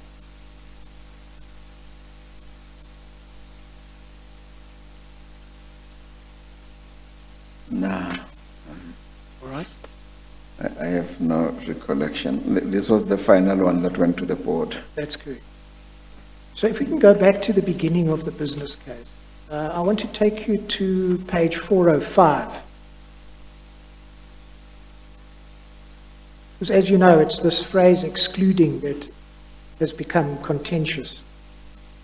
If you look at 405, the last paragraph, second sentence, accordingly it is recommended that the 1064 locomotive business case be approved with estimated total costs of the acquisition of 38.6 billion as per the corporate plan, and in brackets excluding the potential effects from forex hedging, forex escalation, and other price escalation. Do you see that? Yes.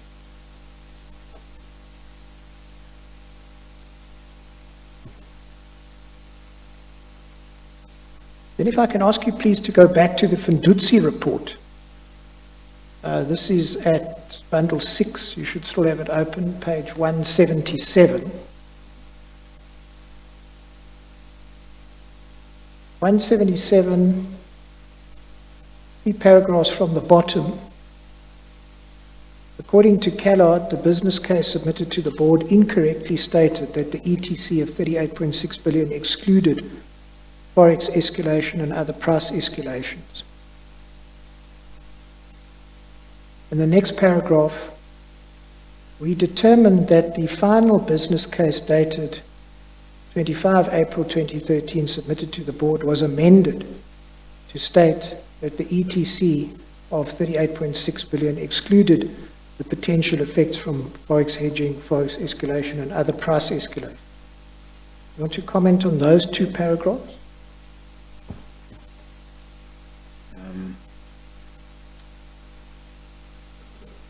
The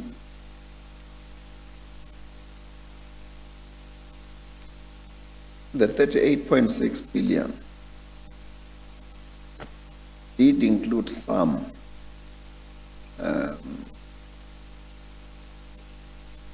what do you call it,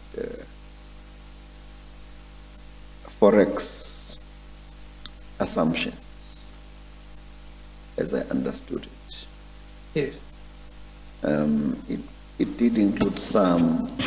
It should have said it excluded borrowing costs because we always excluded borrowing costs, and that was always determined later. But certain assumptions around foreign exchange were always made, and the 38.6 was a historical number that had been developed, I think, even at the TFR business case. Was about 38 billion. It had some assumptions around foreign exchange, but it didn't have everything. It didn't have borrowing costs and other things, but it did include some assumptions around foreign exchange. So you deal with this in some detail in one of your affidavits. That's correct. Let me take you there. Exhibit BB 28, bundle 7. That's bundle 7. It's raining files today, Chair. It is, I'm afraid. Hopefully you don't think it's all meant to confuse you. No, we shall not be confused. Have you got the page, Mr. Maimbe? Page 250.170.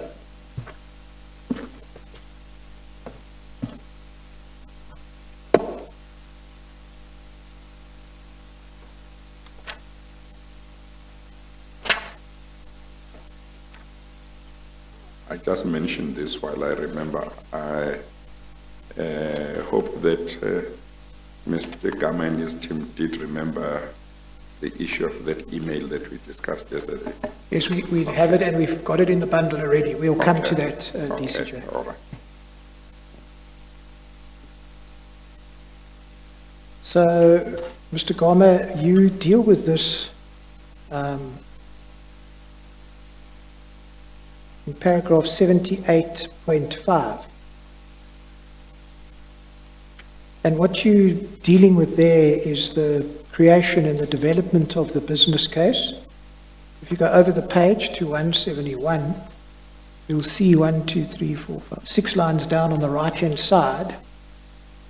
It says on 25 April 2013, 1 year after we handed over the process to Group, the board approved the business case for the acquisition of the 1064 locomotives at an estimated cost of 38.6 billion rand, which excluded the potential effects from forex hedging, forex escalation, and other price escalations.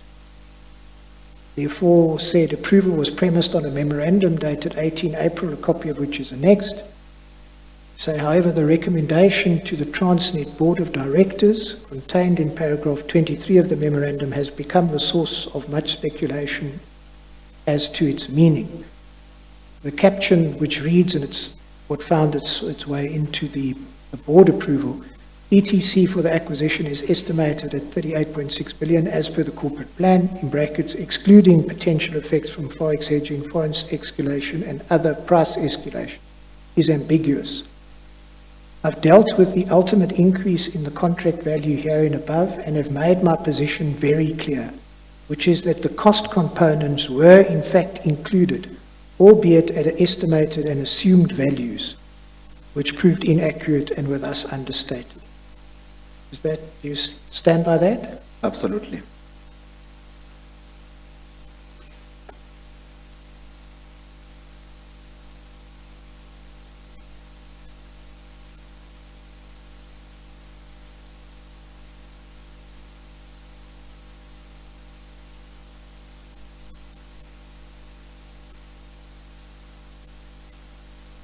Now, if I could take you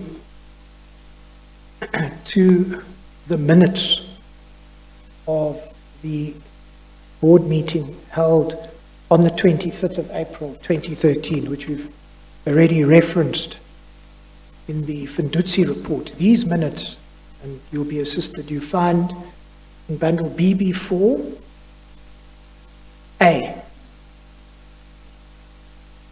So BB4G, I beg your pardon, Pierce, that file that you...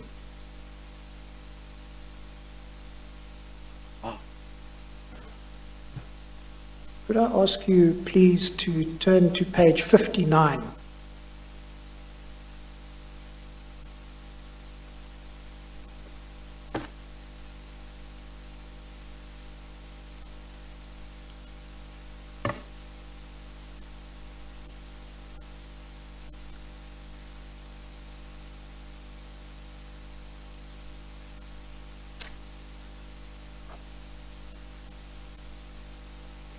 You'll see at page 59 that this is a minute of the special Board of Directors of Transnet meeting held on 25 April 2013.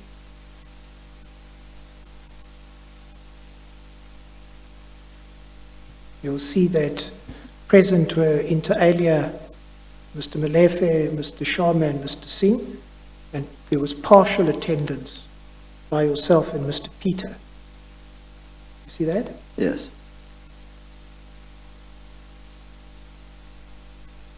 Now, this meeting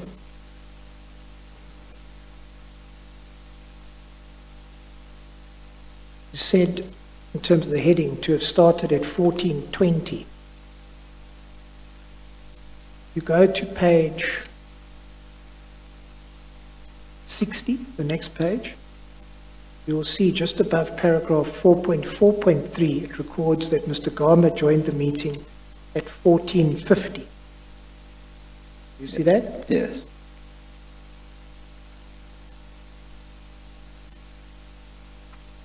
And then if you go to the following page, 61, you'll see right at the end that the meeting closed at 14:45. 15:40. I beg your pardon, 15:45. So on the face of it, you were at that meeting for just short of an hour, is that correct? Yes. The resolution that was adopted appears just above the heading close at page 61. And it contains this sentence that we've been discussing. The business case for the acquisition of the 1064 locomotives for TFR's general freight business at an estimated cost of 38.6 billion as per corporate plan, and then the contentious piece, excluding potential effects for forex hedging, foreign escalation, and other price escalations. The submission of a PFMA application to the shareholder minister for approval. You see that? Yes. And it says, I'm sorry, Mr. Maibecker, I don't see that. Are you still at page? I'm at page 61, that the No, page there is numbers are 61 difficult and to read. 51. Well, yes, it's 51 and 61. I think the official page number, Chairperson, is YM61. Yes, You'll see it's okay. got a line through it, and then there's Yes. handwritten 51. I think it should actually be 61. Yes, so where about on the page where you're reading? If you go to just above the heading close at the foot of the page, Yes, you go up about 5 lines or so, you'll see there's a heading resolved that the board approved the okay, following. yes, So what the board approved there was the business case, an estimated cost of 38.6 billion, and then you have the contentious phrase excluding. which was contrary to the business case document. Yes. So, Mr. Goma, I just want to ask you, I mean, were you present when this resolution was adopted? I think the resolution came with the, what you call it, the business case that was submitted, yes. So why did you not correct that statement? The statement is not incorrect. That's why I say it's ambiguous, because a lot of people nowadays, they're trying to interpret what it means. Well, you'll have to just speak to it a little bit more, because my understanding was exactly that you were saying earlier on the business case as formulated, I think, at TFR, made certain assumptions. Yes. You made that point, but I thought you said that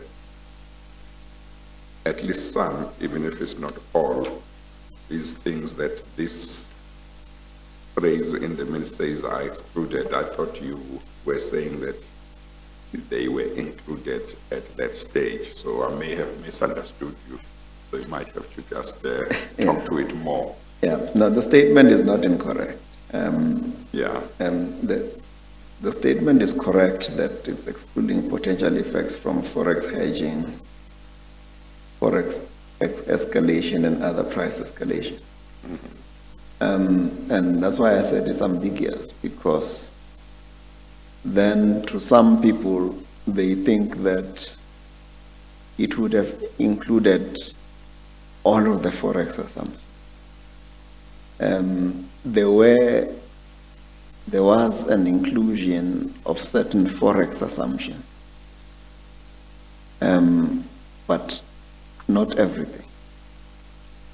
So the statement in itself, as adopted by the board on that day, was not incorrect. That's why I said it's ambiguous, because and it has led to a lot of consternation, because people are trying to say it was 38.6 billion. Everything that has to do with forex had been foreseen. Into account. Yeah, I am saying there was forex Taken into account. taken into account. But there was some forex not taken into account. Yes, because the world changed. So let's put a date on this, because I think it's important. So the date of this is the 25th of April, 2013. So there is that discussion. On the business case, you will see that there are certain assumptions. The assumptions are, what is the rand, dollar, spot rate? And then in there, it also gives you an assumption of what is the future. What is the likely, because this is the world of speculation. What is the likely foreign exchange?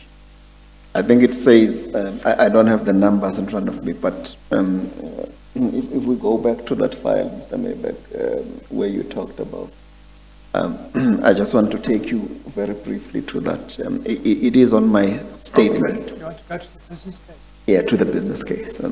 I think that is what will elucidate You to find that chairperson as- what the issues. So that's exhibit BB4B. Yeah. I think it's the first document. And what bundle is it? BB4B. Oh, which is okay, The CalArts annexures. okay.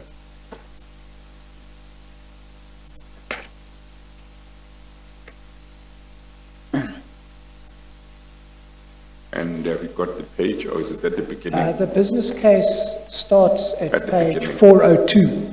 Oh, okay.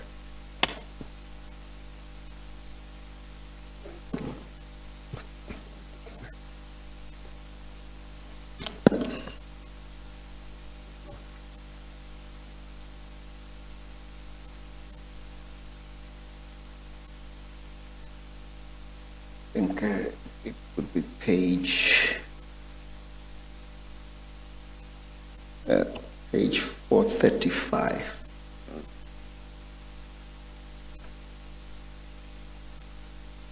But before going there, I just wanted to go to probably page 405, because I know Mr. Maybeck drew our attention to that.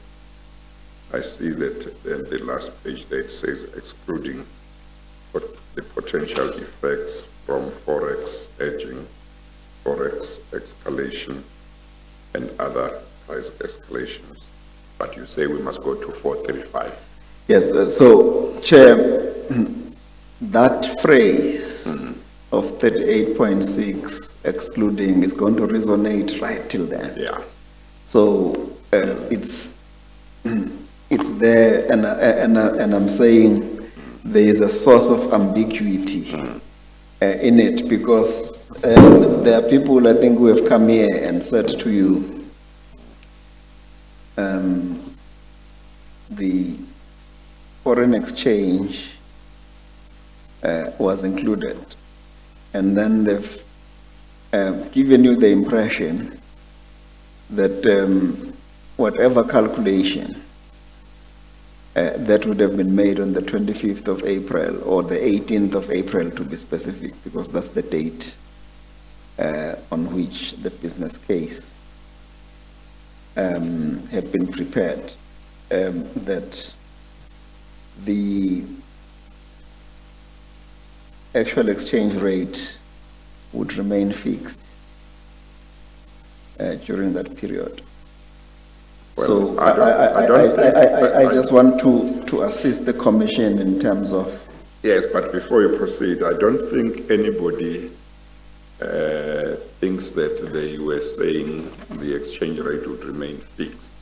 My understanding is that when you talk about what certain items having been excluded or included, my understanding is that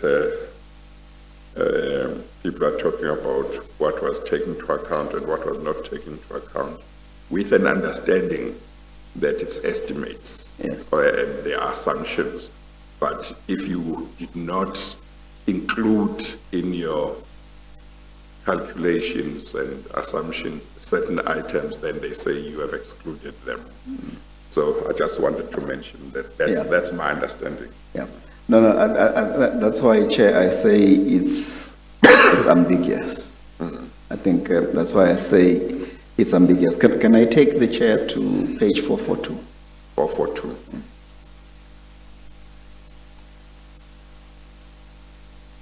Yes. At the top, it says Forex risk mitigation. You see that? If we, and they try to explain what it means. If you go down to the middle of the page, there's somewhere where it says Exhibit 29. Yes. And then it says the rand dollar exchange rate, $1 is 9 rand 13. And then it says a year from now it will be 9 rand 59. And then it goes on and it says in year 7 would be 2020, last year. In year 7 it will be 12 rand 55.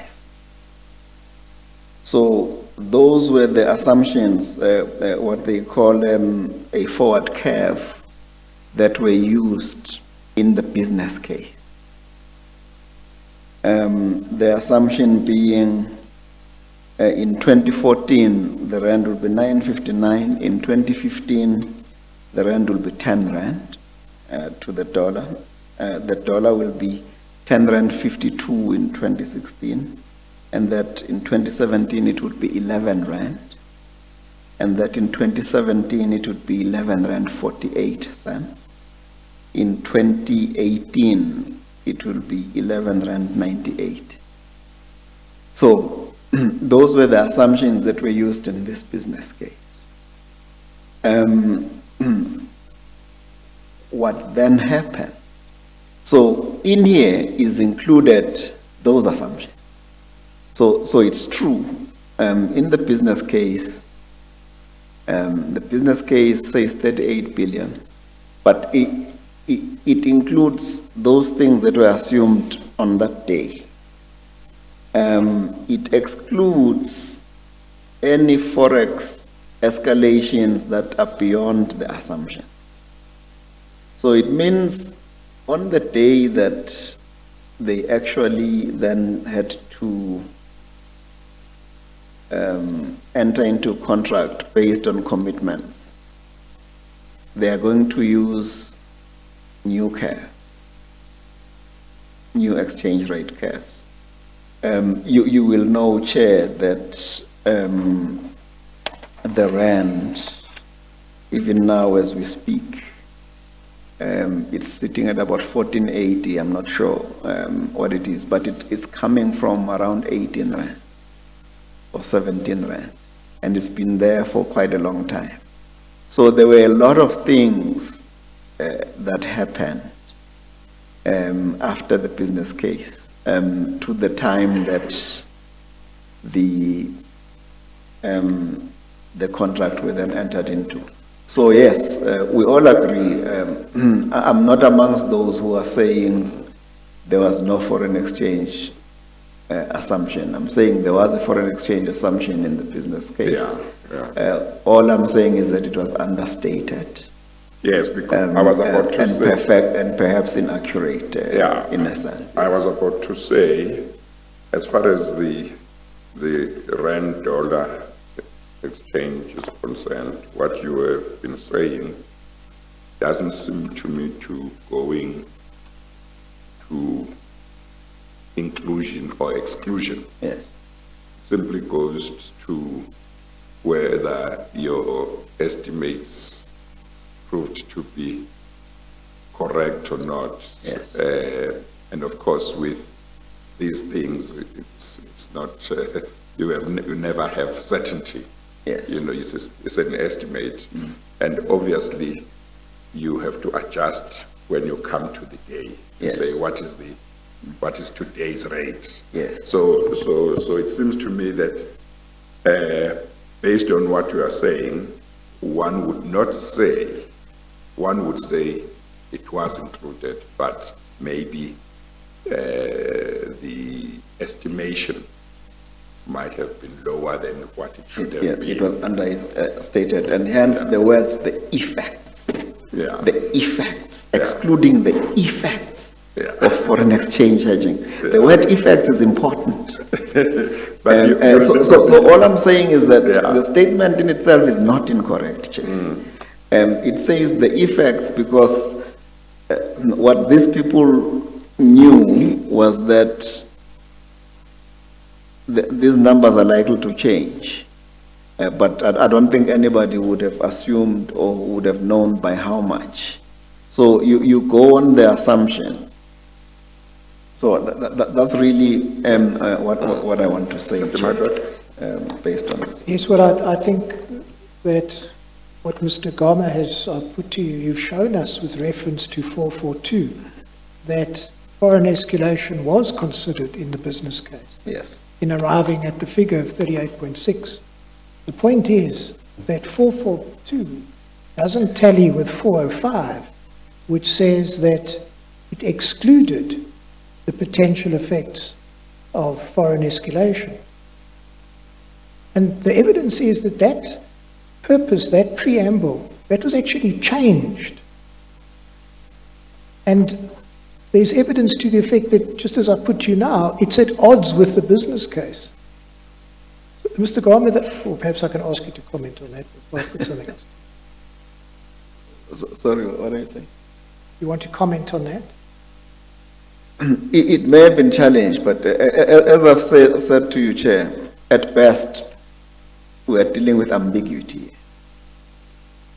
I know that foreign exchange assumptions were made in the business case. But then there are people who would then want to say to you that because they were made, then it means the numbers must be fixed at 38.6 billion. I don't think anybody says that, Mr. Gama. Nobody says that. Nobody says that. So that they were made,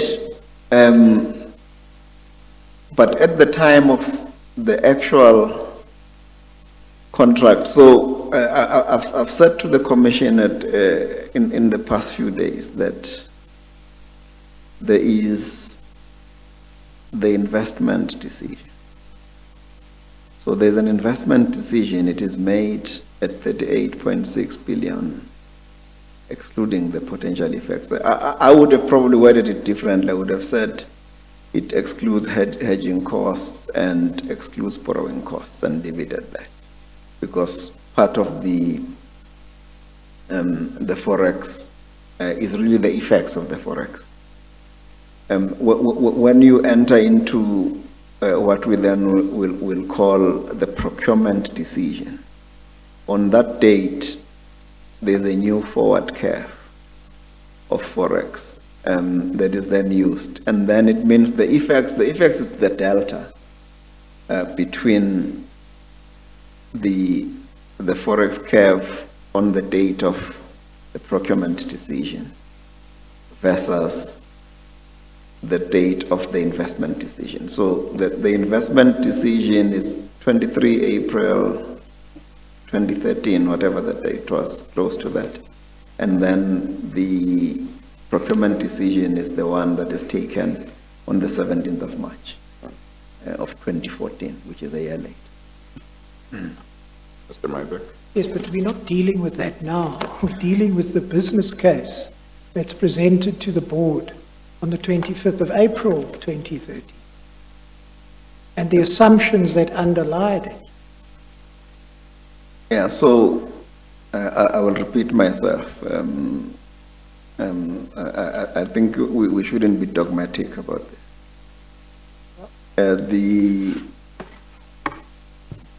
The effects, to say excluding the effects, I don't think there's anything incorrect in that. The foreign exchange assumptions had been made. They were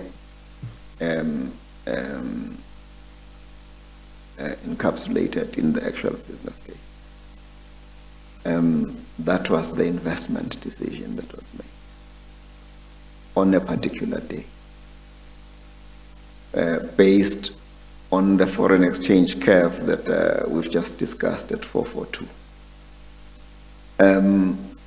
Because I will then take you to the document that I said was presented by Lahe and Smith, where they then come up with a new investment curve, foreign exchange curve. When you said yes, some foreign exchange was taken into account, other foreign exchange were not taken into account, what were you talking about? So the assumptions were of a rand that would remain relatively strong. If you look at 442, Chair, if you look at the numbers, it said that by 2020, the rand dollar would be 12 rand 55. Yes, I understand that this is part of what you're saying. So, and that was taken into account. Yes, in which the, ones in were the, in not the taken curve. into account? Yeah, what was not taken into account is this delta that we then talk about, that in fact, in reality, the rand then depreciated much faster in real life and than the assumptions that were made here. And that's why it's important, when you look at this, you must also then reflect on the other document that I refer to, which the Treasury team then produced on the date when the contract was actually entered into. Yes, well, again, I just want to put to you that what we're looking at now is the position as of 25 April 2013. But Mr. Garma, don't you put it simply and most eloquently in your affidavit, where you say, I've made my position very clear, which is that the cost components, and we're talking about these ones, were in fact included, albeit at estimated and assumed values which proved inaccurate and were thus understated. Isn't it as simple as that? That's what I've said about Right. 6 times, yeah. So they were included. Yeah. They say here that they were excluded. It's really as simple as that. I'm saying to you, Mr. Maybeck, to say excluding the potential effects is not incorrect. That's all I'm saying. So are you saying that what you say in the paragraph that Mr. Mybeck has read from your affidavit is the same as what they say in the minutes? Yes. You are saying the same thing? Yeah, it's not incorrect. It just says, as of this day, things look like this, but we don't know the potential effects going forward. All right. I just want But I know that this thing could have been worded much more elegantly. It was not worded elegantly at all. well, let me just take you to some of the evidence that's been led. Mr. Laher, Mr. Muller, and Mr. Callard were requested in 2018 to undertake an investigation to determine if the business case 38.6 ETC included forex hedging and escalation, and they found that it did. Would you agree or disagree with that evidence? No, we're in agreement with that. There's no need for I'm us to- sorry, you're reading from where now, Mr. Mapeka? I'm paraphrasing the evidence that's been given. Oh, okay. You'll remember that evidence has been given, Chairperson, that in 2018, Mr. Leher, Mr. Muller, and Mr. Callard were requested to undertake an investigation to determine if the business case ETC of 38.6 included forex hedging and escalation, and they concluded that it did. Mr. Garma doesn't disagree with that. Yeah, okay. Yeah, There's also been evidence by Dr. Fine of McKinsey, who testified that the business case ETC of 38.6 also included, he said, hedging and escalation. You wouldn't disagree with that? no, we don't disagree with that. All right. And the expert, Mr. Chaubi, also came to that conclusion. I take it you wouldn't disagree with that? Mr. Chair, I don't know. I've been rather patient listening to Mr. Meyerberg put it to Mr. Garma that various other persons have said certain things. It started initially with Mr. Chowri, if my pronunciation is correct, said X, Y, Z. There's no reasoning to provide the basis upon which that testimony was proffered in the first place. What we clearly see now is that there's a different appreciation, approach, and perhaps interpretation to the concept of what was and what wasn't included. Now, to simply put to a witness, well, somebody else said this, without providing the context within which he said why he said that, is unfair, particularly in the context of what we're dealing with here, and that is the depreciation of the rand. Perhaps to be fair to Mr. Garma, it should be put to him on what basis, if it is contended for, which I believe it is, that his testimony in this regard is not acceptable, on what basis, measured against the other evidence which is now being put to him, not in a proper context, it is not acceptable. Well, To be fair to Mr. Garma. yes, I think that given that Mr. Gama has deposed to an affidavit dealing with these issues and has expressed his views, ordinarily there should be nothing wrong with putting somebody else's view, a conclusion, and saying what you say to that. But if Mr. Gama says, I agree, because maybe it accords with his own view in his affidavit, there might be no need to go to the context. But if he says, well, I have difficulty with that, or I would like to know the context, then it becomes important to look at the context. But it may be that initially, if one puts it and he says, I have no problem, because he has applied his mind to it when he was deposing to his affidavit, there might be no problem. But if he says, no, I would like context, or I don't agree, then context might become important. But so that would be how I would look at it. Let me hear what Mr.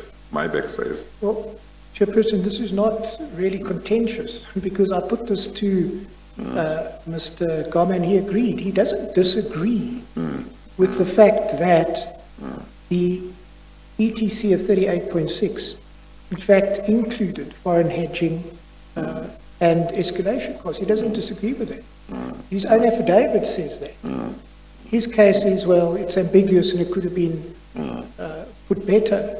But this is not contentious. He accepted that evidence.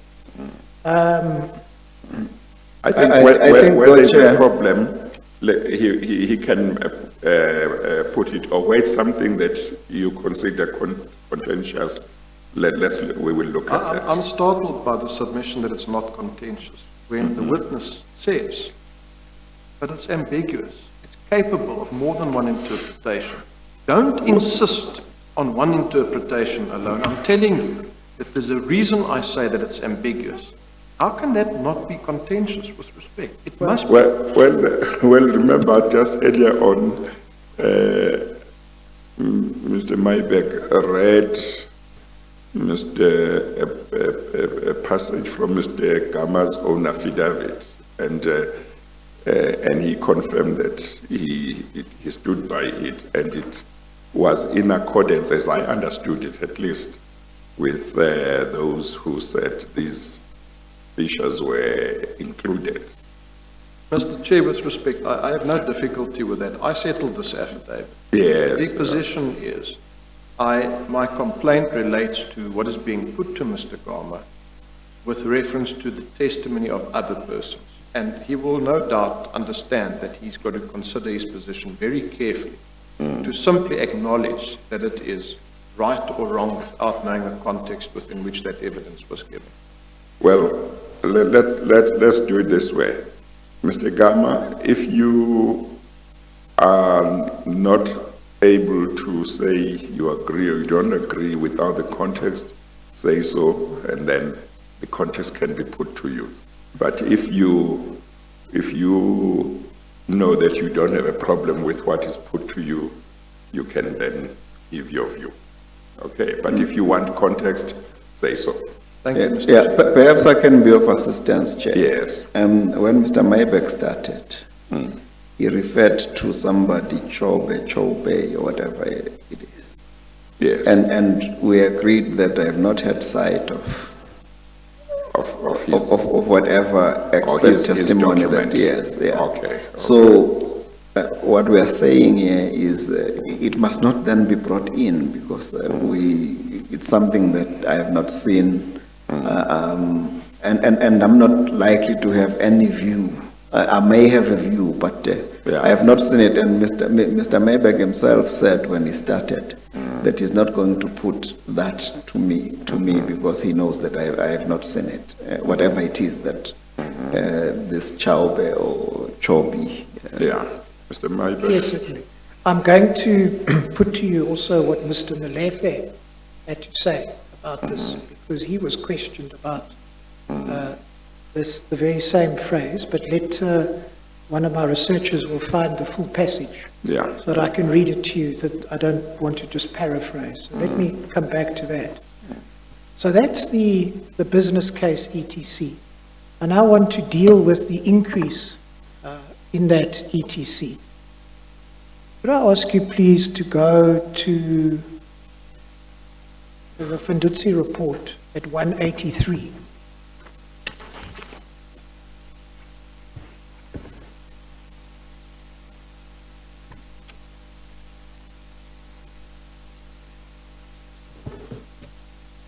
That, I beg your pardon, the chairperson is bundle 6.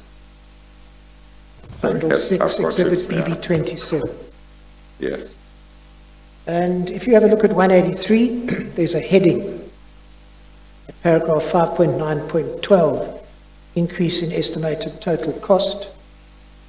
It says that based on documentation reviewed, we determined that on 23 May 2014, Molefe addressed a memorandum to BADIC requesting the committee to recommend to the board an increase in the ETC for the acquisition of the 1064 locomotives for the GFB from 38.6 billion to 54.5 billion. The memorandum was signed by Gama, Singh and Molefe.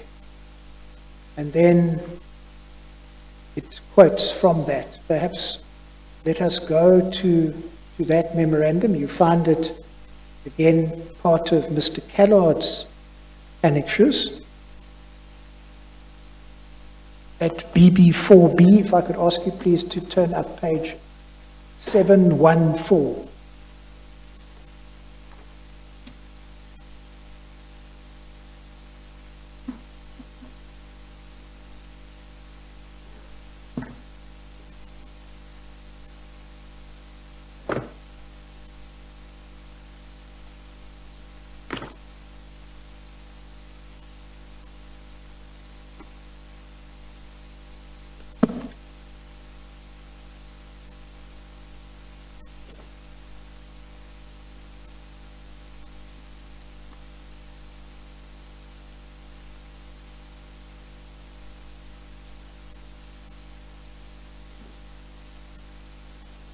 You'll see at page 731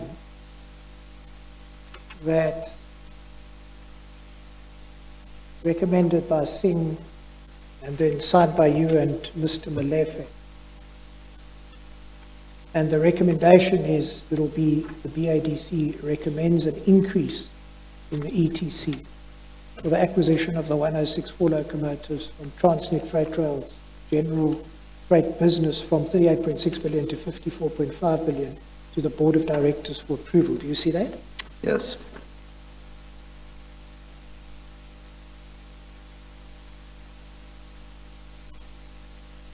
Now, what I've seen amongst the documents is, will you accept that a similar memorandum, in I think almost identical terms, was then prepared and recommended by the three of you for the board?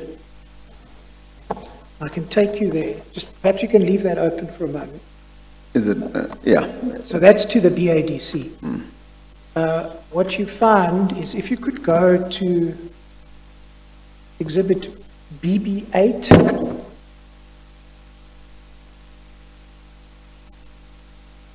B,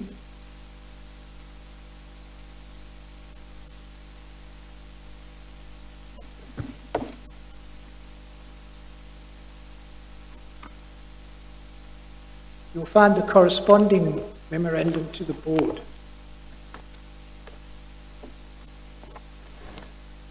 BB8B1. Could you please, can you help Mr. Goma turn to page 165?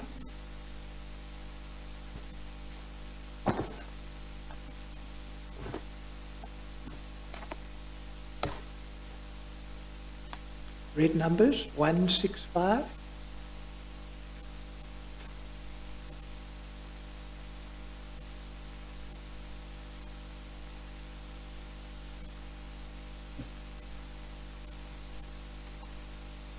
You'll see that this is addressed, whereas the memorandum in Callard's bundle is addressed to BADEC. This is... 1 second, Ms. Mybeck.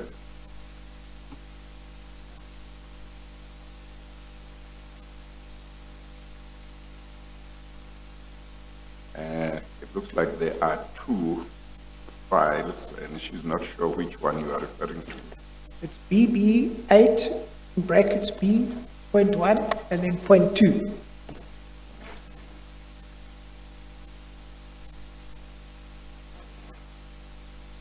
Turn to page 165, please. Red numbers.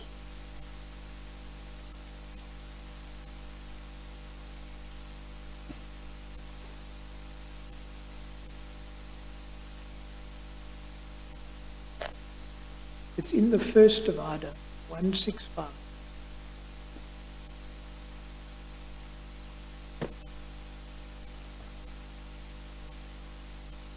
Mr. Goma, are you there?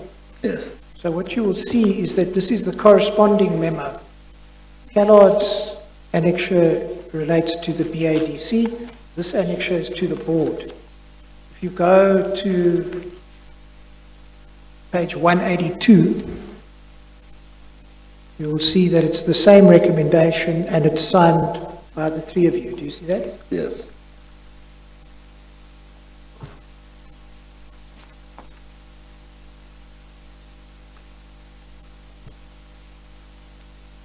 And would you confirm that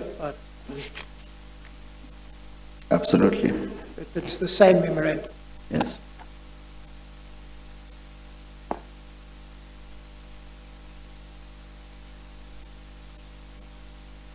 We'll come back to the contents of these memos in a moment. But I ask you please to go back to the Ndutsi report. And I've taken you to paragraph 5.9.12.1 that deals with the BADEC memo. We've now identified the corresponding one to the board, What page is Fundotse? 183.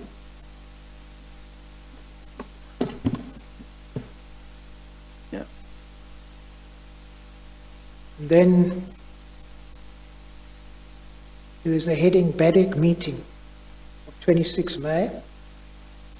Paragraph 5.9.12.3, we determined that on 26 May, Malefe and Singh attended a BADEC meeting where the above request to increase the ETC was tabled. We determined that Gama did not attend that meeting. Would you confirm that? Okay, I think that it's probably based on the minutes. And then if you go to the board meeting where your recommendation presumably served, board meeting of 28 May, paragraph 5.9.12.7, on 28 May 2014, the board noted the reasons for the increase in the ETC and approved an increase in ETC for acquisition of 1064 locomotives for the GFB from 38.6 to 54.5. We determined that, as with the BADEC of 26 May 2014, Gama did not attend this board meeting. And then they set out who was present. You see that? Yes. And present in the schedule were, amongst others, Mr. Malefe and Mr. Singh, and then over the page, Mr. Sharma. See that? Yes.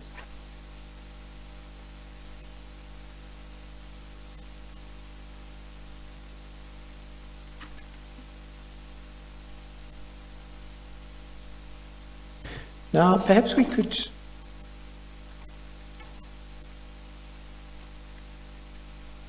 can use either of these memos. Let's use the one, given that they're the same, contained in Mr. Callard's annexures, page 714.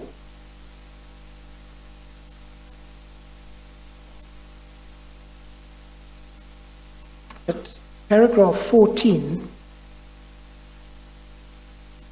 sorry, and let me, I'm sorry, you said 714? 714 of Callard's Oh. annexures, that is BB4B, Chairperson. Mr.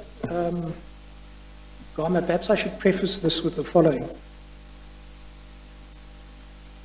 Mr. Leher also gave evidence that this memorandum was prepared in a similar way to the one in relation to the increase in the ETC of the 100 locomotives. They were prepared roughly at the same time, and his evidence was the same as I've described to you, and that is that after the conclusion of the LSAs, and for a period of a month or two, he liaised with Mr. Singh, and Mr. Singh, I think he even used the word, was pedantic. He would provide him with the text, he would provide him with amendments, and he would then type it up. Would you accept that this, as reflected as him being the first recommender, is again, like in relation to the 100 locomotives, the work of Mr. Singh? Yeah, it's work of financial people. Now, if you go to paragraph 14 at page 5715, it records the acquisition of the 1064 locomotives was approved by the Board of Directors in April 2013 at a cost of 38.6. This excluded the following costs, and amongst them are the costs of hedging and foreign exchange. You see that? We've debated that issue. Yes. And then if you go to paragraph 23 at page 717, But I think also importantly, one of the things that I'd said is that it also excluded the cost of changes in economic condition yes, between the approval of the business case and the award of the contracts, which was highlighted there. Yeah. yes, absolutely. Then, I may have missed this, Mr. Maybeck and Mr. Gama. When you were elaborating or dealing with your understanding of the phrase excluding blah, blah, blah, blah that we found at page 402, or was it 405? Yeah, 402, yes. Yeah, 402, Yes, yes. yeah. You were saying that it was included, said the features, you made the example of the Forex, you said some was included or some features were included, others were not included under Forex. but I don't think you got to talk about other items that they said were excluded to indicate whether your view was the same in regard to the other items other than Forex. Yeah, no, those things, as I said, they were all included, albeit the estimation and the assumptions of the values that were put in the original business case. They were somewhat understated. Yeah. Because that is from the period between the time when the actual business case was made and the award of the contract. Yeah. Yeah. So what you said in respect of Forex applies to the other items as well? Correct. Okay. Mr. Mypack? Yes, if I could, so what this motivates for is an increase.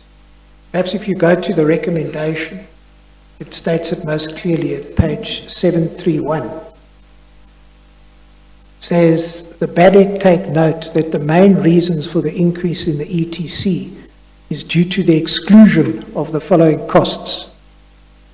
And first, the cost of hedging, and then the cost of future escalations. The You see cost that? of hedging for foreign exchange movements. Yes. The word movements is very important. Yes. Yeah. That was the exclusion of that, and the exclusion of the cost of future inflationary increases, escalations, I beg your pardon. Yes. And it's on that basis that it's also, BADEC recommends an increase. Is that correct? Yes, and also the cost of the Transnet engineering that had been excluded in terms of their scope. Now, Yeah, and then the economic conditions, the changes in economic conditions. so you were not present at the BADEC meeting or the board meeting, but certainly there has been evidence, and it's been put or will be put to Singh and Malefe, that they misrepresented the position to BADEC and the board insofar as they contended that the business case, the reason for the increase was that the business case excluded Forex hedging and escalation. You want to comment on that? No, I'm unable to comment on what they have said. I think I've said my understanding of things.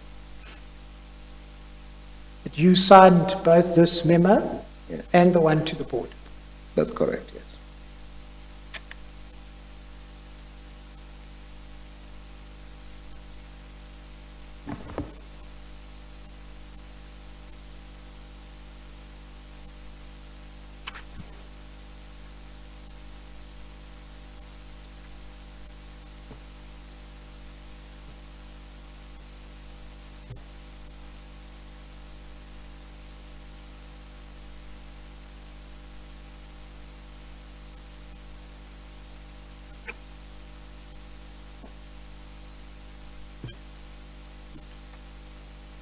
Now,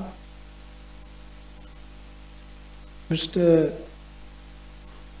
Garner, just dealing with the justifiability of the increase from 38.6 to 54.5.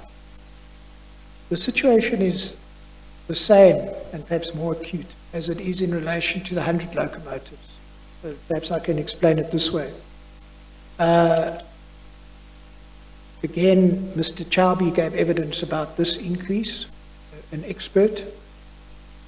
Given that these two memos were the work of Mr. Singh and it's really a financial issue, that evidence was presented to Mr. Singh.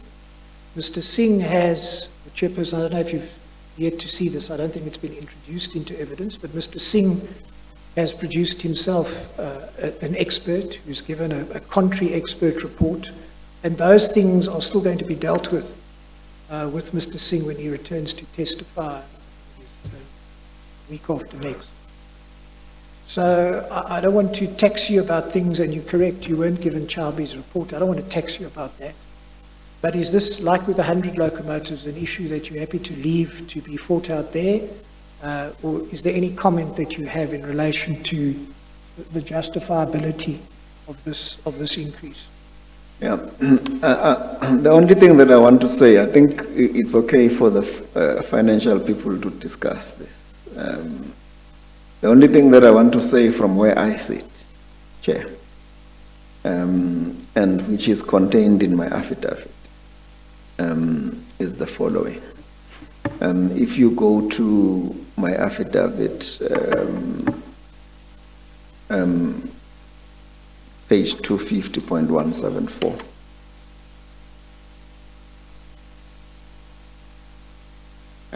Just remind me what bundle it is, or have you got it? BB 28. Oh, okay. Okay, she has got it. Yeah, what page should we go? 250.174. Okay.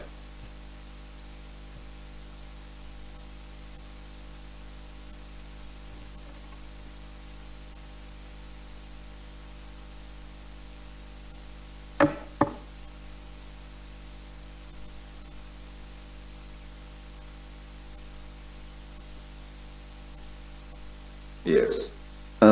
I have, Chair, entered, I think, into evidence the, if you go to 1747811, I've said that a question. 174 being the page and 78.11 being the paragraph. Yeah, the paragraph 7811 on page 174. That a question that has arisen is how the estimated cost in the investment case, estimated 38, escalated to 49.54 billion. Because I think those are the two numbers that must be compared. It moved from 38.6 billion to 49.54 billion. And then I've said that there was a report that was given to me prior to signature of those memos that Mr. Maybeck talks about. That report was from the finance negotiating team, and it is entered here as SG5, and it appears, Chair, on page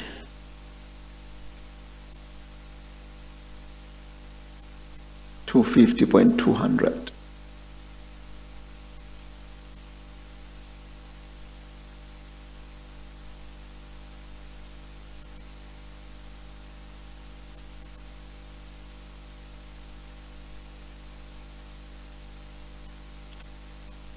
Yes, I've got it. Yes, up to page 250.220. You will see, Chair, at 220 that although this one is not signed because it's it was an electronic. It is signed by Mr. Danny Smith, who is the Deputy Treasurer, and Mr. Yusuf Laher, TFR Finance. In this document, Chair, is what was explained to me prior to signature of that document that went to the board. So I just want to say before we rest the matter, to then indicate to the chair that is the document which then contained a breakdown of the final base costs, which had moved, the base cost had moved to about 40 billion, and then they then allowed all of the other escalations and it went to 49.54 billion. So that was the contract value.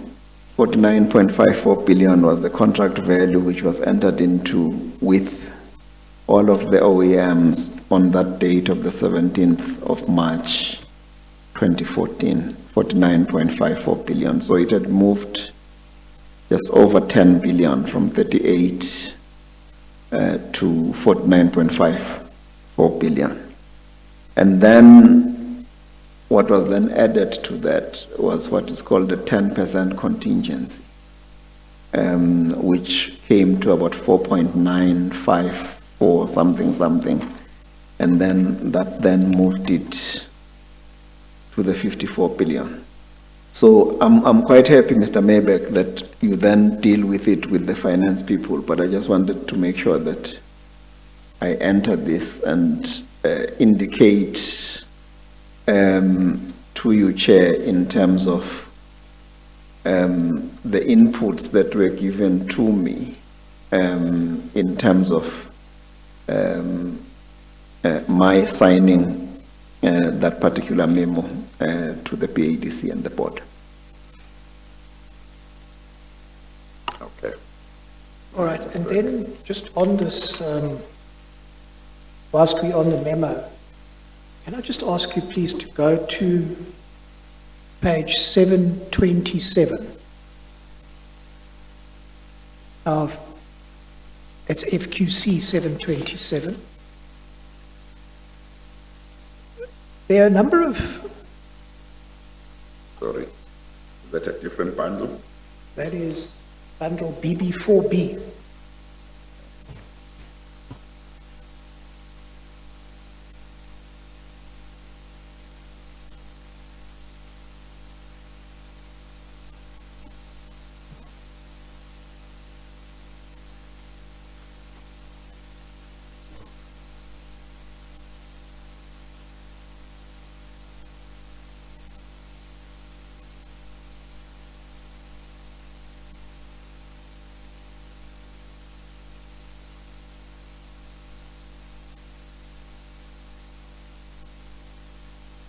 Have you got the page number? 727, Chair.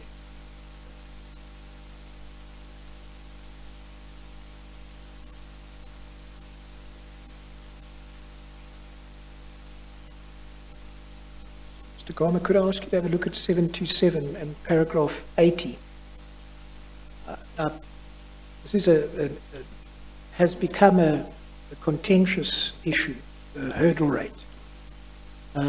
Paragraph 80 says the updated NPV results in a positive NPV of 11.68 billion at the new hurdle rate of 15.2% and 22.71 billion at the TFR WACC of 12.6%.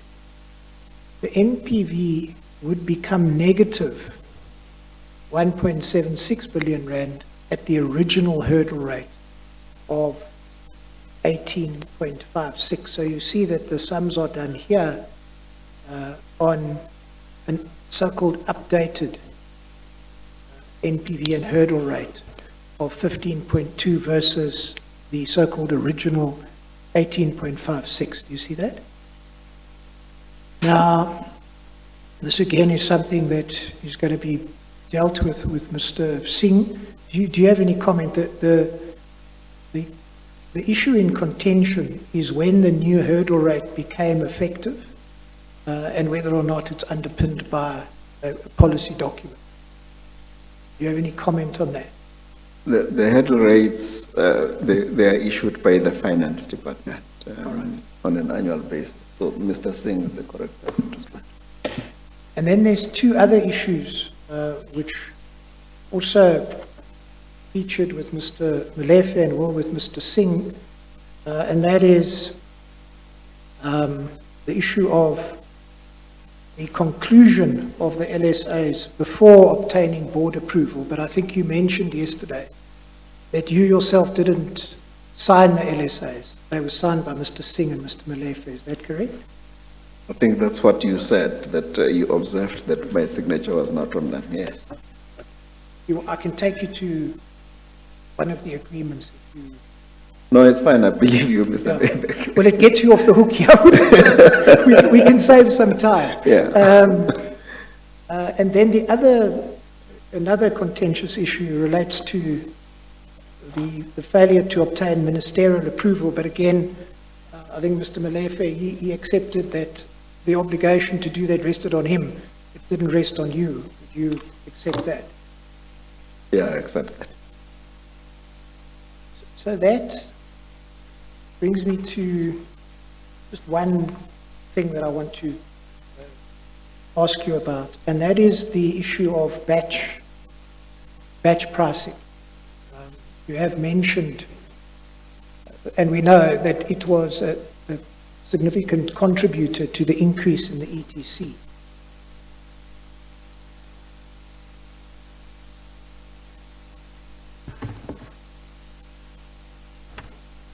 Now,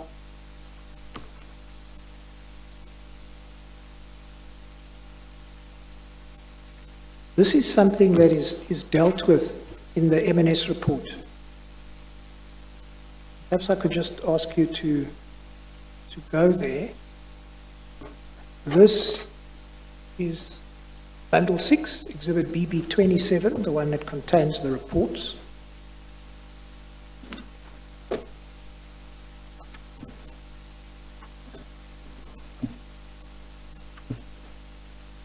And if I could ask you to turn to page 312, please.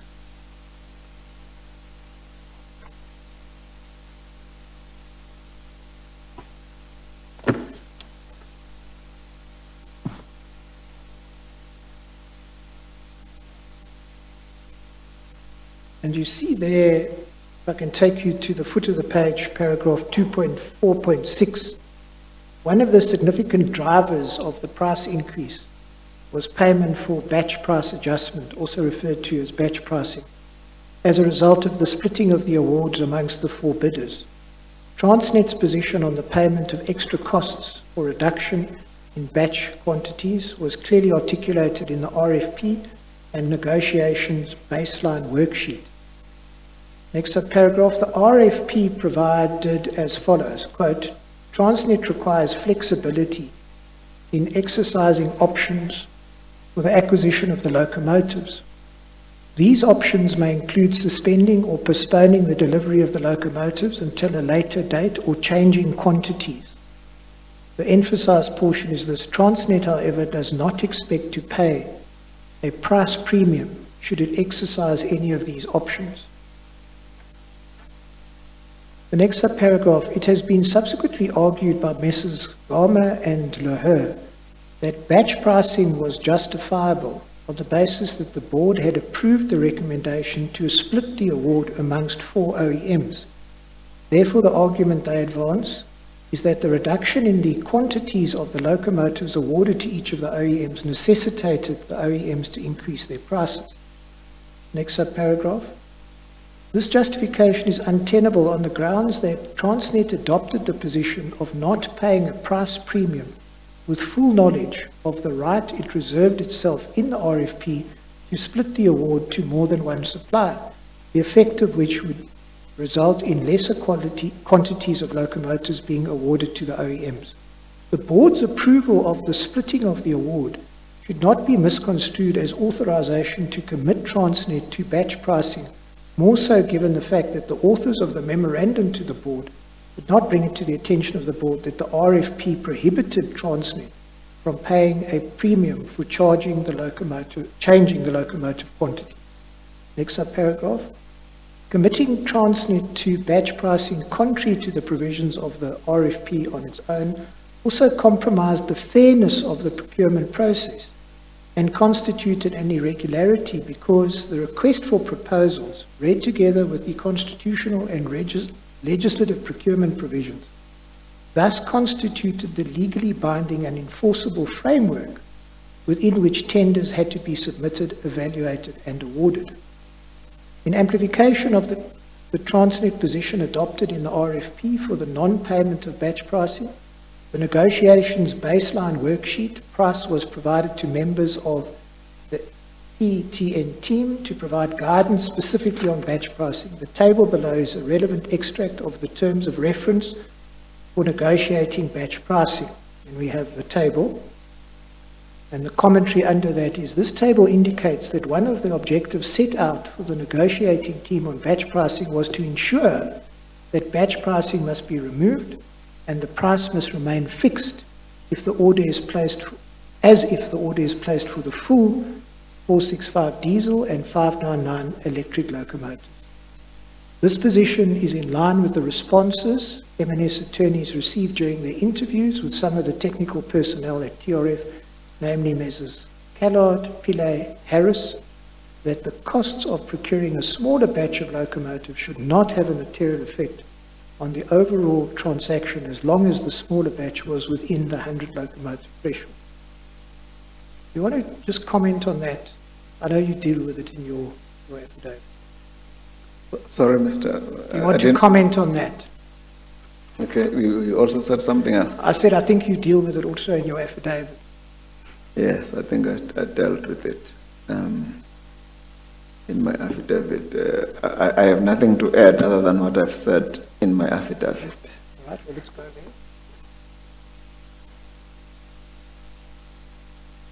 So, got myself swamped with files. Just give me a moment. What page are you at? So you are presumably, Mr. Gama, in Bundle 7, Exhibit BB28, It's your file. BB28. Yeah.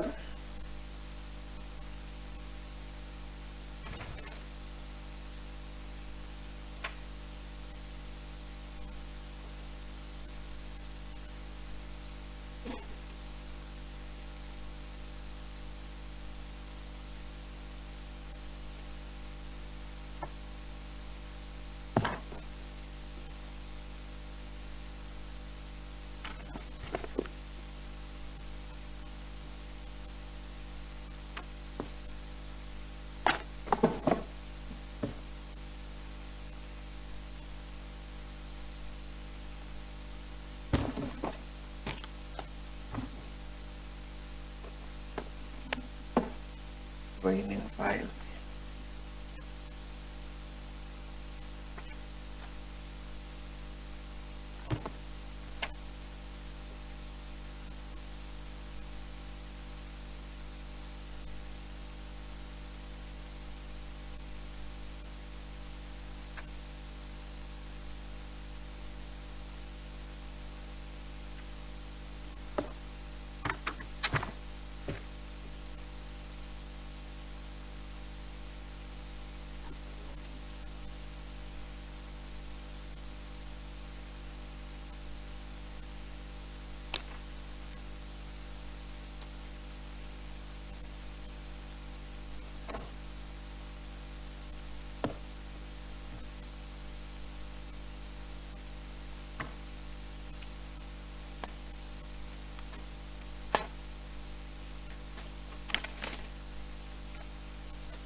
Have you found it, Mr. Gama?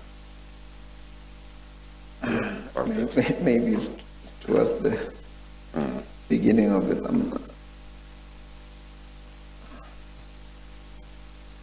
I think it could be in another affidavit.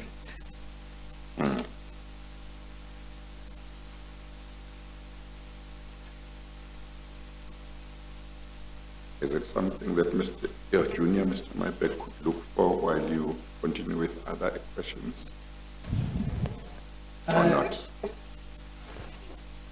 Or you would prefer to try and deal with it now? Or refer I'm to not it able. now? I'm not able to find it offhand. I think I might have had in mind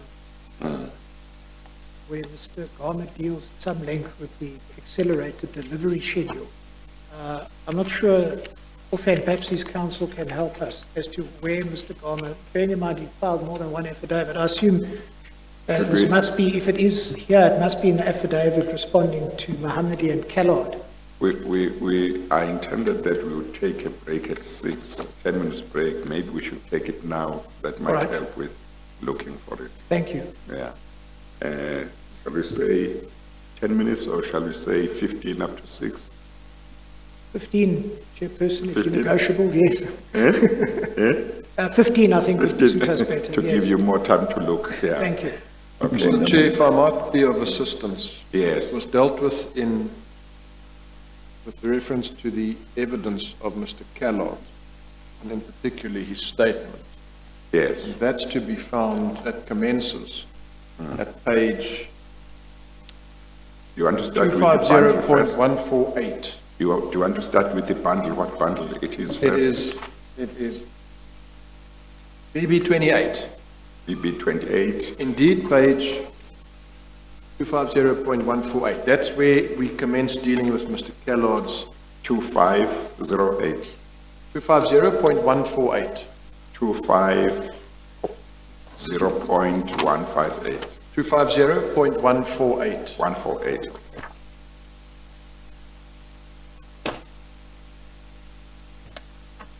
Yes. Yes, that's where it starts. Indeed. Okay. Do you have the specific part where it deals with it, or shall we take the break and then it will be easier to find it?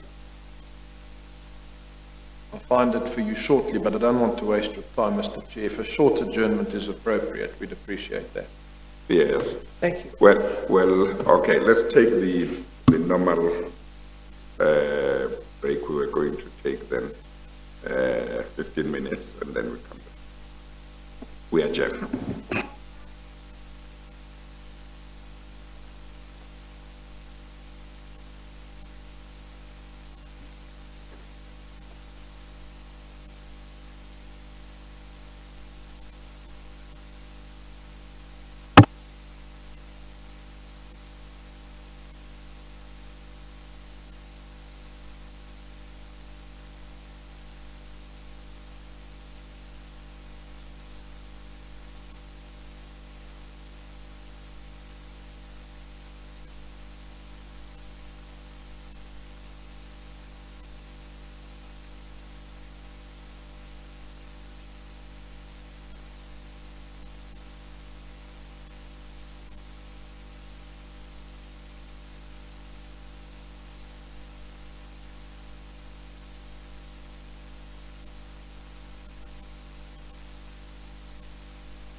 Okay, let's continue.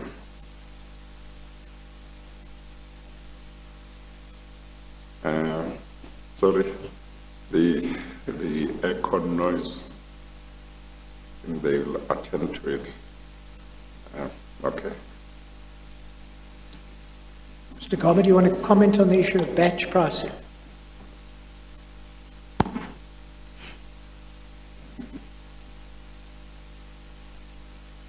Thank you, Mr. Maybeck. Yeah. Before the break, Chair, we were looking for that part in your affidavit that deals with. yes.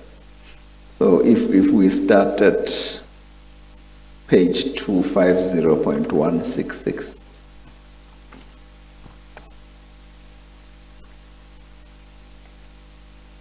And we go to paragraph 72.1. Okay.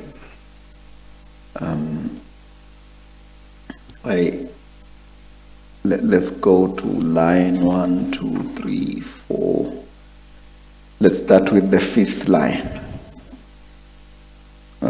where it reads that an anomaly contained in Callard's email of 26 March 2018 is the allegation that Transnet overpaid in the region of 10 billion for the 1064 acquisition.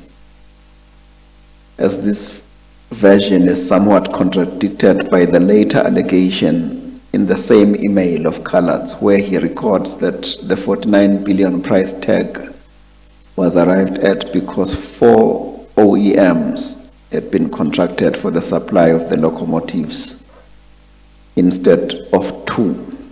Full stop. Thus, an overpayment is not established to have occurred, at least on Callard's version.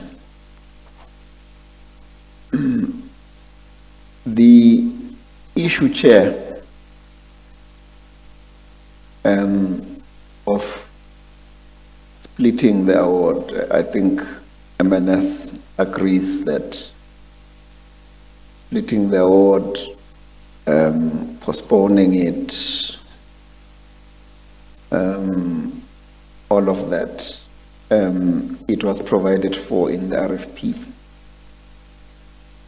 And that the board, being the entity that approved the RFP, could also vary the RFP. I know that when the negotiating teams went to negotiate, and it's an ordinary retail thing. If I wanted to buy 12,000 tons of something, they will say 12,000 tons, you can pay 350. I'm just making an example per ton. But if somebody comes and says, no, I want to buy 100 tons, they will tell you it's 500 per ton.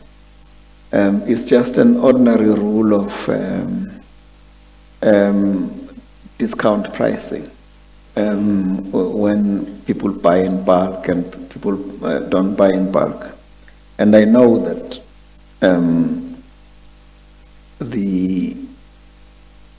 when that decision was made to split to 2 each, so people will say, look, you are going to buy 600 of these things. Now you are telling me that you're only going to buy 300. They refused to stick to the original price. So the price did go up as a result of that, but it was a strategic decision that was taken. And in the document that I referred you to, Chair, that Lahe and Smith did the reconciliation. It contained all of these financial transactions, and it showed the pros and cons of each in some detail, which then came to the pricing that it came to. So there were certain savings on certain things. Because, for instance, there was acceleration, etc. And there were certain higher costs. But at the end, in terms of their detailed breakdown that they indicated, yes, you do pay more if you buy lesser quantities.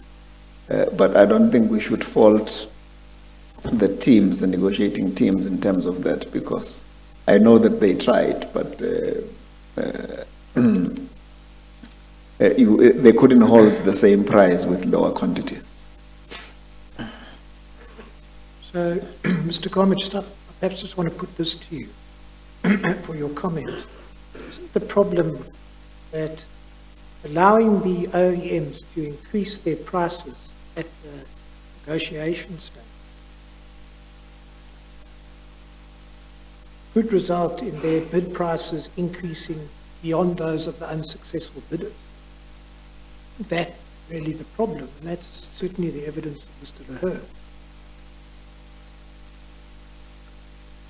In other words, you split the batches, the prices then went up. This happens during the negotiations. Yeah, so everybody would have increased the prices. These ones were now shortlisted because their prices were lower already than the other ones. Even if they then went up, even with the other ones, those higher prices would have gone up even higher. There is no prejudice that you suffer when you are negotiating with a lower price supplier versus a higher price supplier. And I don't think that the numbers were big, significant sort of numbers, but I do know that the suppliers, they did refuse to stick to the original price when the quantities were reduced.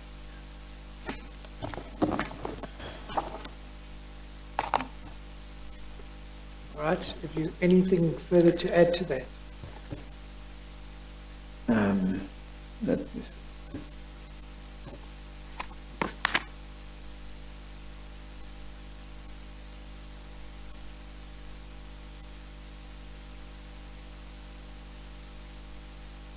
The final thing, Chair, that one needs to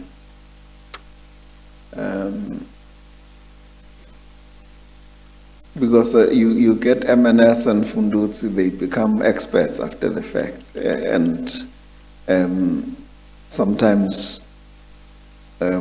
what is not taken into account is what happened in the negotiation. And I think if we just turn to page 250.172,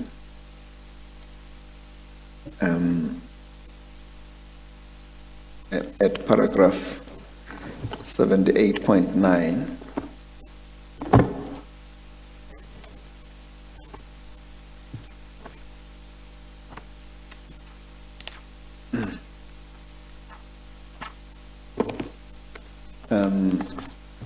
and sorry, if we turn over the page to page 173, in the middle of the page, after dealing with the cross-functional teams, I indicate, Chair, that in addition, there was an independent review of the processes. That's in the middle of the first paragraph at page 173. At 173, yes, in the middle of the first paragraph. It says, in addition, there was an independent review of the processes by a high-value tender audit team, and I've annexed a copy of a report which serves an example of the contract award report of that team, of the high-value team, which demonstrates their satisfactory assessment of the process. And in particular, they they provide an audit trail to support any changes from the initial business case. And to obtain that satisfactory assessment, the results of real-time assurance at each stage of the gateway review must indicate sufficient or full compliance to the HVT methodology and/or the procurement procedures manual to mitigate and manage potential risks to which the process is exposed. There ought not to be any non-compliance weaknesses.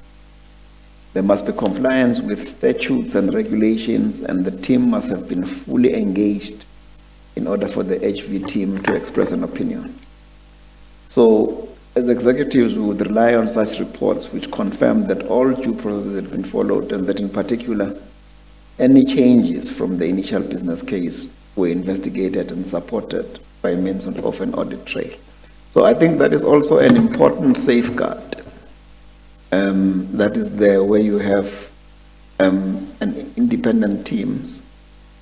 So when somebody says there was batch pricing and it changed, you can go back to the HVT team, they're independent, and you can ask them as well. And I don't know whether any of those have actually been asked to come here just to relate how that process works, because people just say there was a deviation of this and this and that, but it's as if this was just happening in a vacuum, that there was no safeguards that had been put in place in order to look at this. So I think it's just also an important aspect, Chair, to deal with. But I take the point that as I said, the reliance on the financials as the numbers changed,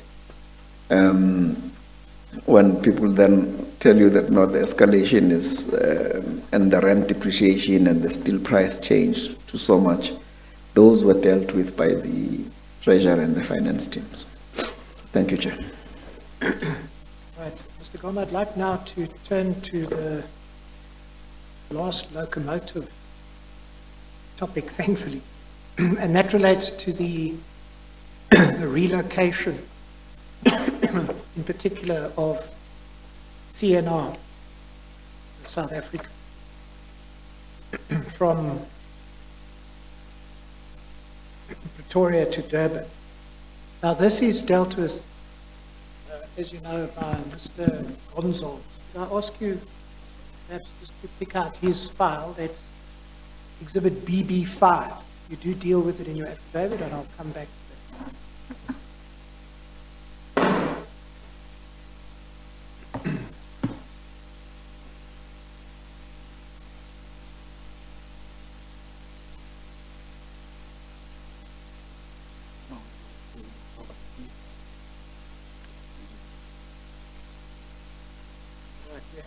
You have BB5. Yeah, the page number. Perhaps we can just go to the first page. What I'm going to try and do, Mr. Goma, I've got there's topics that I still have to deal with, is I'm going to try and summarize, or the background at least, and then get to what I want to deal with. What Mr. Gonzalez's affidavit reflects, from a broad overview, is that on the 11th of March 2014, CNR submits an initial costing of 9.7 million for the relocation. We then see on the 25th of April 2014, CNR concludes a business development service agreement with BEX, with the project benchmark being 580 million.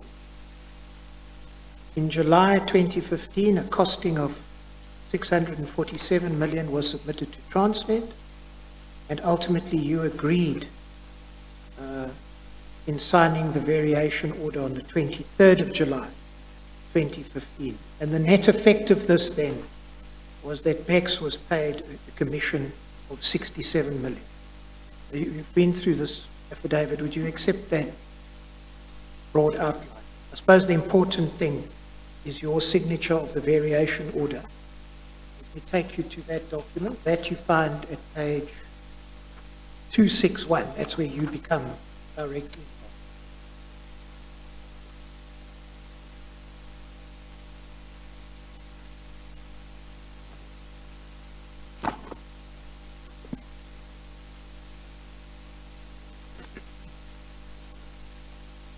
See at 261, you write to CNR Rolling Stock, South Africa.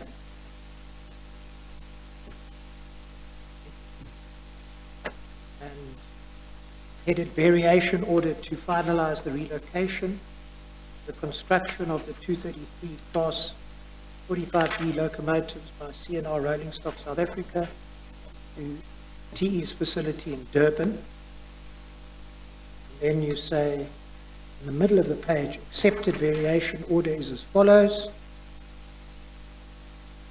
EFR Class 45D locomotive supply agreement, Durban variation order for an amount of 647,181,494 rand. And then after that, set out the payment terms. You see that? Yes. And you sign this on the 23rd of July 2015. Yes. Now, we do have a short set of documents that are contained in your bundle. Perhaps I could take you to them.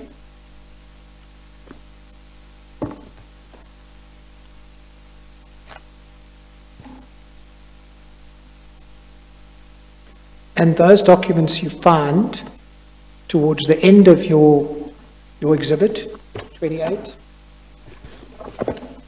at page 250.401, 250.401.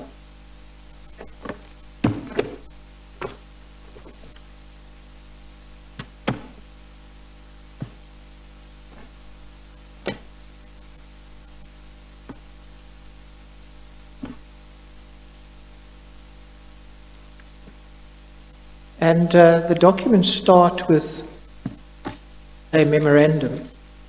And what we have is there seems to be two signature pages. At 404, there's a signature on the 9th of June 2015.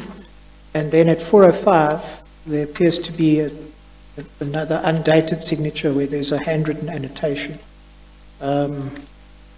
Is that your handwriting at 250.405? That's correct, yes. So which of these two pages then would be the official page, for want of a better description? Would it be 405? When you say the official page. Well, in the sense that there's two pages. The one is signed and dated by you, the other is signed but not dated, and then there's an annotation. I'm not trying to make an issue of it. I just want to know, would one read them together, or is 405 with the annotation the... No, let me help you. Sure.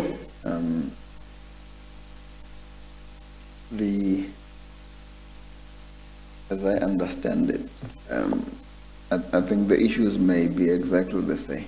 Yes, no, certainly. The one of 405, Yes. I make some comments. Oh, I see. So 405, I understand, relates to BT. It's an earlier version. Okay. Where I say to the team, how does this relate to the delegation by the board for me to deal with this, as there's no reference to it in this memo. And then I also say to them, does this apply to both BT and CNR? Okay. So it's an earlier version. It's in May of 2015. Okay. That's when the team is coming to me to say, look, please approve the final team to negotiate the relocation. Yes. And they tell me who the people are. And they are saying when we negotiate, it will be up to a maximum of this number. Can we go and negotiate? Okay, so I understand what you're saying. So 405 is an earlier version. Yes. The 404 was then the one that you signed later on the 9th of June. I signed that in June, but there's another one that I sign as the formal approval. Yes, I will That is come to that. after they come back and they say we've now negotiated. Yeah. Can I just ask you just to read into the record, if you don't mind, your handwritten annotation at 405?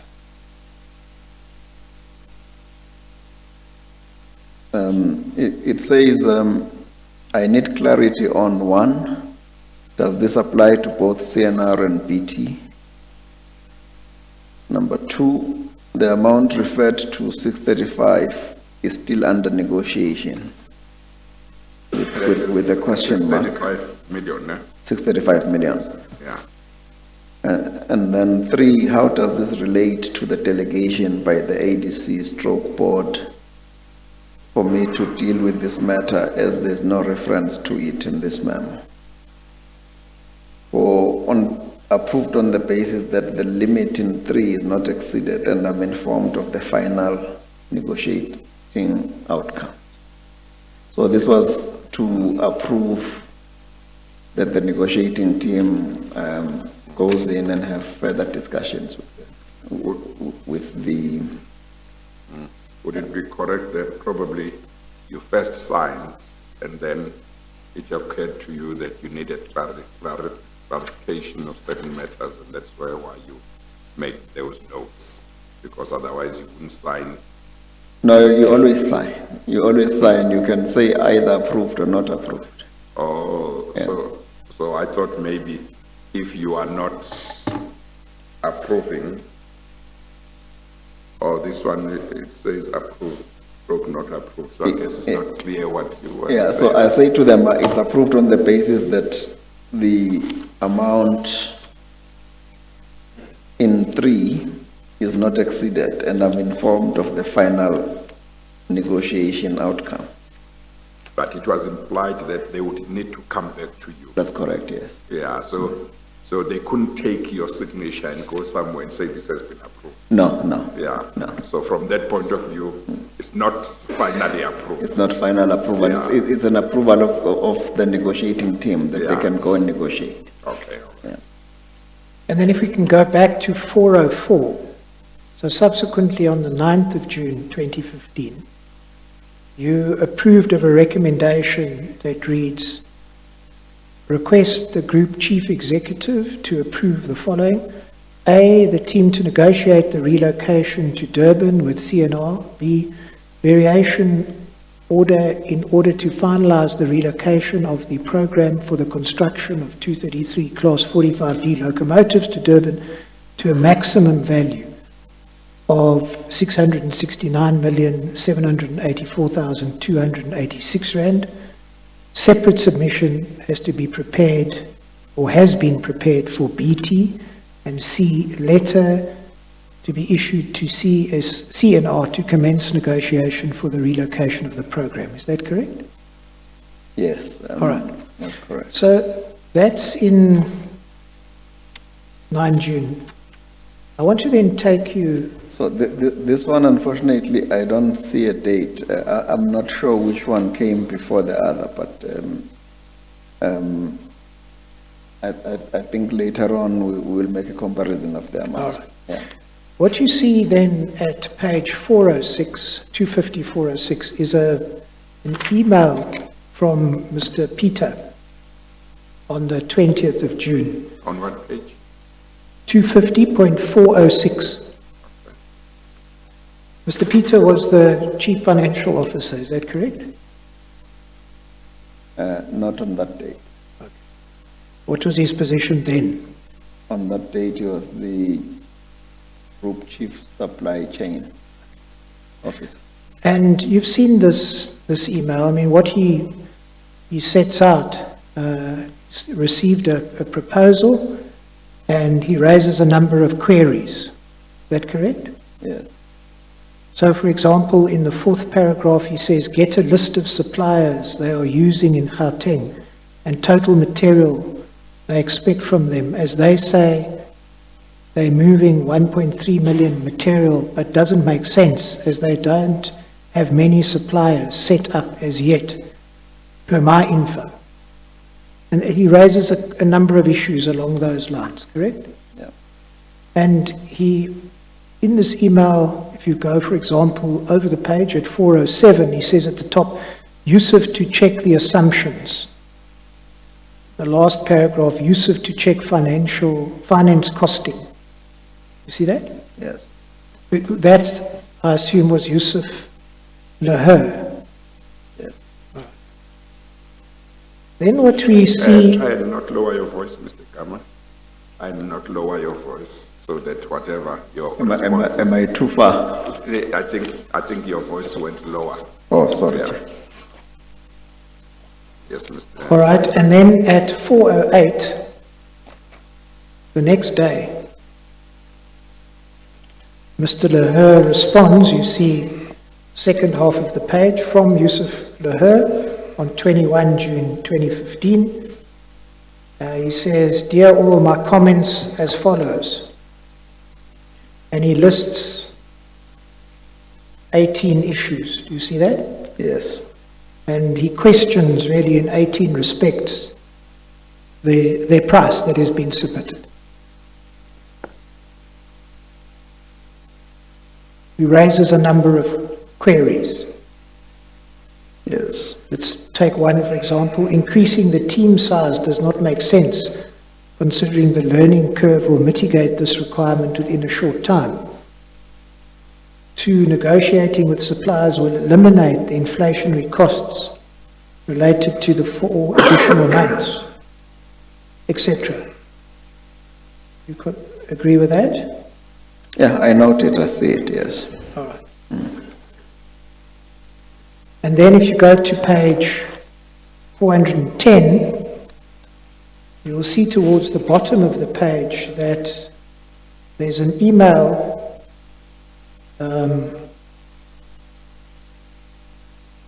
to inter alia Mr. Leher, and it says, please find attached revised CNR proposal.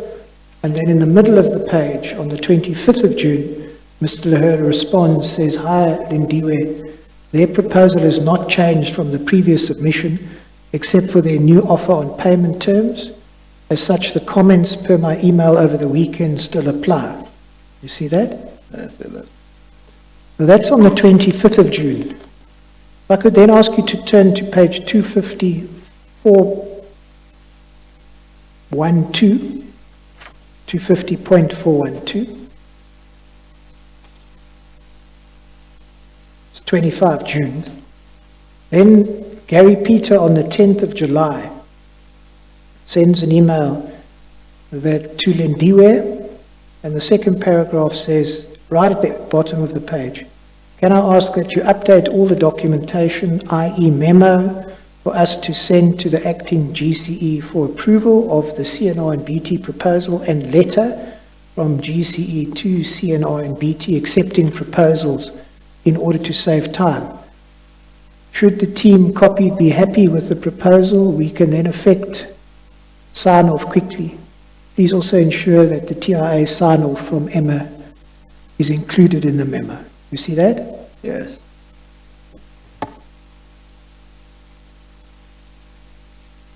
Now, just I think also what you should say to the chair is that all of this communication that you are asking me to see and note is between the negotiating team members. Yes. All right. Well, in fact, I was going to get to that because I see that some of these emails are copied to Mr. Singh. You see, in fact, at this very page, 250.412, that email is CC'd to him. Yes. Was he a member of the negotiating team? Yes. And we see at 250.4110, also the bottom email was also sent to Mr. Singh. correct? Yes.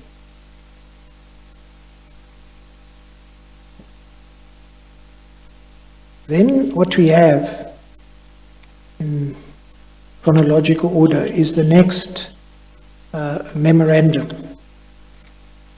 to you that you find at page 250.415. And this you cite on the 23rd of July 2015, that you find at 250.418. Is that correct?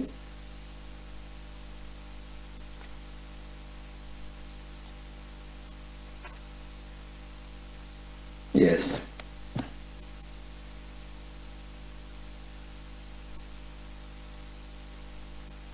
And that memorandum relates to Bombardier Transport.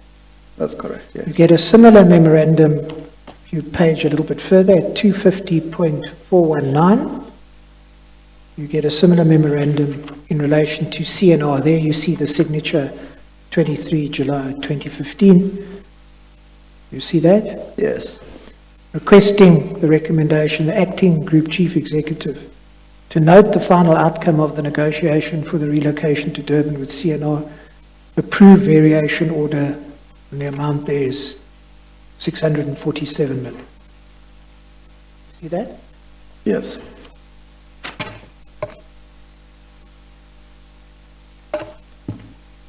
Now, it does appear that CNR concludes a business development service agreement with BEX. And money flows have or will provide evidence that BEX is a Gupta-linked company.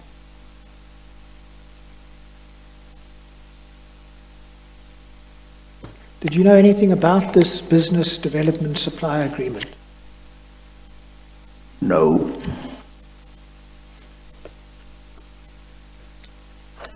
And do you accept that ultimately BEX was paid an amount of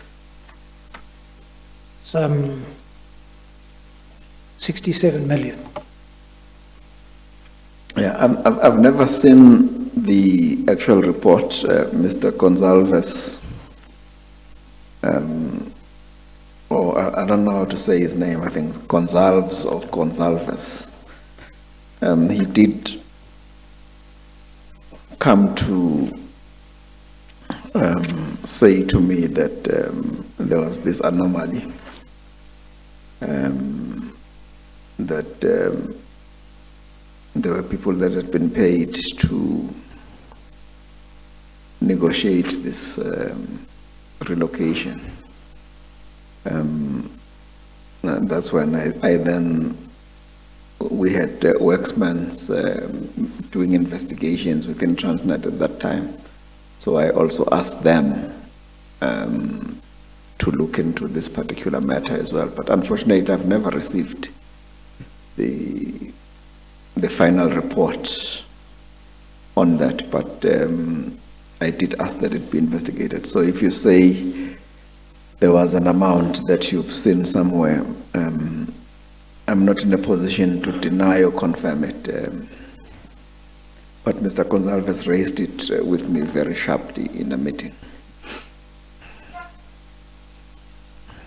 All right, well, the evidence that the money flows team will lead is that BEX was paid, I assume this is including VAT, some 76 million. And of this, 62 million was paid to a number of so-called first-level laundering entities. Do you have any comment on that? No, I don't know anything about it, yeah.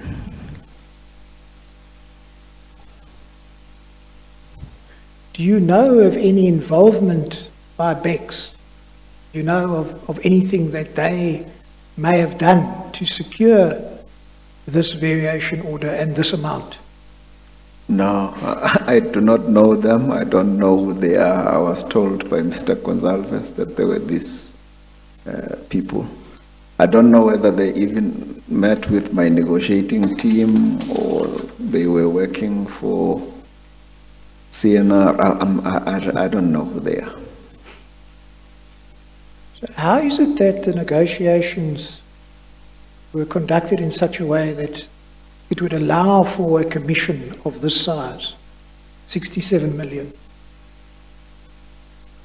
You're asking me? I don't know.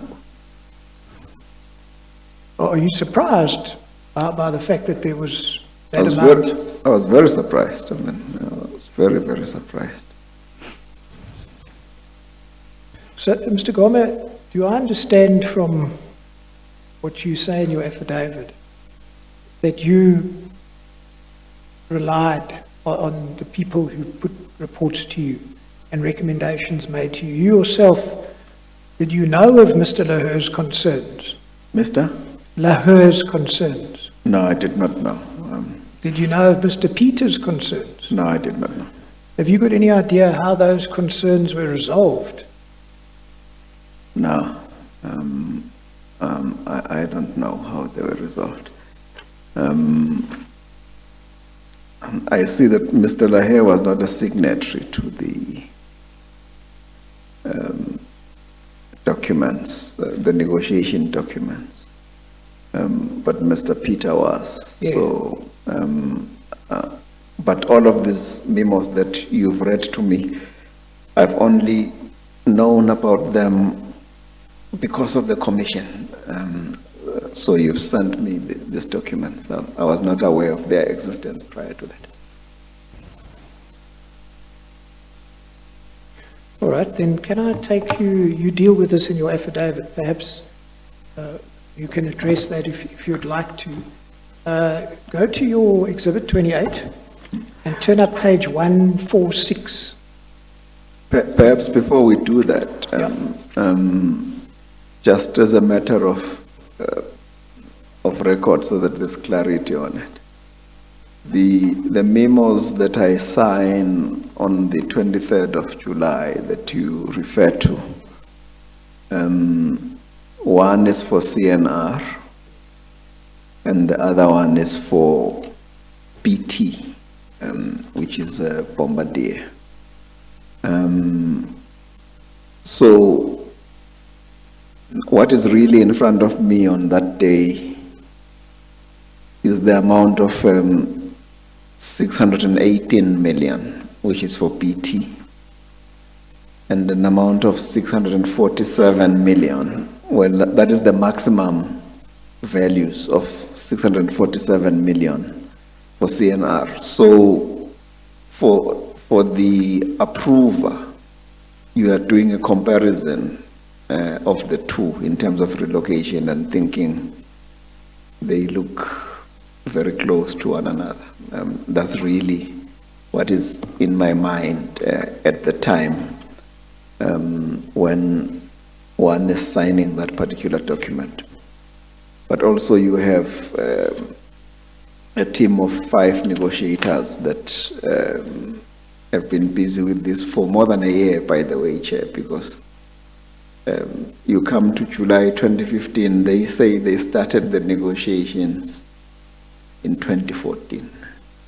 So that is what is at my mind. So I just want to record that at this point before we continue. Yes, Mr. Mebek. Perhaps I could ask you just to go to the POI bundle, the one with the reports in. Bundle 6, Exhibit 27.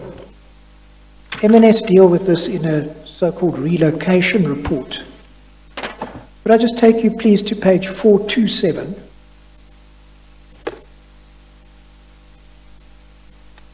That's bundle 6. Bundle 6, Chairperson, yes.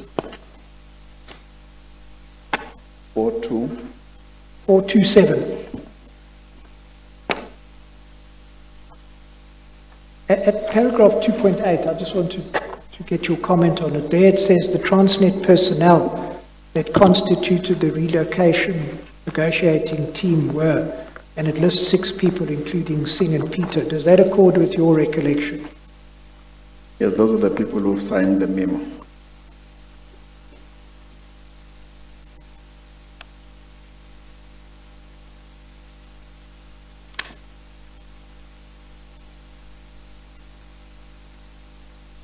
Then I'd said I'd take you to your affidavit. You deal with this at page 146. That's at the beginning of Exhibit 28. Not 250.146, but 146.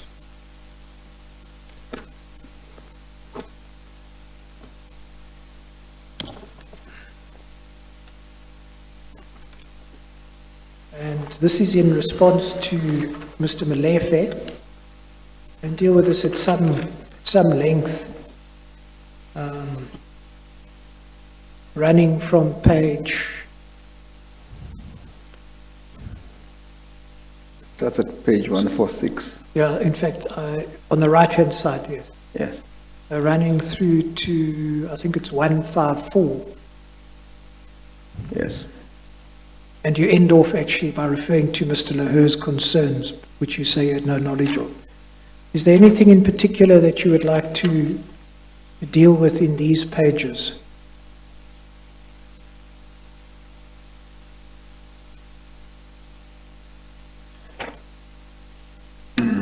Yeah, Yes, maybe just a high level, Yes. really. I'm not going to go into detail onto it. Sure. So the, the relocation is initiated by Mr. Valihu, who was the chief executive of Transnet Engineering, when he writes to Mr. Mlife, requesting to relocate the assembly line for Bombardier and China North Rail. Because at the close of the locomotive tender, it had been assumed that everybody was going to manufacture in Pretoria, Kudusport. However, CSR and GE already had assembly lines in Pretoria, and they only needed to be rejigged just a little bit. And then they were able to continue with their manufacturing. With the other two, CNR and BT, they did not have any assembly facilities, so they had to move to Durban. So, but he puts all of that in his memo to say there are competition concerns. You don't want one diesel manufacturer looking over the shoulder of another. It's better to relocate to these other places. So that's how it starts.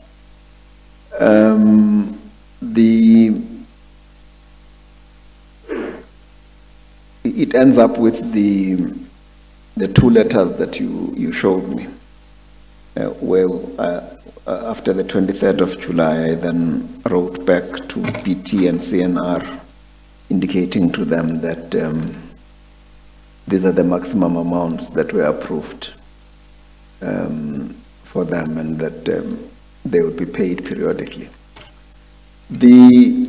So the rationale of all of that, I think, was well documented and well motivated by Mr. Valihu in his letters, that when he asked for the relocation. So at a time then, enter Mr. Gonzalez,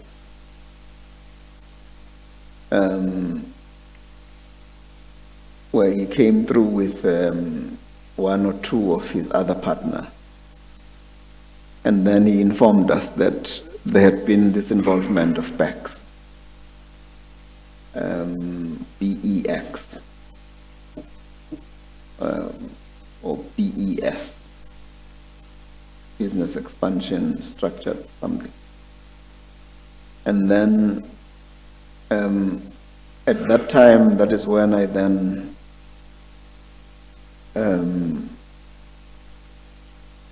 asked that Worksman's investigate, and I've attached as SG9 a first report from Worksman's, where they said that they've commenced with the investigation and that they were going to engage with Mr. Gonzalez so that they can get more information and start with that process.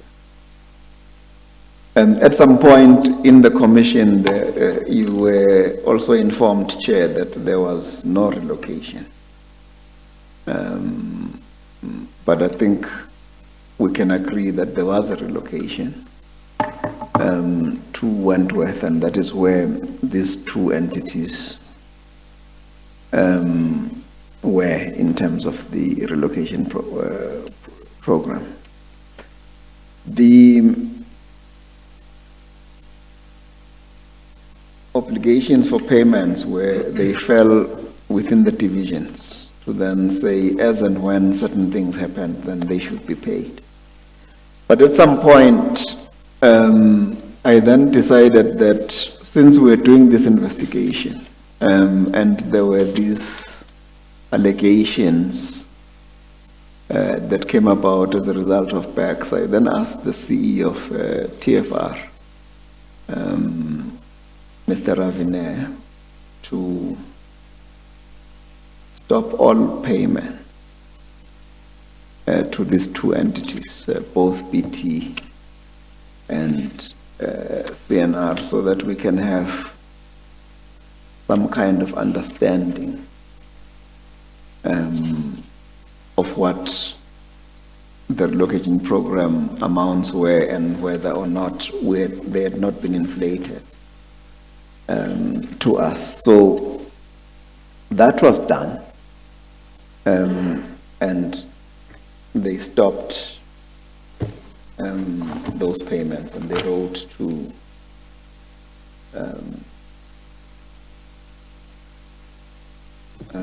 they suspended those payments, and they said to them, we'd only pay you just for the delivery of locomotives and none of the relocation until a time when we're clearer.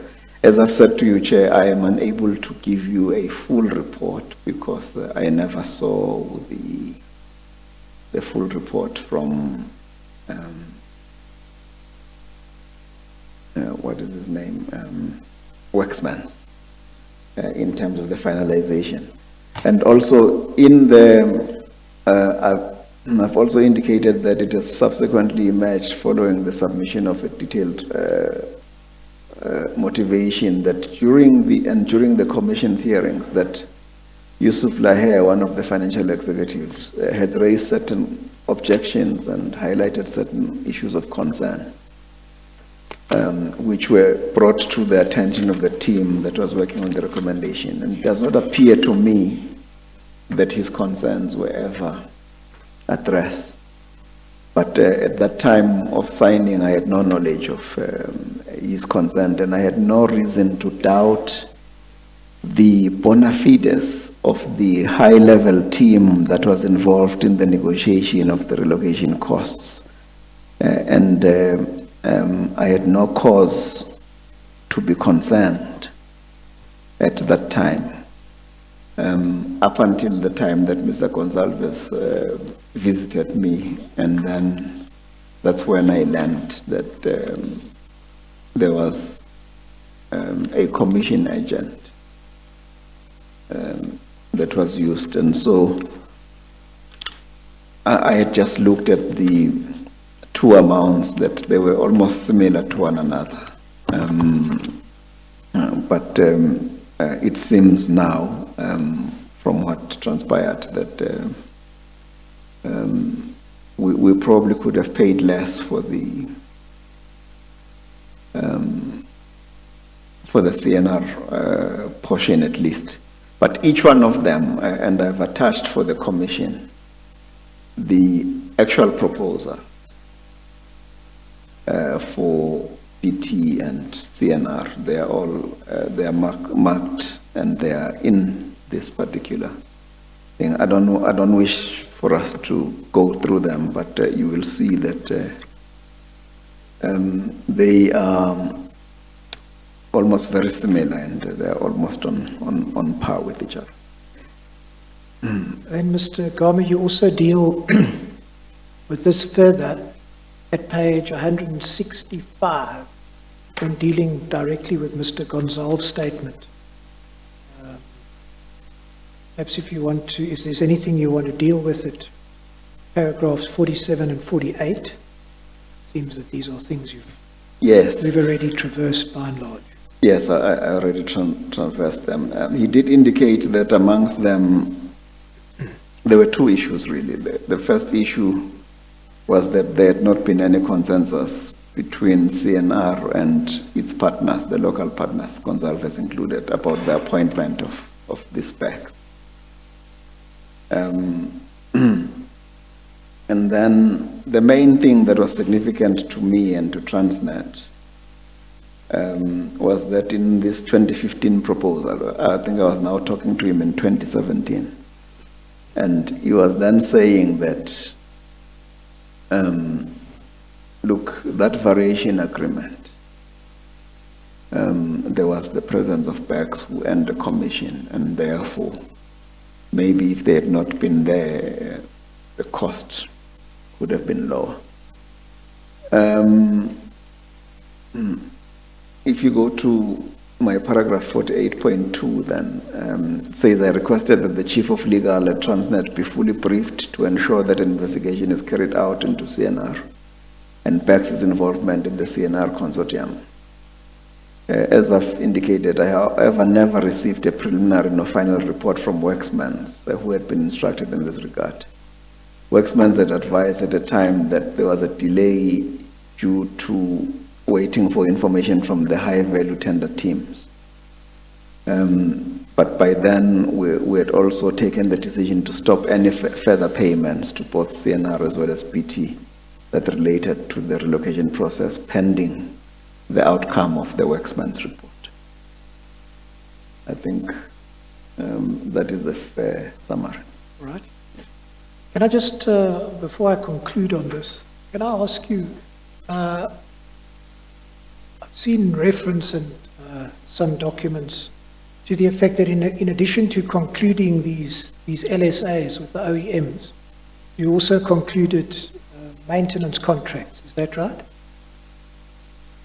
Yes, with the OEMs, yes. So those were separate contracts. Yeah, those are for after sales service. They kick in 2 or 3 years after the locomotives have started working because they relate to the maintenance. What I must just mention to you, if you want to comment, you can, is that money flows evidence shows that Mr. Esser also concluded BDSAs in relation to the maintenance contract.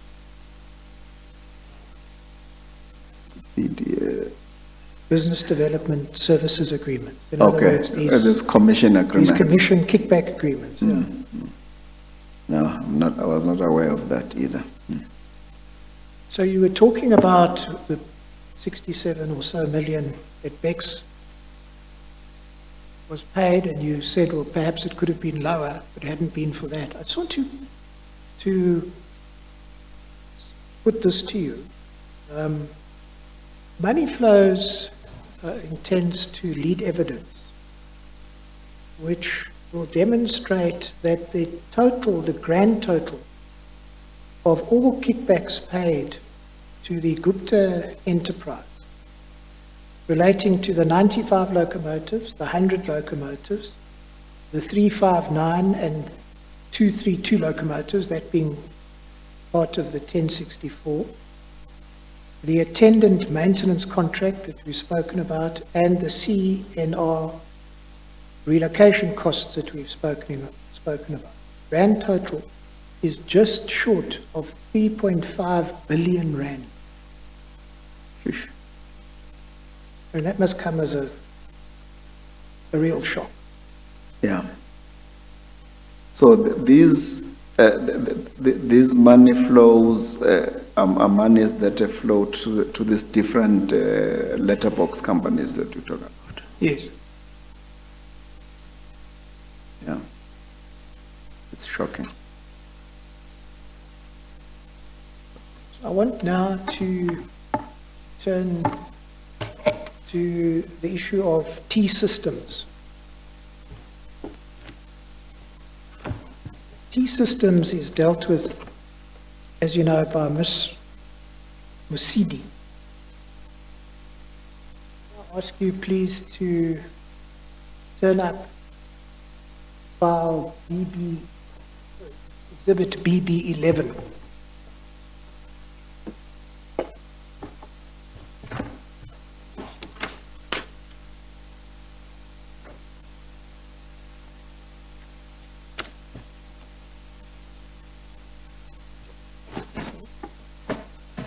Yeah.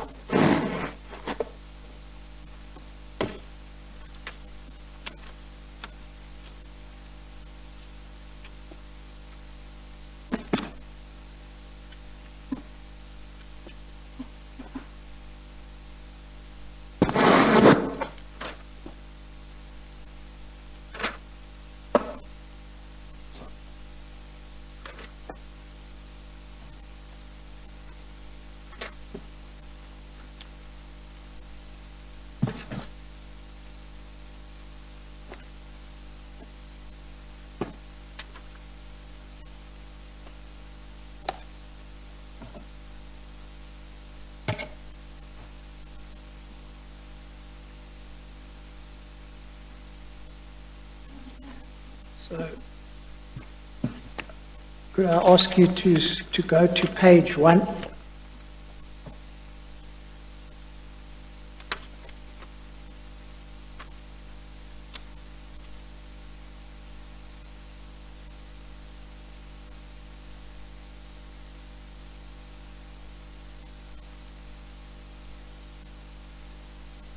Now, Mr. Goma, I'm going to try and paraphrase the evidence of Ms. Masidi. I mean, a lot of this is not in dispute, and there's a lot of common ground between the two of you. Perhaps you could go to page 5.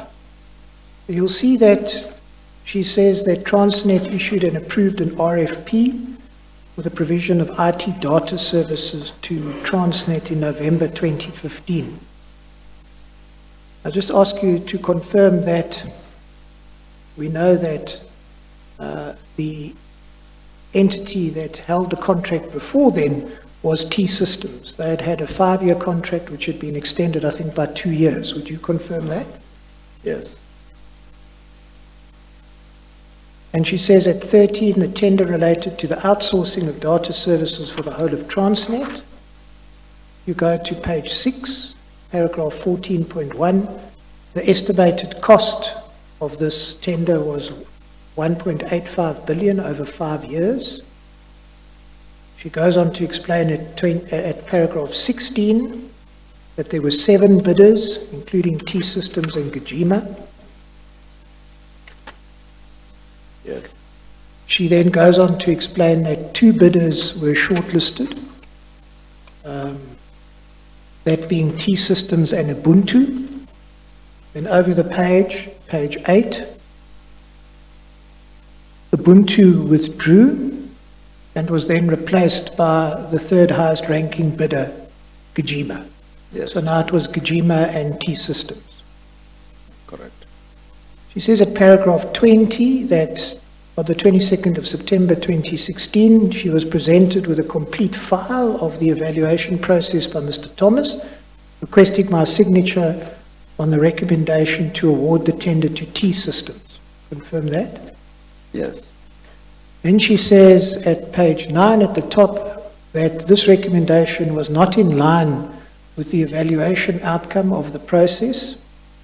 And she explains at paragraph 22.1 that Gajima provided the lowest price bid in the BAFO stage, scoring a final score of 99%.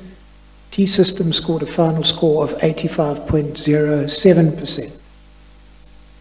You see that? Yes.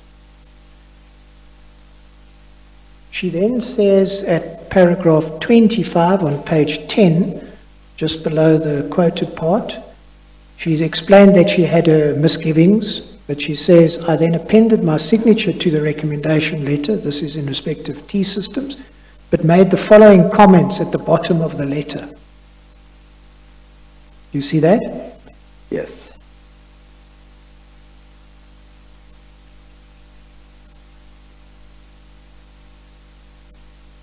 She says at 26 that the discomfort I had about the fact that I signed the recommendation to T-Systems, even though I'd made my points clear, led me to writing a detailed response to each and every risk raised, explaining why the risk highlighted were not risks in my view. See that? Yes.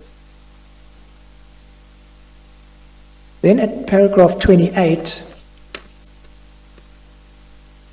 at page 11, she says that around about this time, she held a meeting with you at the Tinswalo Hotel in Waterfall Estate. She says, during this meeting, Mr. Gama tested a few things with me, like the dangers of procurement, my level of conviction, given my view about the risks, and where the tender process was. I gave him my assurance, based on the Transnet procurement processes followed, the irrelevance of some of the risks raised, the decision to award the tender to Gajima was the right one. You see that? Yes.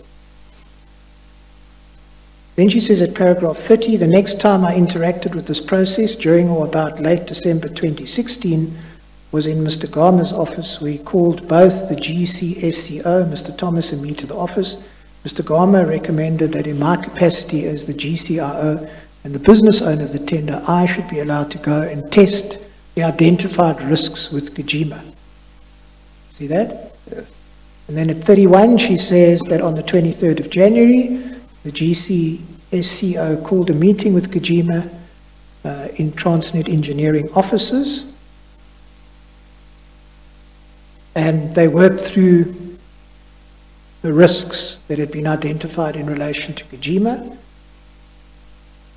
And then at 32, she says at this point Gajima was excused, and a formal resolution was then taken at the end of the meeting by the Transnet team that all risks had been mitigated and that the tender can be awarded to Gajima. See that? Yes.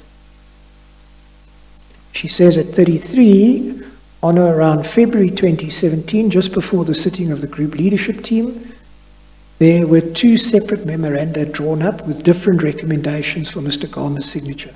The one recommendation was from Mr. Peter, into whom the procurement function reported, and the other memorandum from me. The one memorandum addressed to Mr. Gama from Peter, Thomas and myself recommended that the tender be awarded to T-Systems, and then she says, next subparagraph, the other memorandum that I prepared recommended that the tender be awarded to Gajima. Sub 3, I suppose quite smartly, you, according to her, made an emphatic point that you wanted to sign only one memorandum to the ADC and not two memoranda. You see that? Yes. And then at 34, Mr. Peter and I finally signed the memorandum dated 8 February 2017 recommending that the tender be awarded to Gajima. Then over the page, under the heading Decision by the ADC to award the tender to the second place bidder, that is T-Systems.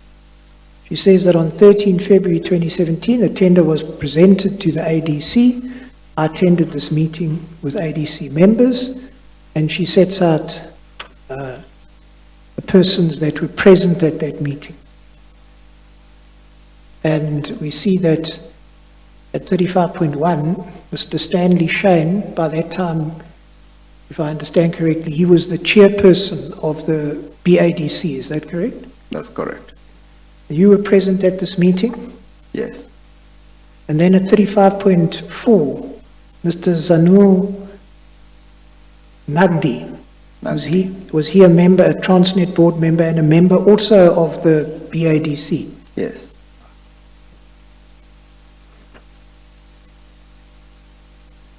She then says at paragraph 38 over the page, the tender was discussed in detail during this meeting. Both Mr. Thomas and I were granted opportunity to make verbal submissions to the ABDC and to answer questions. She says that during this meeting, Mr. Gama sent me an SMS or WhatsApp to tell me to, quote, stop fighting because it was clear what the board wanted. She says she only saw this afterwards. At 39, the transcript of the recording is attached. Despite my earnest attempts to convey to the ADC that due process was followed and that the risks identified after the evaluation process had been addressed and that the tender should be awarded to Gajima as the winner, the ADC decided otherwise. A copy of the ADC recommendation to the board is dated and attached, etc.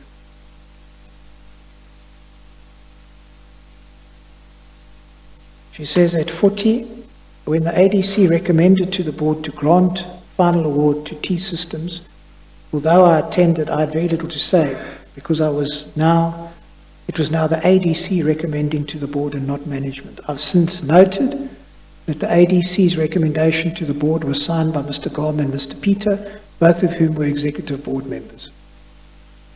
You see that? Yes. And then she says at paragraph 44, objections by Gajima and unsuccessful settlement negotiations with T-Systems.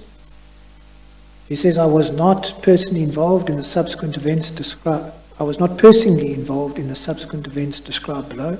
I was, however, made aware of the events by Mr. Selinga of Transnet Legal and Mr. Garma, who were the recipient of updates in respect thereof. She mentions Gajima's objection to not being awarded the tender. The matter was escalated to the Transnet Ombudsman and to National Treasury. Over the page, National Treasury informed Transnet that it will not be allowed to extend the agreement with T-Systems further than May 2018, and National Treasury informed the Transnet Board of Directors that its decision to award the tender to T-Systems was wrong and directed Transnet to rescind the decision and award the tender to Gajima. She says at 45, the board then took a decision on 27 September 2017 to rescind the award to T-Systems and award the tender to Gajima. And she talks about settlement negotiations that were unsuccessful. And then if you go to page 19, she talks about the fact that a new board was appointed in 2018, and then it would appear that a decision was taken to seek to review and set aside the award to T-Systems and instead to appoint Gajima. And she mentions at paragraph 60, and I'll come to the judgment in a moment, I've since learnt about the High Court judgment delivered on 12 December, which reviewed and set aside the decision to award the tender to T-Systems. See that? Yes. Now, you have provided a response to this in two places. Could I ask you to turn to Exhibit 28?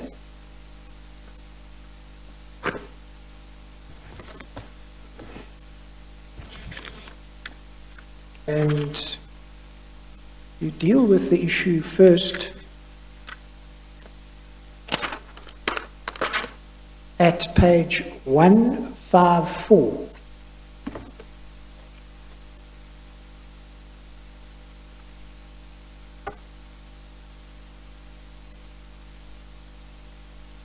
And this is in response to Mr. Malefe. It's quite a crisp response.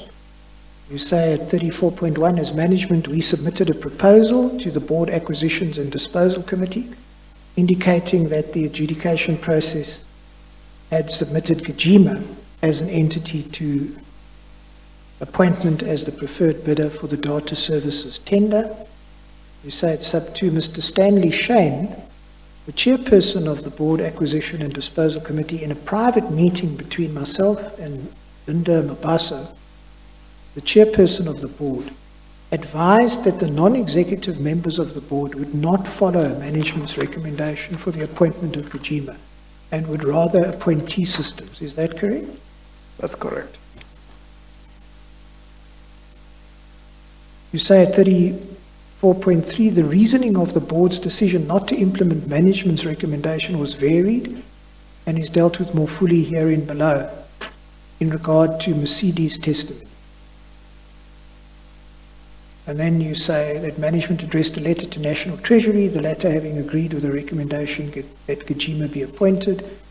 And you go on to say, in fact, litigation was subsequently pursued in the South Gauteng High Court, which ultimately resulted in a declaratory order appointing Gajima on the basis of management's initial recommendation. That's Confirm correct.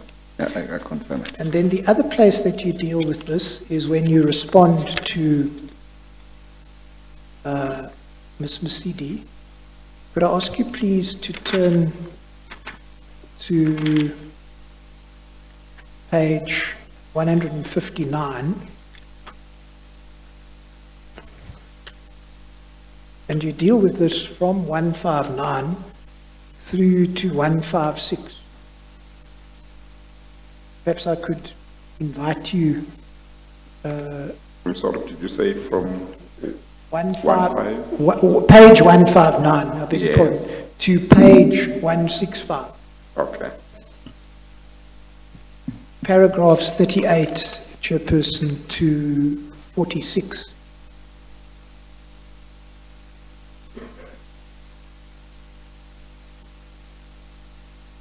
Now, perhaps I could ask you to go through this.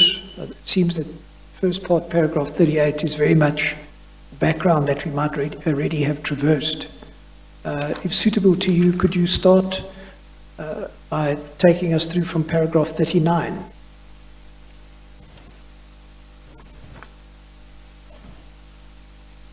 At page 160, where you deal with the meeting that you had at the Tinswalo Hotel. No, thank you. When I wrote this affidavit, I had not been provided with the viva voce testimony of Mosidi. But I've, subsequent to that, I think in the past 2 days or so, been provided with aspects of it as it relates to that aspect about the Tinswalo Hotel meeting. I think we should call it that.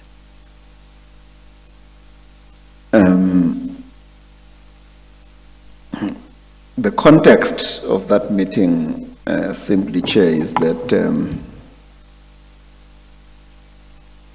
Ms. Mosidi was new at Transnet. And she had signed a document that she didn't believe in, but had nevertheless signed it. And it was in front of me. And I had wondered why she had signed a document that she didn't believe in, because she signed it and then wrote other things next to it. And I'd gone through the document, but I myself was going through the document and I had many questions around it. And I think that's the document that she refers to as a document of September or August 2016. I got a sense that she may have been intimidated to sign the document. I wasn't too sure. But because she was new,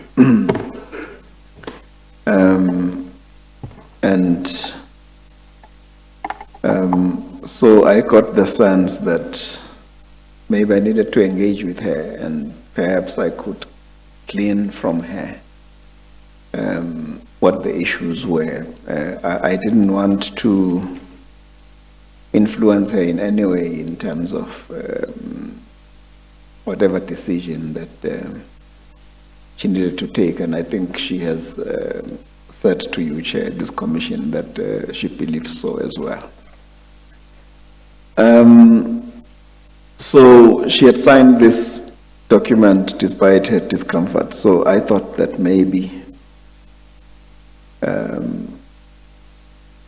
she had been intimidated in one way or the other, but also I wanted her to have comfort that she can disagree with things. I needed to get a sense of whether she had that courage to be able to disagree with things and to put facts on her own in order for her to be able to make those decisions. I've seen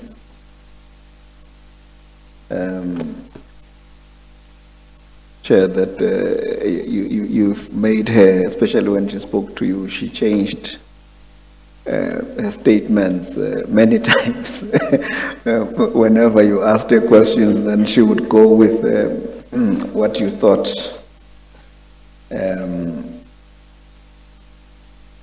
was correct. But I think in terms of what you may have wanted, but at the end, I think she looked like she was prone to some of your influence, Chair. In terms of some of the viva voce. I can tell you there are many witnesses who have appeared before me. Yeah. I have no recollection of what you are talking about. I but know. Obviously, Yeah. I ask witnesses questions, and Yes. they may or may not think what is behind the questions. Yeah. But obviously, there is no desire to make them change what they intend to say if it is the truth. Yeah. So, but in any event, I think, as I say, she did change her statements many times. But the key thing, because I saw there's something, there's a reference in, which is not in the affidavit of hers, but there's a reference in the viva voce to a 5 million something about danger and all of that.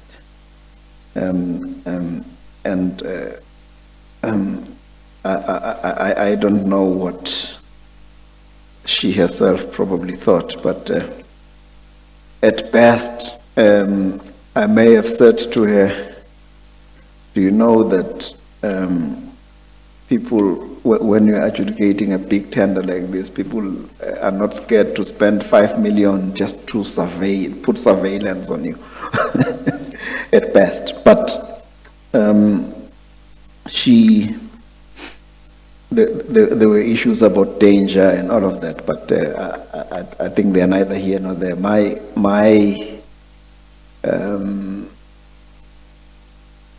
intention was to assure her that she needed to, and I think that is also the sense that she got finally when she wrapped up her testimony with you here. So I walked away from that Tinswalo meeting thinking that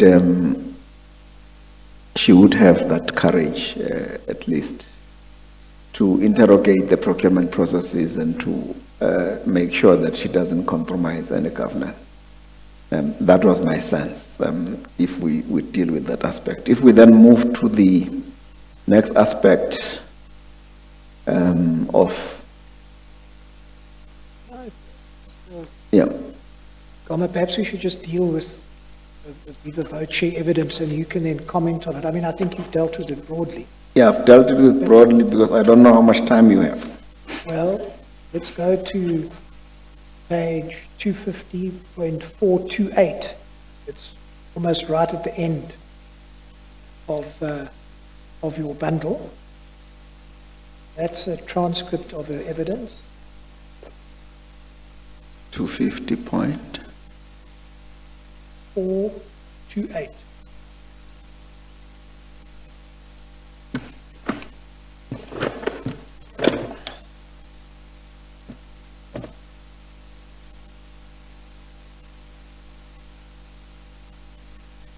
So at line 20, at page 428, she's Okay, now, I'm not there yet, sorry. right? Okay, yeah. So at about line 20, and for the sake of trying to save some time, We'll get to the key passage. She talks, now she's gone to the hotel and she's looking for you. She finds you and she says at line 20, "Good evening, sir." And he then said, "Look, Makano, I just want to understand that one. You are convinced that your decision about T-Systems is the right one. 2, remember, procurement is dangerous. It's a very dangerous process. If, for example, you scuttle a party, which by now people would have shared maybe 5 million, and you come and you scuttle that party, you would have endangered your life. So are you sure?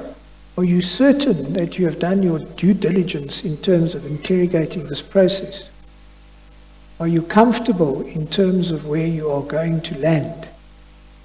Because I'd like to make you sensitive as a new person to the dangers of procurement as well, etc. You want to comment on that? Yeah, I think, straight up, as I indicated to you, there wasn't any discussion about decisions relating to the entities, as she will prove herself in the same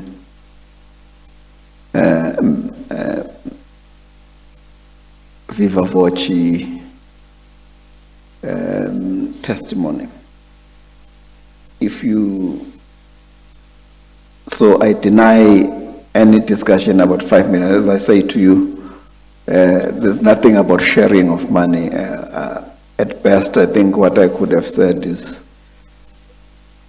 people are willing to pay lots of money to do surveillance on people who are making decisions about procurement. But really, the context of this is a simple thing which deals with whether she was intimidated, because I was very worried that she had signed a document that she did not believe in. So for instance, if we just, if we go to page 160. Is that 250.160? 250.430. 250. Oh, yes, I'm with you. So you're talking about the transcript number. Yes, sorry, I used the transcript Yeah. Oh, okay. number at the bottom. Okay. The chairperson asked her at the bottom there, were you rattled by references to procurement is dangerous, and if you scuttle a tender that certain people may have already divided the proceeds? I deny that there was such a discussion. Then she says, no, the whole discussion rattled her. But if you then move further,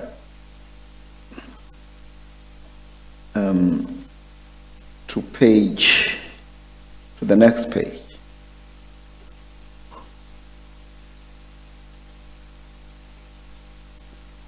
The chairperson says in the middle, earlier on you said by the whole talk. You say you were rattled by the whole talk, and I was wondering if you mean the whole discussion, but you mean this particular statement. That's what rattled you. And she says, no, those particular statements, Chair.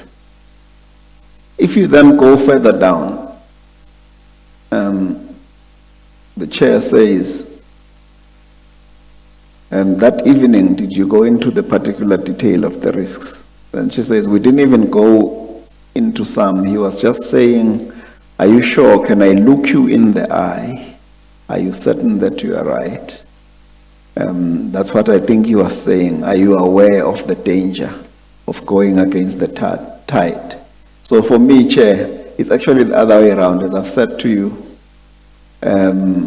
she had signed the document that she didn't agree with. And that is what had worried me. And I had wanted to talk to her to say, look, you don't need to sign things that you don't agree with. it's better not to sign them. But she was new and I wanted to engage with her and give her some comfort in terms of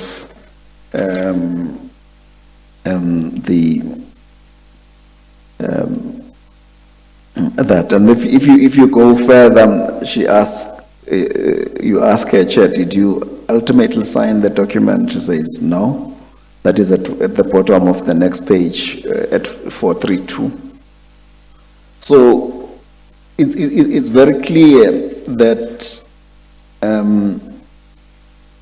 at the end, she understood that our discussions were really just around her and the kind of assurance that I required in order for her to do her work properly. So the other issues about scuttling and people sharing, I really don't know where she got that from. I deny that, but I think, as I say, when I look at 166, Chair, which is at page 436, she eventually says, you ask her on your analysis, what was the purpose of that meeting? And then she says, I would give you two views. One, either that he was actually testing as a new executive to Transnet whether I would do due process and whether I can stand even when it's difficult to and stand up to any questioning or interrogation. She nailed it there. That is what it was about. And I think we need to go no further than that.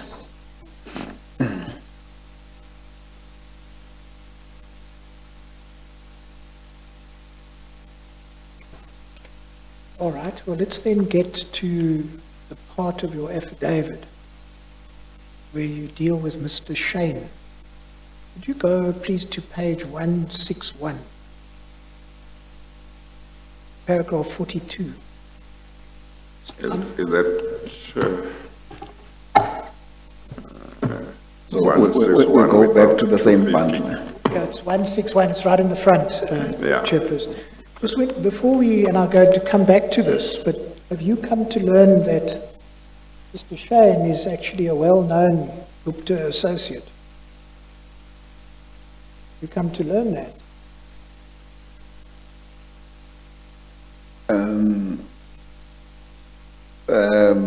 No, I have not come to learn Well, you've heard anything. that. I've read things that Yeah. is a suspected, yeah. So just so that we understand this, did Mr. Shane, did he replace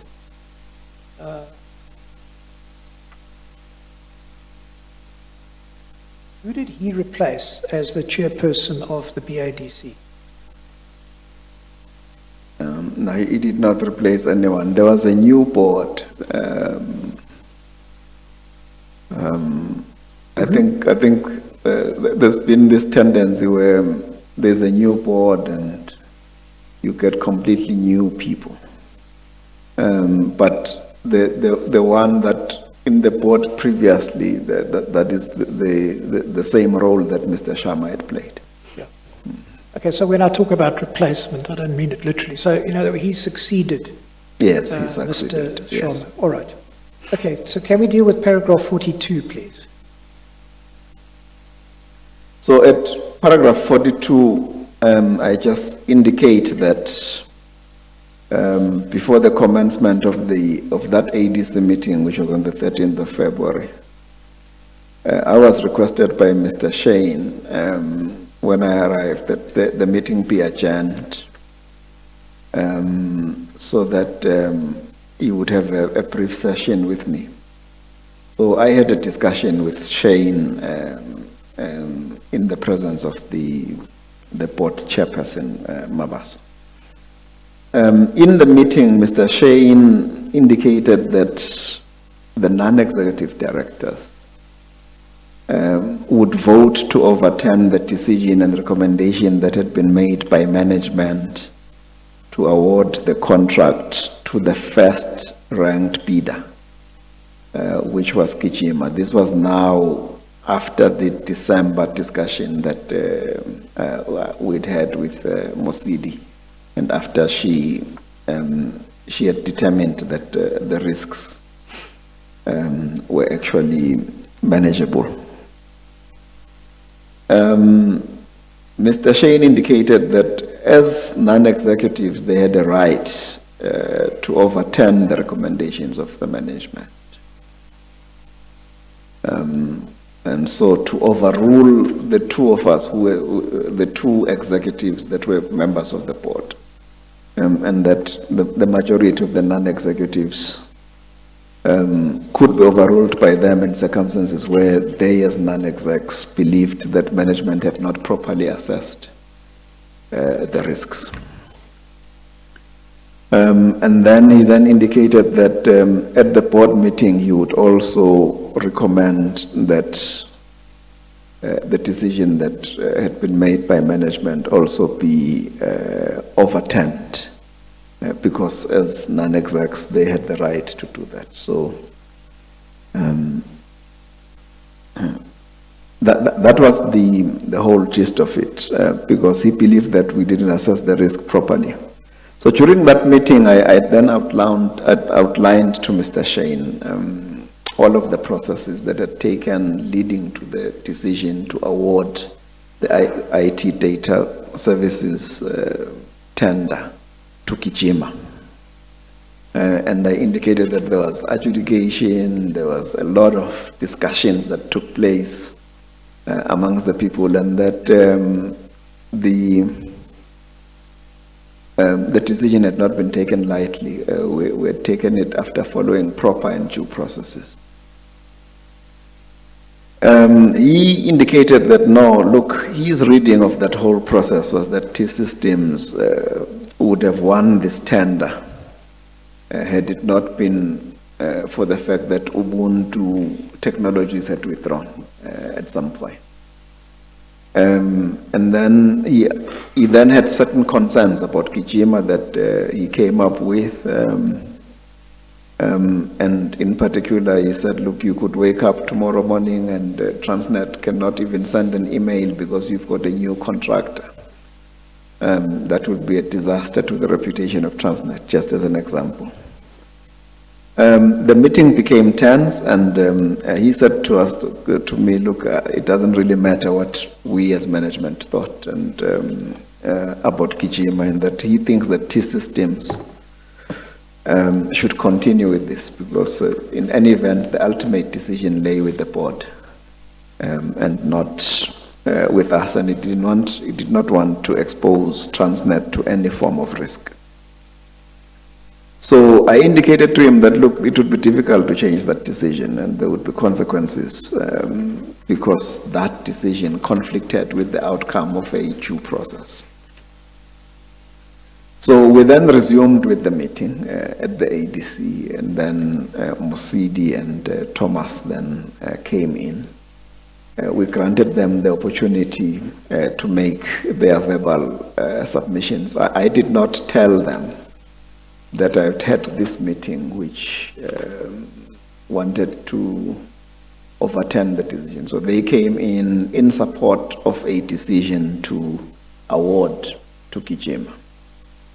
And I continue to support that recommendation because that was the outcome. And I was hoping that maybe Shane would have considered or reconsidered his stance in terms of that, of overturning that particular decision. It was a long drawn-out meeting. There was a lot of talk and discussions. At the end, when Mosidi was persisting, a lot with the arguments, I then sent to her that SMS to say, look,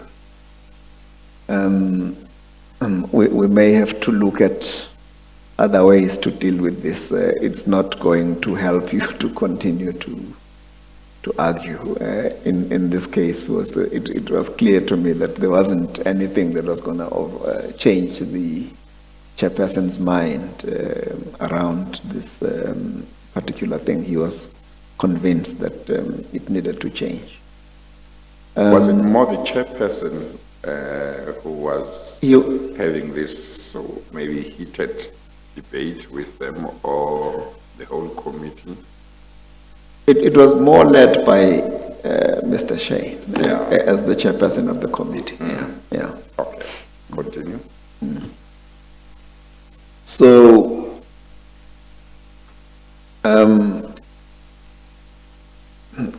I then say at paragraph 43 that the protestations that Mosidi had at the ADC meeting were not different to what I had raised in my private meeting with Shea.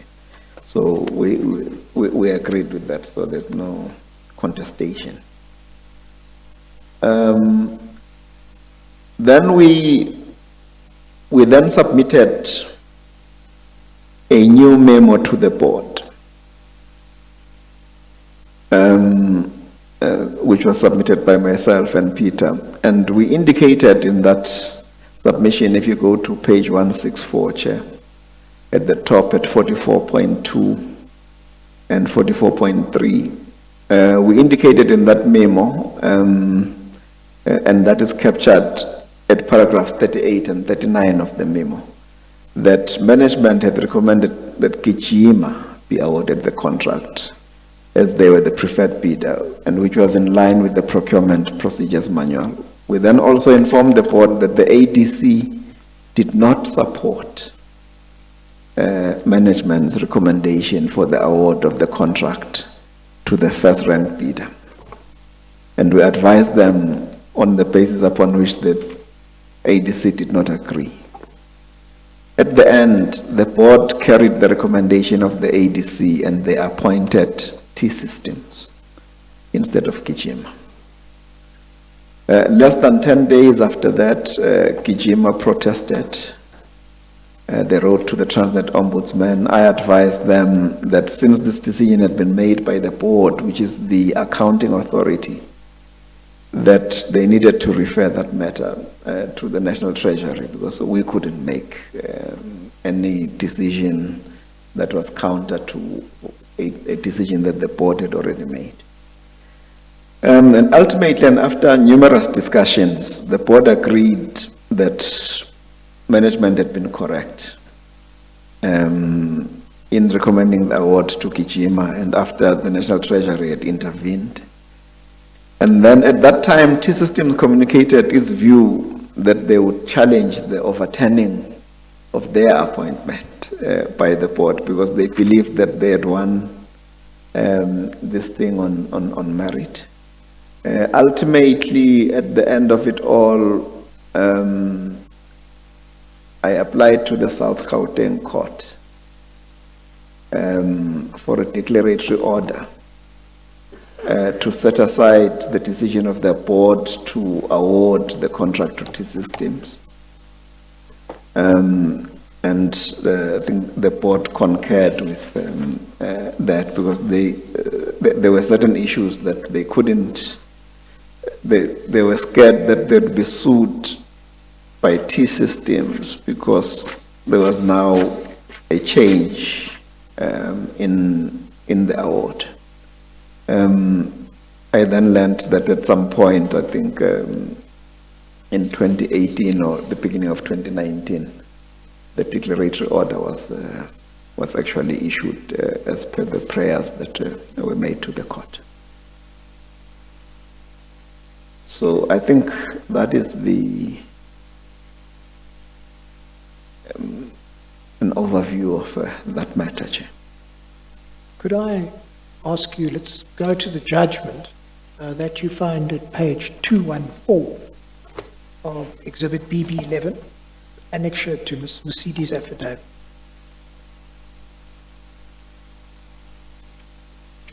BB 214.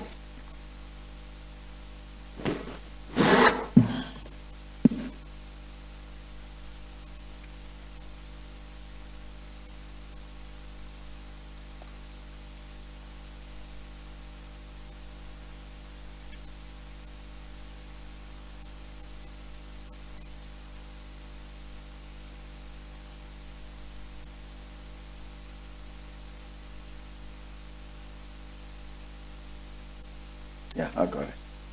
So, if you turn forward in this judgment to page 225, you'll see at paragraph 29, 225, that Transnet submits that it acted unlawfully in deciding to award the tender to T-Systems, which was not the highest scoring bidder. That was the contention. And then over the page at paragraph 30, the court found that the crux of the review is that T-Systems was not the highest scoring bidder. Transnet acted on its own understanding of its authority, etc. And then the court quotes the section which permits a deviation from the basic principle that the award must be made to the highest scoring bidder. That section provides that once the bids have been scored, at the award stage of the process, the contract, quote, must be awarded to the bidder who scored the highest points, unless objective criteria, in addition to those contemplated in paragraphs D and E, justify the award to another bidder. And ultimately what the court concluded is that there was no such justification. Is that correct? Yes, I think the issue of the risks that had been identified, the court would have felt, and we agreed with it, that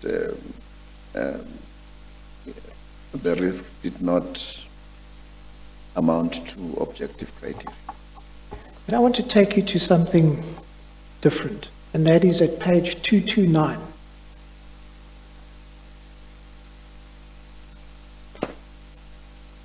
At paragraph 38, one is left wondering, said the court, whether the ADC was not being driven by extraneous considerations in this instance, despite management's satisfaction with Kajima's response that the tender should be awarded to the lower scoring bidder. This is not merely a fleeting fancy. Transnet annexed to its papers a transcript of the meeting of the ADC held in February 2017, shortly before the decision to recommend the award of tender to T-Systems. The transcript reflects the chair of the committee, Mr. Shane, making the following comments amongst others. I'm just going to then read the underlined portions of the quote. I will say that again slowly. They are not alien to suing their customers, okay? I'm happier with the risk of getting sued by Kajima, who did not get the contract, than us getting rid of the incumbent we helped to create. The next emphasized statement by Mr. Shane, I will tell you what my understanding at the time of putting this thing out to tender was, that we wanted to keep T-Systems honest. That was the actual motivation. And over the page, the court says, in the light of these remarks, the recommendation by the ADC, which was ultimately adopted by the board and implemented, was not only clearly irrational, but also tainted by bias in favor of the incumbent supplier of IT services, T-Systems. To permit such a tainted decision to stand would be inimical to the constitutional requirement that tender processes should be fair, equitable, transparent, competitive, and cost-effective. For this reason, too, I'm satisfied that Transnet acted unlawfully in deciding to award the tender to T-Systems. You see that? Yes. I want to just then take you to the transcript that the court refers to. And that you find at page 137. Of the MOCD file. Yes. And what's the page, Manda? 137, the transcript starts.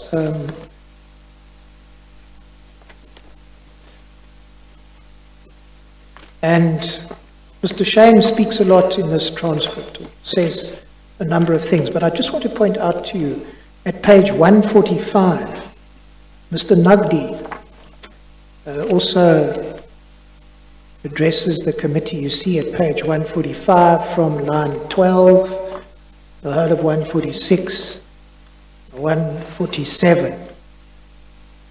At 147 at the top, he says, the most important thing to me, the most important challenge that I have, the most important issue I have is around the risk of changing from one supplier to another. And I'm not for one moment suggesting that the incumbent automatically went. There should be an element of process, which I agree with 100%, and the process was followed. But I do not see apples being compared here, and to me the risk is very bad here. The similar sentiment expressed by Mr. Shane, is that correct? Yes.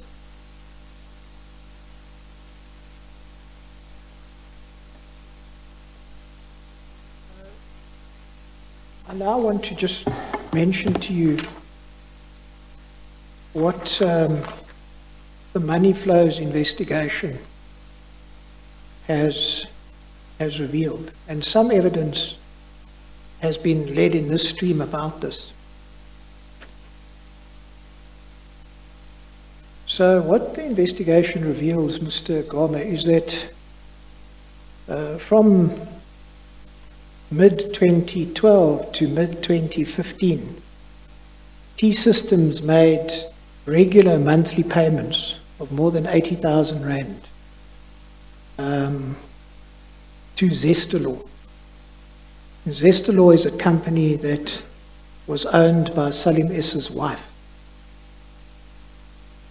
So more than 3 million Rand was paid over that period.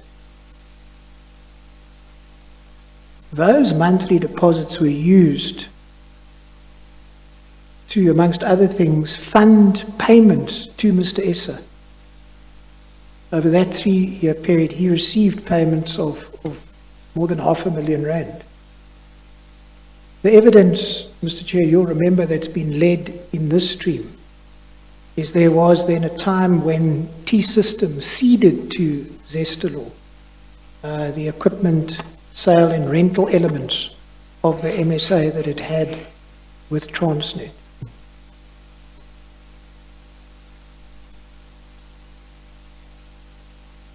The money flows team have also investigated this particular transaction, and they have come to the conclusion, analyzing the transcript as the court did, that Mr. Shane motivated strongly in favor of keeping the contract with T-Systems. Their investigation has revealed that Mr. Shane is a Gupta associate.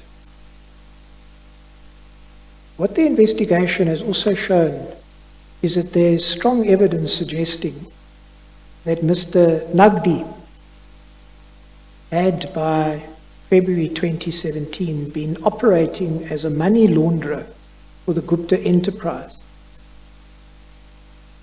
and had used his company, Labashili Technologies, to expatriate more than 5 million Rand in proceeds of kickbacks paid to the Gupta enterprise in respect of corruptly procured public sector contracts. Do you have any comment on that, Mr. Goma?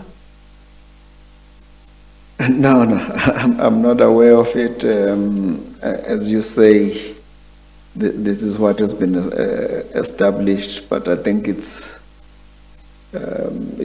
quite shocking if it is true that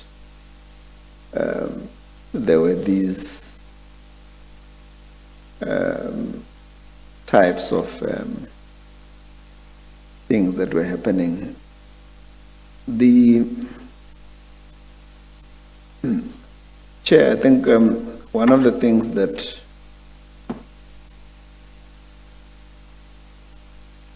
we had started to do at Transnet before I left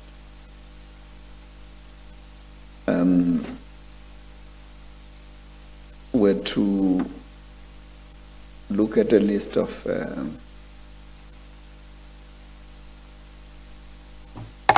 some of these vendors. And because there were lots of allegations in terms of different entities, and I opened a case at the Hillbrow police station on the 21st of November 2017 to look at all of the allegations that had been leveled, especially against entities that were doing business with Transnet. But I think what one had found was that Transnet itself did not appear to have been paying commissions to anybody, but that it was entities that were contracted to Transnet that were paying outside people. And it seemed that there was a modus operandi that seemed to indicate that perhaps there were internal people, I don't know who provided information to these entities in terms of saying, maybe you are going to be awarded this tender. In order for you to be awarded this tender, we think we have influence, and then these people maybe were gullible. It would just seem that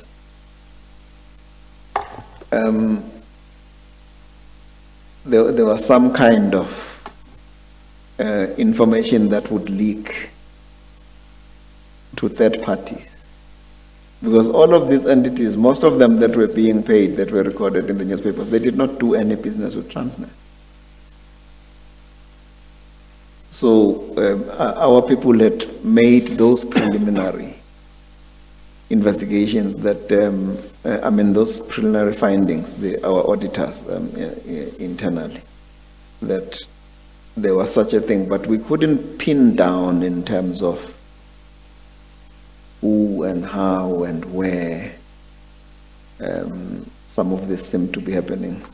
Because we could also not find that in terms of the procurement processes themselves, that there was something amiss in terms of maybe inflation of prices. The processes seem to go well inside the tender process, but they still emerged all of these entities that seemed to have been paid by contractors of Transnet. The contractors were paying to third parties. Obviously, as Transnet, we could not police that because we did not know, but those were some of the preliminary things that we found. All right. But I don't know the actual people or the individuals that would have been involved. I want to then turn to my last main topic, and then there are just a few things that I need to sweep up after that, concluding questions that I want to ask you. The last main topic I want to deal with is Nkonki. Could I ask you, please? Maybe this would be a convenient time to take another 10 minutes Certainly, adjournment. Chairperson. Let's take a 10 minutes adjournment and then we'll resume. We are adjourned.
Okay, let's continue. Thank you, Chairperson.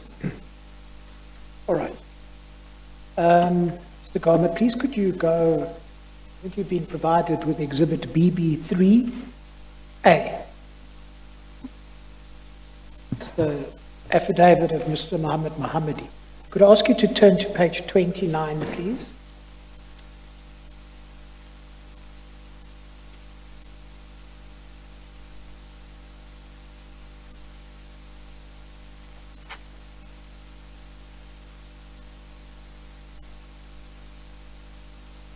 Mr. Mohammadi says at paragraph 5.11 under the heading Konki, in March of 2018, the Auditor General of South Africa announced the termination of contracts with Nkonki as a result of the negative publicity and the association with the Guptas. Transnet followed suit and terminated the internal audit contracts with Nkonki as well. Next subparagraph, he says, I've reviewed some of the contracts that Nkonki had with Transnet and noted the following. The subparagraph, in January 2017, Transnet received unsolicited bids from Nkonki and Oliver Wyman for a variety of proposed services, including supply chain efficiencies, coal and iron ore line volume, and tariff optimization. The next subparagraph, at that time, Nkonki had an existing contract to provide Transnet internal audit function. In a memorandum dated February 2017, addressed to the ADC, Transnet executives proposed that Transnet utilize the existing internal audit contracts for these unsolicited proposals. It was argued that the existing contract allowed for non-audit ancillary services. In February 2017, the ADC approved the use of Nkonki as consultants and delegated the GCE, Mr. Garma at the time, to sign a letter of intent for an amount not exceeding ZAR 500 million. Extract of the ADC minutes is attached. Next subparagraph, the initial contract commenced 1 August 2013 for a period of 5 years, a total value of 500 million.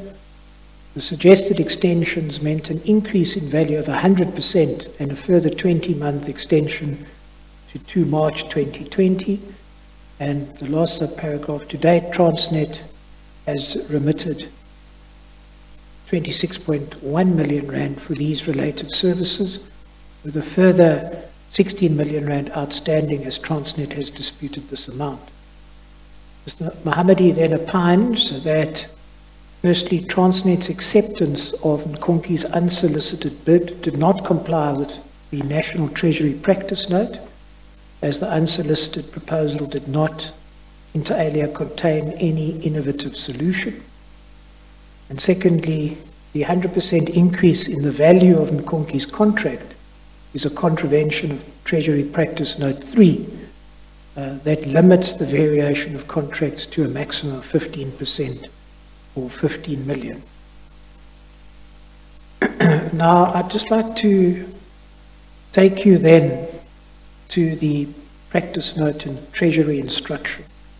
Could I ask you to go to your bundle, Exhibit 28, and ask you to go to page 250.82.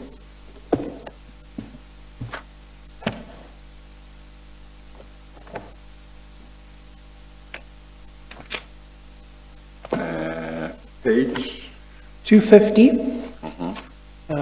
Just hang on, Chairperson.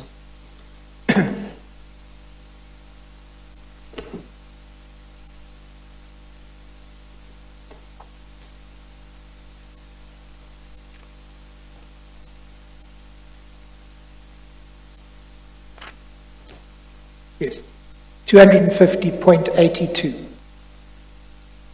Are you there, Mr. Garma? Yes. So this is the Treasury Practice Note 11 of 2008/9. If you go to page 83, it says institutions are not obliged to consider an unsolicited proposal, but may consider such a proposal only if it meets the following requirements: clear business case, innovative design, innovative approach, product or the service presents a new and cost-effective method of service delivery. And then at page 84,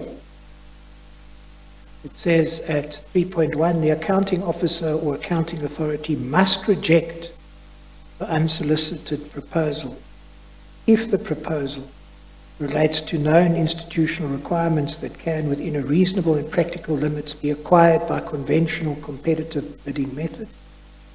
B, relates to products or services which are generally available, another other issues.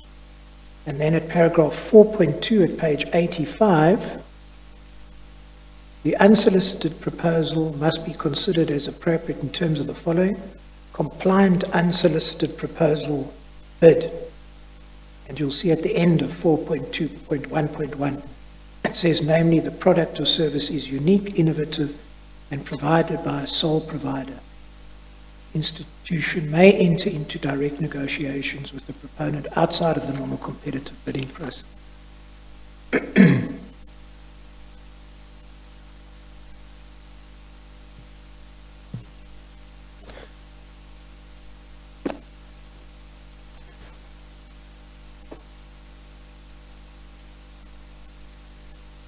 I'll ask you please to go to Exhibit BB3B, the annexures to Mr. Mohammadi's affidavit. I beg your pardon. In fact, maybe C.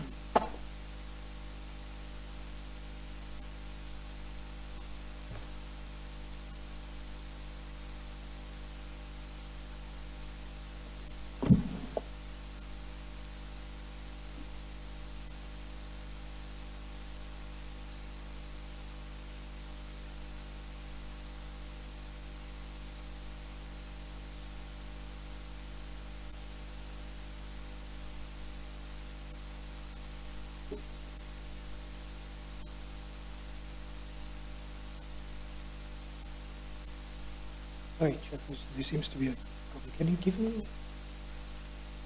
there C?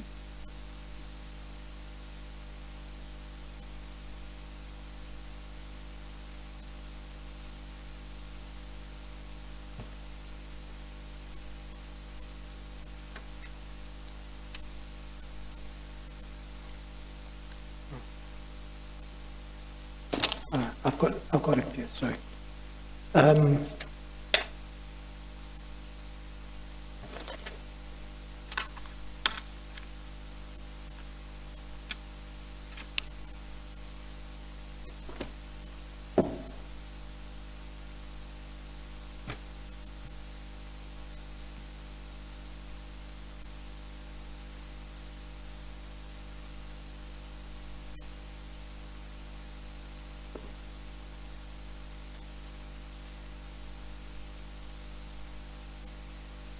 I do apologize. It is Exhibit BB3B, and Chairperson, could we turn please to page 571?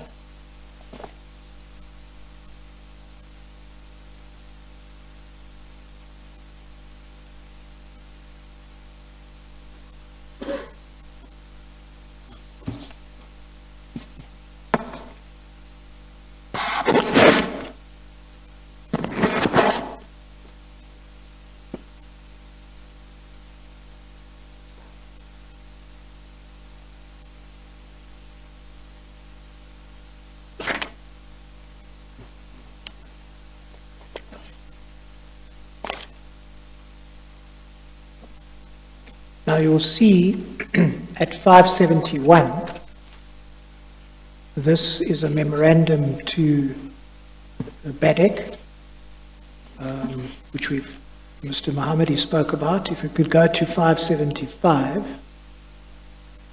you'll see there's a recommendation that is signed by you on the 7th of February 2017, and ultimately that is accepted by BADEC. If you go to, if you go to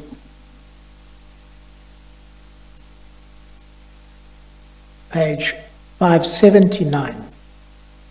You'll see it's an excerpt of minutes of the BADEC meeting held on 13 February 2017. It records resolved that the committee approve and appoint Nkonki Incorporated for consultancy services up to a maximum of 500 million as follows.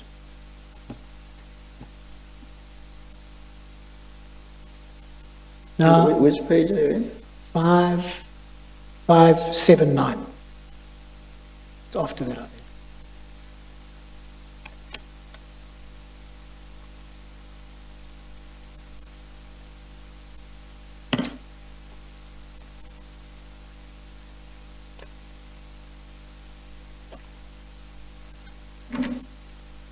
Okay. So if we go back to the memorandum at 571, certainly on the face of it, it doesn't appear that this recommending memo deals with the requirements of the National Treasury practice note in relation to unsolicited bids.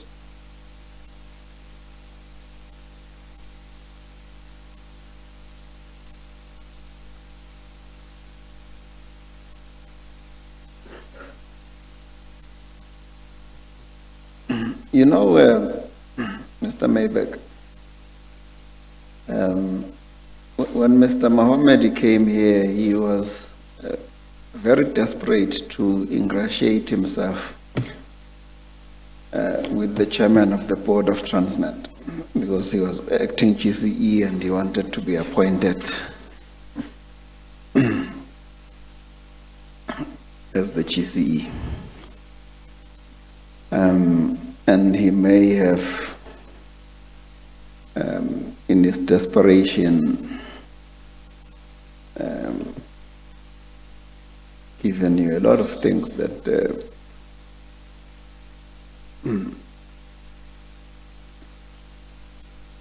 sound to me like a man who was there, but then starts saying, no, there was this and this, I've investigated this, but never said anything when it was happening, wanting to give you the impression that he was a bystander, an innocent one. If you go to the Treasury note, I don't know this Treasury note, whether it applies to Transnet.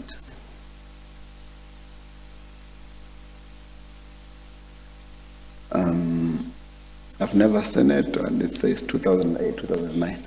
Transnet is a Schedule 2 entity. This applies to Schedule 3A, 3B, 3C, and 3D entities in terms of the PFMA. So I don't know whether any of this thing applies to Transnet or not, because what you've put here before me is for Schedule 3 entities. The second issue that I want to indicate, it is quite normal for entities that do your audit work to also do non-audit work, provided that the audit committee agrees that they should do that. And also it limits the amount of work that they should do. So by the time you see this matter being presented to the acquisition committee, it's at the recommendation of the audit committee to say, let us use this entity. Nkonki used to be a very good brand at the beginning of time. And I'm sure its founders would also agree. And the directors and workers who work there would also agree. But obviously, at a point in time, we then learned that it had gone rogue in one way or the other. There were those allegations. At the time when we learned that it had gone rogue, we terminated the contractual relationship between Transnet. I terminated that contractual relationship between Transnet and GOM when we learned that something could be amiss. Because we also needed to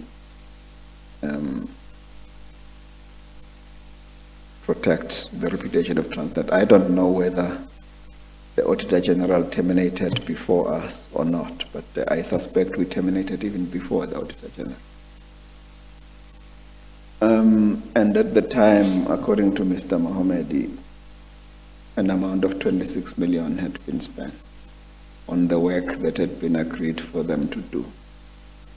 There was quite a stringent manner in which anybody could be paid. I hear there's a lot of discussion about innovation, was it innovative? But as I've said, Transnet is a Schedule 2 entity in terms of the PFMA. I don't know if this applies to Transnet. I've never seen it. But because the documents that we sign are also signed by compliance people, they would have known. Before it came to me, they would have known whether or not this could be done or not. I don't know. Do you remember whether, irrespective of whether this instruction note from Treasury applies or not, whether Transnet had a policy on how to deal with unsolicited proposals? I think Transnet did have a policy to deal with unsolicited proposals. Yeah. Are you able to remember? And I don't know how this proposal actually came about, but there was a policy. I wouldn't be able to say to you that this was an unsolicited proposal or not. I wouldn't be able to say to you whether it was not Transnet people that went to Nkonki to say, look, since you are inside and we're trying to do certain things, maybe you would be better able, to do this. I don't know the genesis of this particular thing. Would you remember would you remember any important features of that policy, or that's something you can't remember now? No, I can't remember now, but Yeah. the custodians would have been the procurement sort of. Okay. Mr. Maybe. All right, and then let's deal with the National Treasury instruction. I'll have to investigate the point you made about whether the practice note applies to a Schedule 2 entity. Yeah, I think you would have to put one that says Schedule 2 so that we would know, because we can spend a lot of time discussing something that where Transnet is excluded from. Personally, I've never seen this, but it says 2008, 2009, which is 12 years ago as well. Okay. But let's turn to the National Treasury instruction that you find at page 250.94.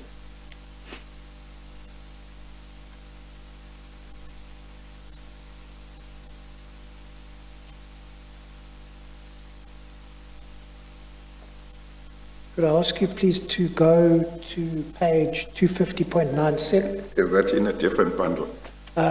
It's in Mr. Garmel's bundle, BB 28. I'm sorry.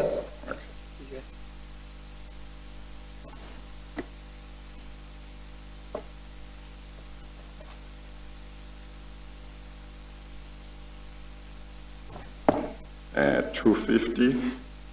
It starts at 250.94. I'm going to take Mr. Garma, if I might, to 250.97.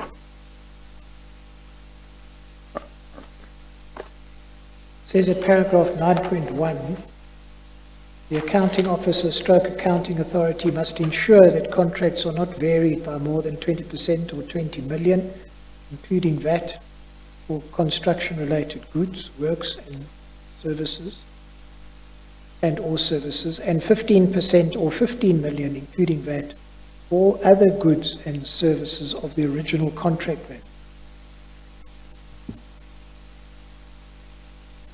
Any deviation in excess of the prescribed threshold will only be allowed in exceptional cases, subject to prior written approval from the relevant treasury. Did you have regard to this? Well, again, Chair,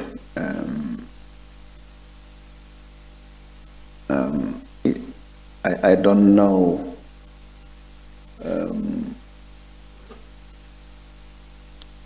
to whom this was applicable to, but I have a recollection at a point in time where these deviations or variations where some of these notes took place, that there were representations to the National Treasury.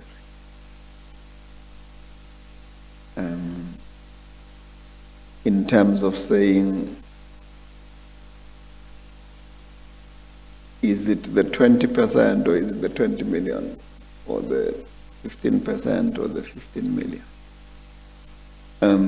Because for an entity as large as Transnet,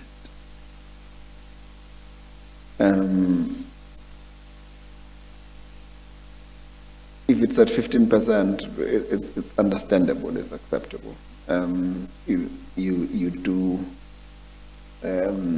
get involved with those kinds of things. But in terms of construction-related goods, Transnet had its own set of rules that had been approved, that were different. So any application to Transnet of this, I don't know. I've just forgotten what it was called, something E, can't remember, for construction related. But an amount of 15 million or 20 million variation for contracts, I mean, let's take the IT data tender we've just been talking about. It was about 1.8 billion. If you applied 15% of it, it would take you to about 240 million.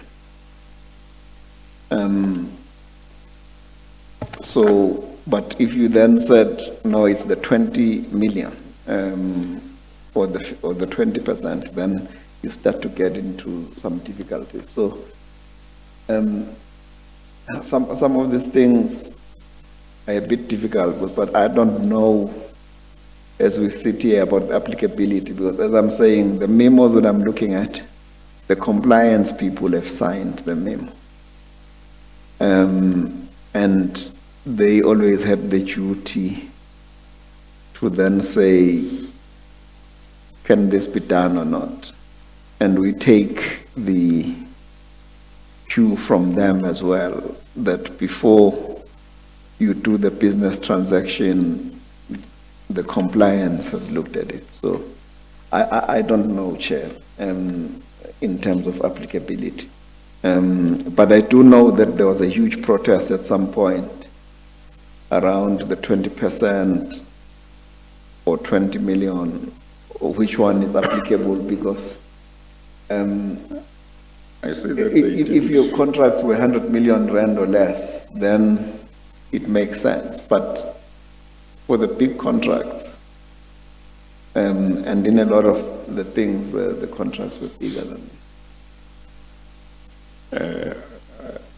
You know, normally when you put a percentage and say or put months, you would, what would follow after that is whichever is the higher or bigger or lesser, depending on what you want to say. So I don't know whether they left that out or whether when you read it, you are supposed to, it's implied to say The higher or? whichever is the higher. Because maybe if you say whichever is the lower, it wouldn't make much sense, I'm not sure. I really don't know. As I say, Chair, hindsight is a perfect science. Where somebody says, okay, let's look at certain things, now we have hindsight. The most important thing is to be able to deal with the things at the time when they're being dealt with. And it's important for the compliance people to make sure that they've dealt with it, because we could sit here for a very long time dealing with something where there was an actual exclusion. I don't know. Yes, of course, you would appreciate that for the for the commission, part of why we have to do that, even with hindsight, is to establish where things did go wrong, how they went wrong, and what it is that could have been done to prevent them from happening, and what measures should be put in place to make sure that in the future the same things don't happen. So you have to say, okay, this is what happened, and how did it happen? How did it happen? Did the people who were supposed to ensure that certain requirements were met not do their job, and so on. So, yeah. Okay. Mr. Maybeck? Yes, thank you, Chairperson. Mr. Game, if I could ask you to turn to your bundle at page 250.146. That is where you respond to Mr. Mohammadi, paragraph 511, which I've read the whole thing to you. 250 point? 250.146. And your response spans 2 pages odd. You want to deal with that? I'm sorry, his response is on what page? 250.146. Okay, thank you. This is your response to paragraph 5.11 of Mr. Mohammadi that I read to you.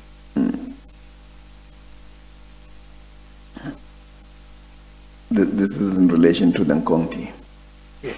Yes, I indicate that that memo emanated from the GCFO, and it was supported by the Chief Legal Counsel of Transnet. And I was the third signatory to it.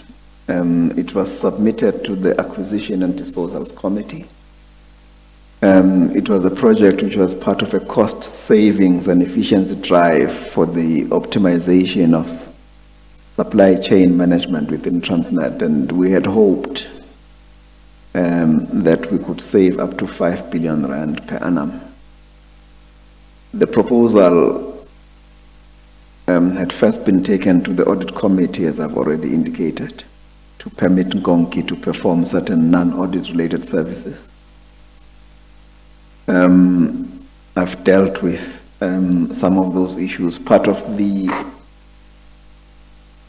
issues was this renegotiation of the Kumba iron ore contract, the Anglo-American contract, in terms of which this evergreen contract with Kumba, they had paid less than market-related rates for portions of the iron ore haulage. which rates were significantly below the market price that Kumba's competitors, such as Asmank, were paying for the same service. We estimated that an additional 1 billion rand per annum could be paid by Kumba to Transnet. And in fact, since 2005, per annum, those amounts would have been recoverable, and Kumba had failed to regularize this position, ostensibly relying on the contract with Transnet and the termination date, saying that they only want to deal with it in 2028 when the existing contract expires. So this was as a result of that contract, which had been entered in a hurry and in haste in 2005, which we believed was exclusionary and anti-competitive to transport iron ore to Saldanha.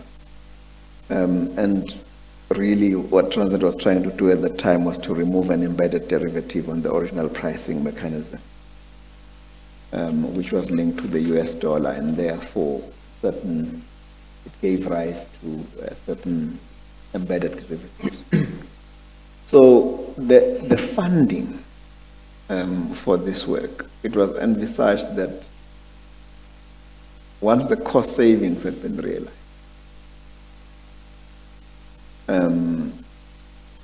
then the people would be paid from there, or that there would be revenue enhancement, and that there would be a formula that would be utilized to pay for it. So it was a matter that fell to be considered by the two committees of the board. So one being the audit committee and the other one being the acquisitions and disposal committee. So it remains my understanding, Chair, that the costs would have been funded from savings, and that no payments would have been made if no savings, or if there was no revenue enhancements that had been made. So if they failed to negotiate a higher prices or tariffs in terms of coal and iron ore, then they would not be paid. There was also a regime, a very strict regime and formula which had been developed. I think one of the fellows, Patrick Dada, had been asked to work on formula in terms of how we would pay this, so that we don't just pay people, and that the different leaders in the business were to assess and evaluate the extent of saving generated and the compensation due as a result of this effort. So the assertion by Mohammed is that there was a 500 million budget, but only 26 million was paid, to me is without doubt as a result of the stringent measures that were introduced governing such expenditure. But as I said to you earlier, Chair, it later transpired, I don't know whether it was 2017 or early in 2018, that Gonki's ownership had changed when we had paid that 26 million by that time. And some of those things had not been declared, and it had gone rogue, and we terminated the relationship between Transnet and Gonki. So that is really the effect of it, as Mr. Mayberg has requested for me to comment. Mr. Garner, this particular transaction has also been investigated by Money Flows.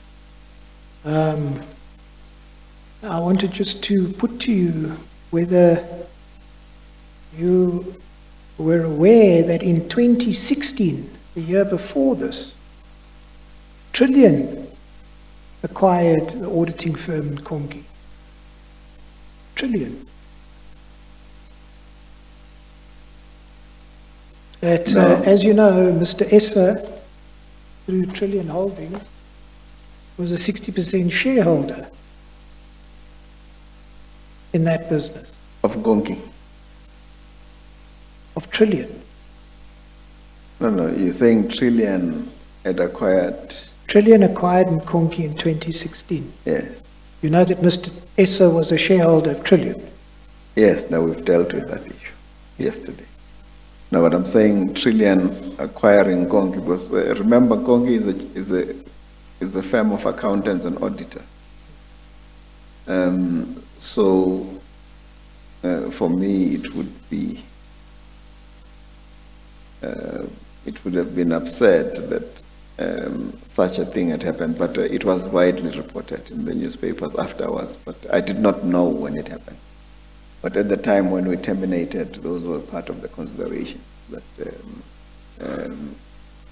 enabled us to terminate the relationship. In your answer to Mr. Mohammedi's paragraph 5.11, you don't take issue with his statement that the Nkonki bid was unsolicited. Sorry? When you answer paragraph 5.11 of Mr. Mohammedi, you don't take issue with his statement that Transnet received an unsolicited bid from Nkonki. I do not know. Right. Whether it was unsolicited. I've said to you before that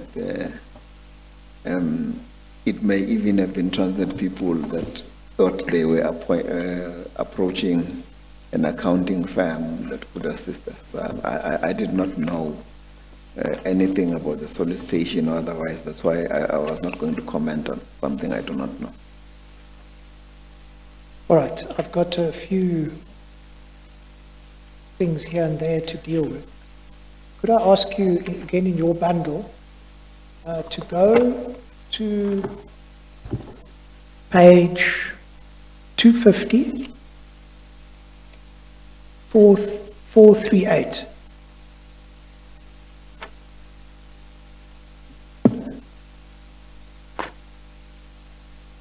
We've done some further investigations into this JZ Foundation donation.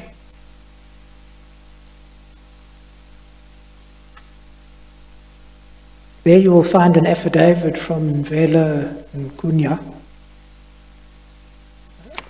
She was the person who put up a response before. Just for the transcribers, Makunga will be M-A-K-H-U-N-G-A and Novelo, N-O-M-V-E-L-O. You know, sometimes when you read the transcript, you find that you can't even make head or tail of what they have written because they didn't know the spelling.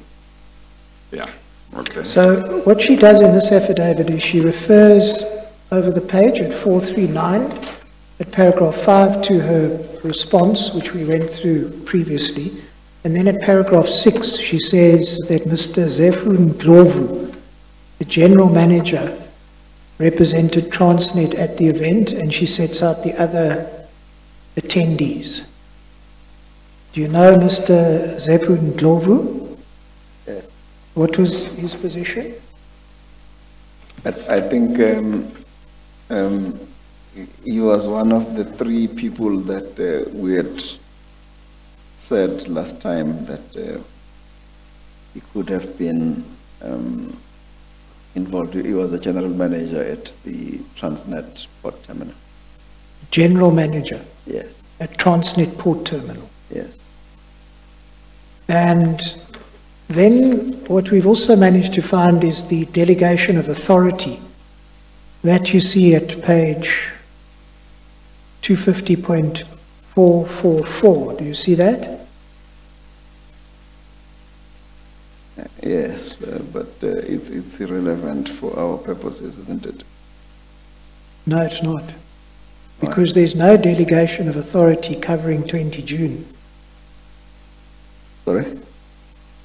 This is the delegation of authority. There's not a delegation of authority covering the 20th of June. There would have been a delegated authority between the 15th of June to the 21st of June. This is a different matter. It falls outside the dates that we were dealing with, and therefore it's irrelevant for our discussion. All right. Well, I just want to put to you, Mr. Goma, that we haven't been able to find the delegation of authority. I've specifically asked the investigators, they specifically asked Transnet. This is the delegation of authority that we've been provided with. Yeah, but it's for the wrong period, Mr. Maybeck, that's all I'm saying. Okay, well, let's then deal with this. There was a delegation of authority from 27 June to 12 July. Is that correct? As per page 444. I don't know what is the relevance of this delegation. Mr. Goma, does page 444 reflect a delegation of authority during the period 27 June to 12 July? Yes, And that was signed by you on the 14th of June. yes. So what were you doing during the period 27 June to 12 July? You haven't given me an opportunity to go and check that. Did you ask me to check that? I haven't. Well, is this when you were in Russia? Sorry? No. I was in Russia between the 15th of June and the 21st of June. And then after that? In St. Petersburg, and then I came back to the country. All right. And then I just wanted to show you, we'll have to investigate that further. Here is the program which has been found at 445 and 446. And you see at 446 there you are reflected as a speaker. Yeah. So is it your case then that Mr. Zefun Ndlovu was appointed, you gave him the delegated authority of the acting group chief executive for the period 20 June? That your case? No, it is not. So who was the acting group chief executive on the 20th of June? I asked Mr. Soqigwa, who was the CEO of... I beg your pardon? I asked Mr. Carl Soqigwa, who was the CEO of the Transnet Port Terminal, To act in your to position act in my position and to represent me at this at the this event. function, yes. He was unable to do so. He requested Mr. Ndlovu. He gave him the speech that would have been made there, and Mr. Ndlovu made the speech at this place. And that speech was made on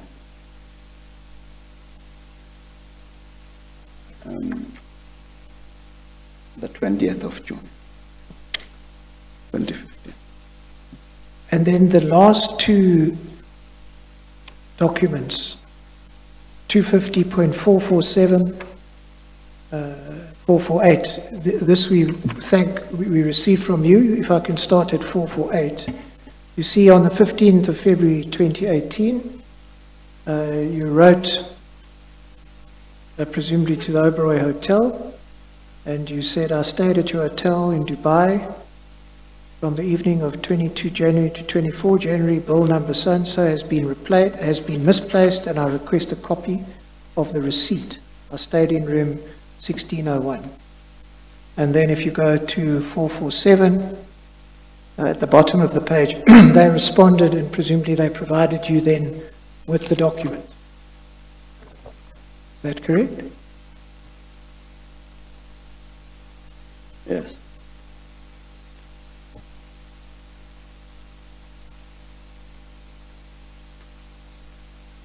And that is the document at page 250.341.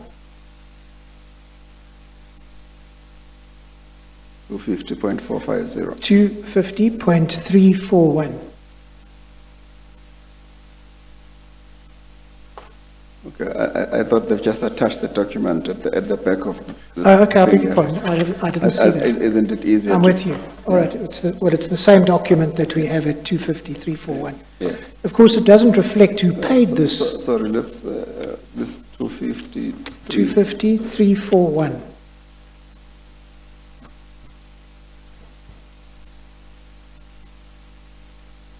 Mr. Goma? 25341.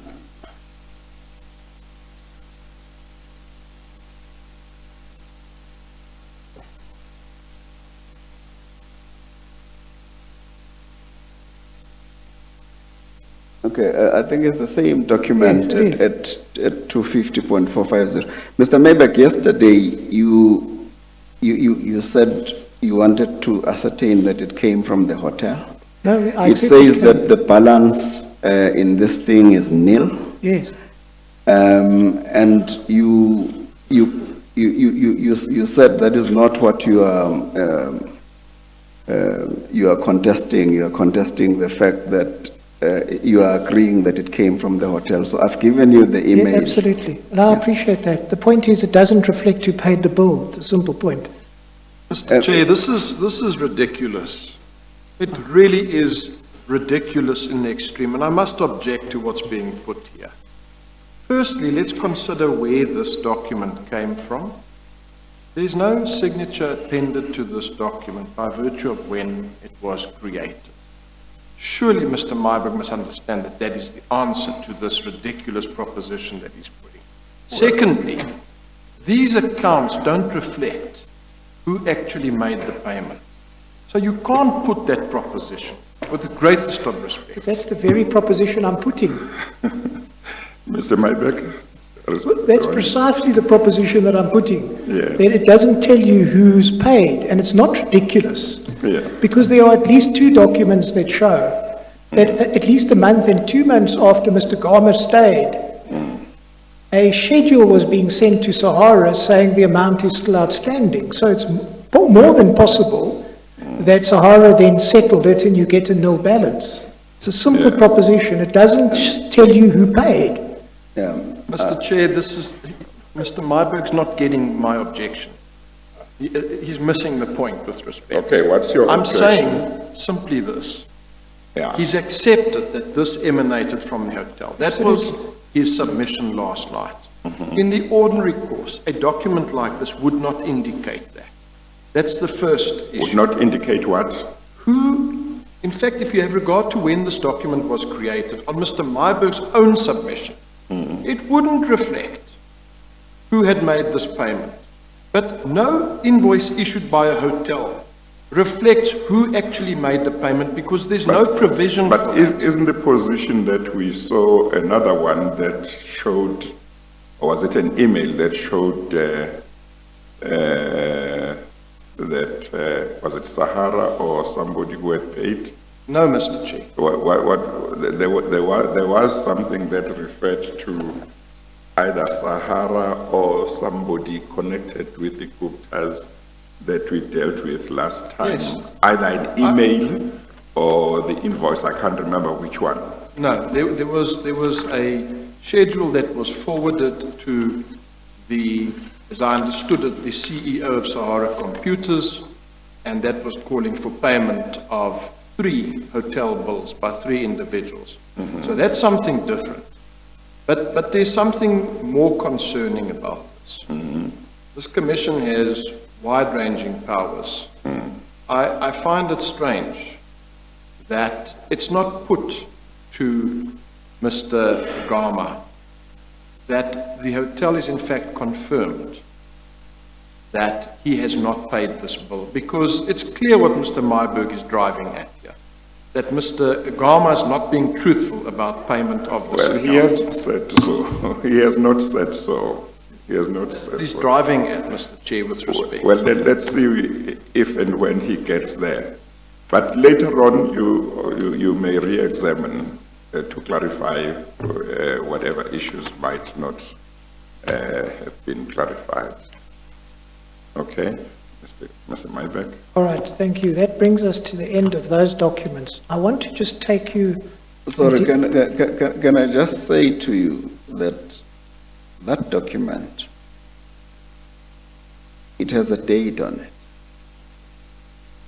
it. The date is on the date that I checked out. It says, on the 24th of January, 2016, paid. There is the amount, and it says the balance in AED. It's nil. That's what that document says.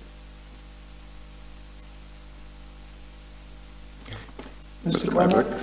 I want to take you to one or two other issues.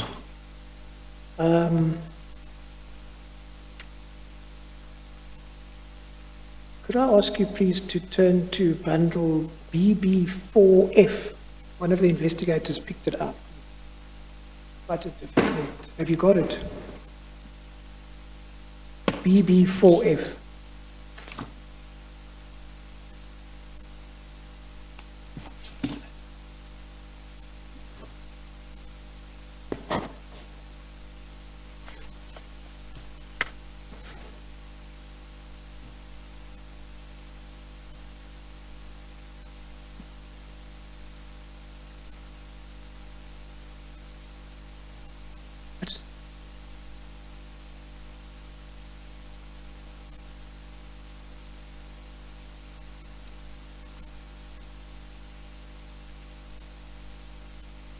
Yeah, you give it to. Do you have it, Mr. Goma? Yeah. Could I ask you please to turn to page 87?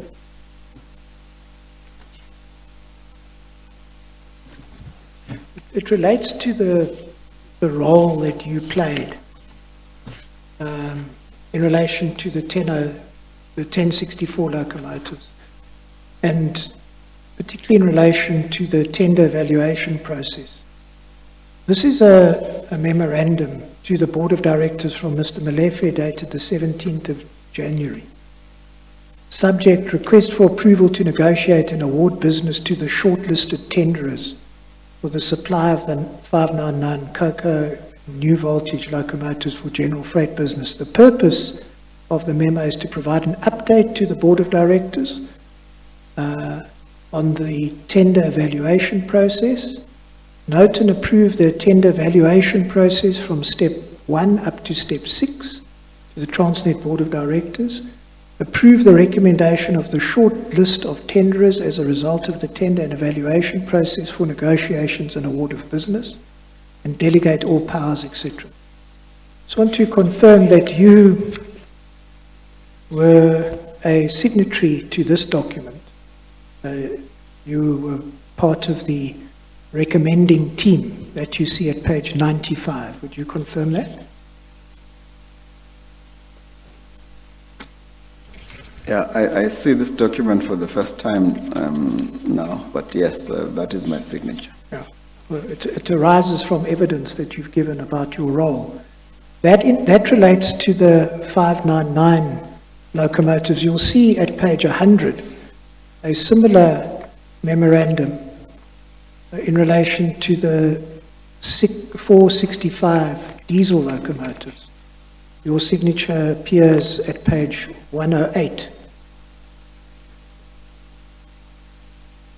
You confirm that?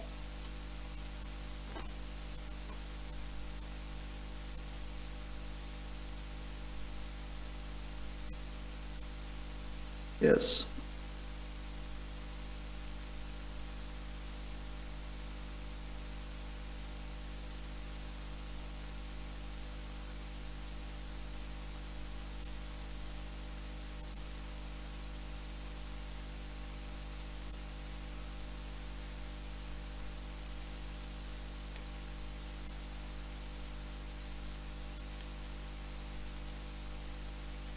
Then I want to end with something that you asked me. You said that if I was of the view that you knew of this corruption and money laundering, then I should put it to you. Remember saying that? Yes. So I think it's important, Mr. Gama, that I perhaps explain this. They're different to normal court proceedings. Evidence leaders don't have a client who has a particular version. Our client is the general public. So we don't have a particular version. Ultimately, it will be for the chairperson to assess all of the evidence and determine whether you may or may not have known. And I just want to discuss a few things in that regard with you. As I understand it, it's your evidence that you were completely unaware of this, if money flow certainly is to be believed, what is corruption and money laundering. Is my understanding of your evidence correct? Yes.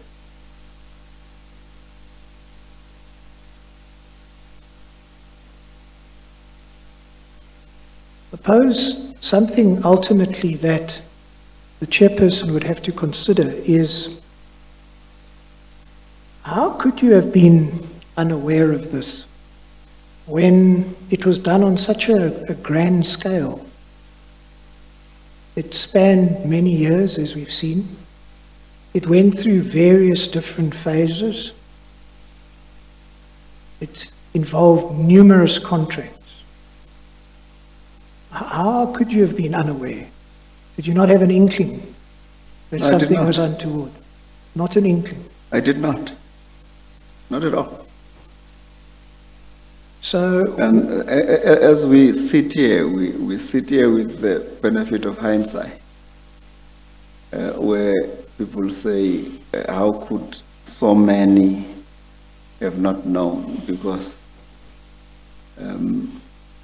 one was not involved in it. One was just working, doing their work, not knowing that there's anything in the background. Mr. Kagame, you've seen literally at every turn, in fact, every contract that we've discussed over the space of the last few days is tainted with corruption and money laundering. Yeah, that is what the money flow teams, as you say, have found out. I have said to you earlier that my own sense with a lot of this was that the processes themselves were followed properly inside the entity, but that our contractor had commission agreements with third party. Something that we ourselves probably could not have been able to police, or we did not understand and we did not know anything about. That's what I've said. The other thing I just want to ask your comment on, I suppose another thing that would have to be considered carefully by the Commission is Mr. Issa, on the money flows analysis and investigation, we know has been dubbed as the Gupta money laundering lieutenant. And you've seen that, at least on the face of it, he's behind almost all of these contracts that we've been discussing and issues we've been discussing. I suppose a potential challenge is that Mr. Issa was well known to you. He was also well known to other senior members of Transnet. It's not that this is someone who, it's not like an internet scam, that you're dealing with an unidentified person. This is Mr. Issa. You've seen him in meetings with regiments. You've seen him in Mr. Singh's office. You've been taken by him to the Guptas. You've met with him in Dubai. And so it goes on and on. No, it doesn't go on and on. It's somebody that I've met 3 or 4 times, which I've told this commission. I did not know any other thing that he does other than what he said he does. I have not had any relationship of any sort or nature with him. I do not know what it is, and I'm not familiar with all of these money flows and the money laundering and all of that aspect of him. He has not shared that with me. It was not what we discussed. And you would also see that entities that he was involved in, when certain things happened, that I believe impugned the integrity of Transnet, I terminated those contracts. Not one. I've told you about terminating the regiment's contract in 2016 and the Trillian contract in 2016. And when the Nkonki issue arose, I also terminated that contract. So I don't think that those are the actions of something who was in any way, form in cahoots with the so-called Mr. East. And another thing I suppose that would have to be considered is that in order to pull off grand scale corruption and money laundering, literally of mega proportions, one would need some sort of insider assistance, presumably.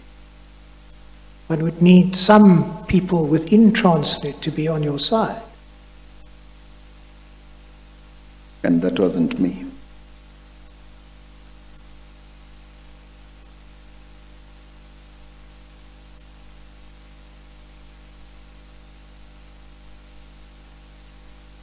And then presumably if there was internal assistance, there would need to be some sort of quid pro quo. You want to comment on that? Yeah, it wasn't me. I was not involved in it.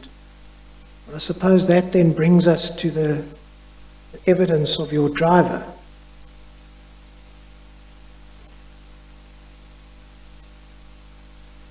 And, Yes, what about the evidence of my driver? well, we've been through that. Yes, What we- I have indicated to you about the driver. That sometimes he uses real events that took place and then he puts flavor into it. And then he alleges that certain things that did not happen, he says that is what happened. I've dealt with those issues. I've shown you where he presupposes I could have been at two places at the same time.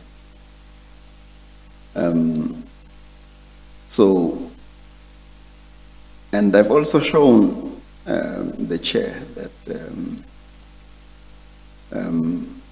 there is other motives in as far as the driver is concerned.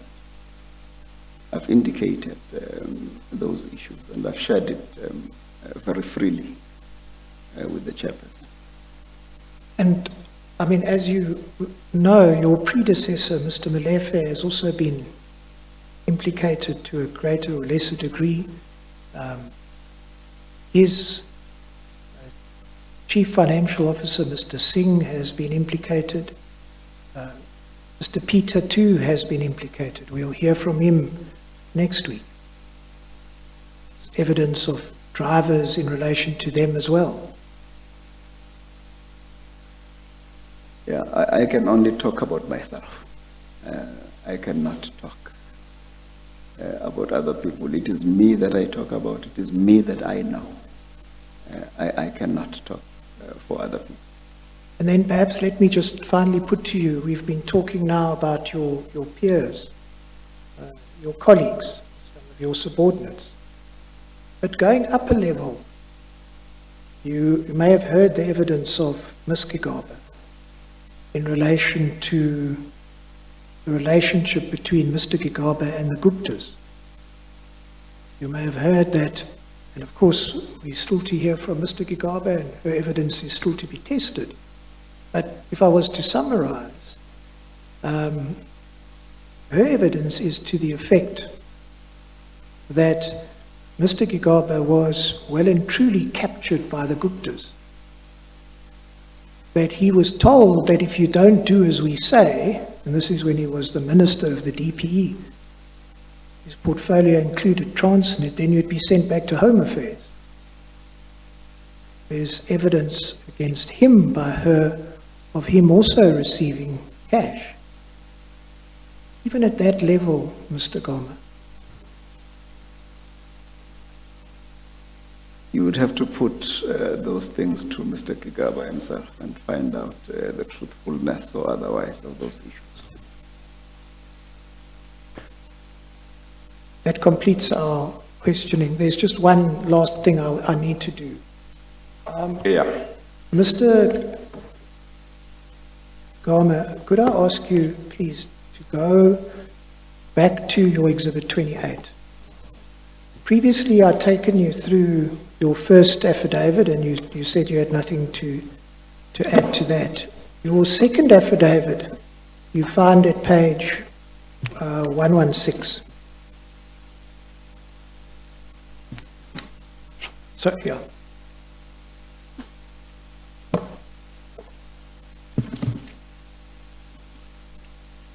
And there's the introduction, and then the first thing that you deal with is the Barbara Hogan statement at page 123.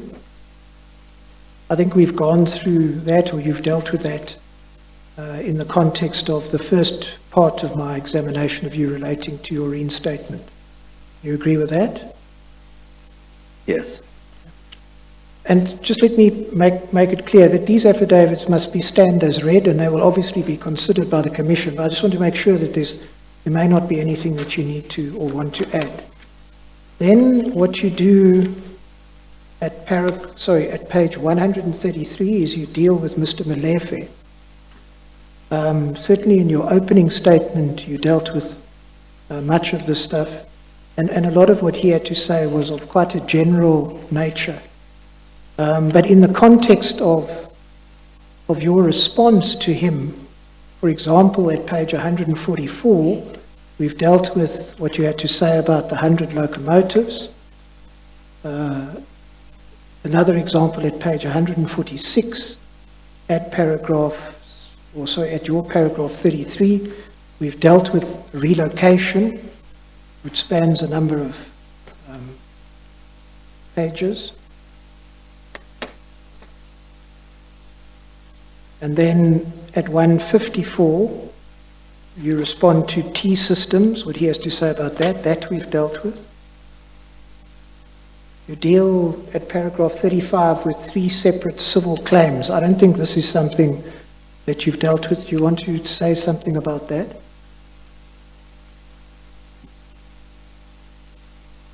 Or can we take it as read?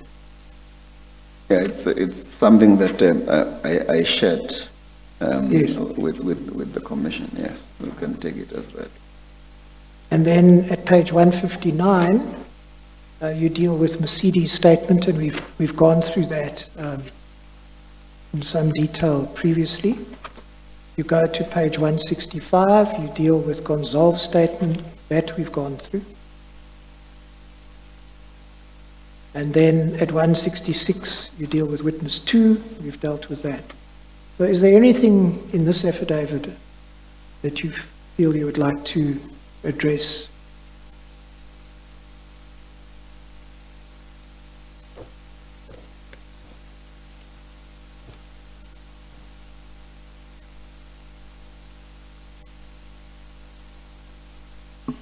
Mr. Chair, I think in fairness to Mr. Gama, he must be given an opportunity to consider.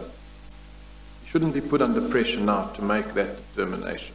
There is the issue of re-examination, which I'll address you on in a moment when I have that opportunity.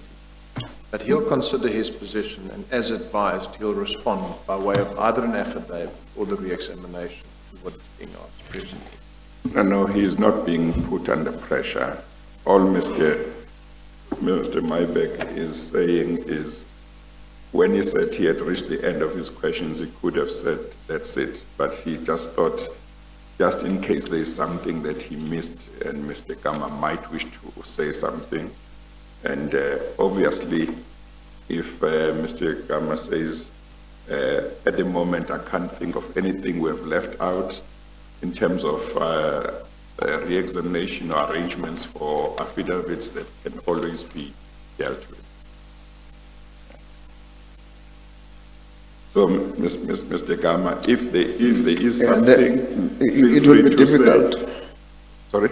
I'm saying it would be difficult for me just going through this in lightning speed Yeah, see no, no, whether no. anything has been omitted or not. No, that's fine. Mr. Mybeck was just trying to make sure that in case he has missed out something, if you remember something, you can deal with it.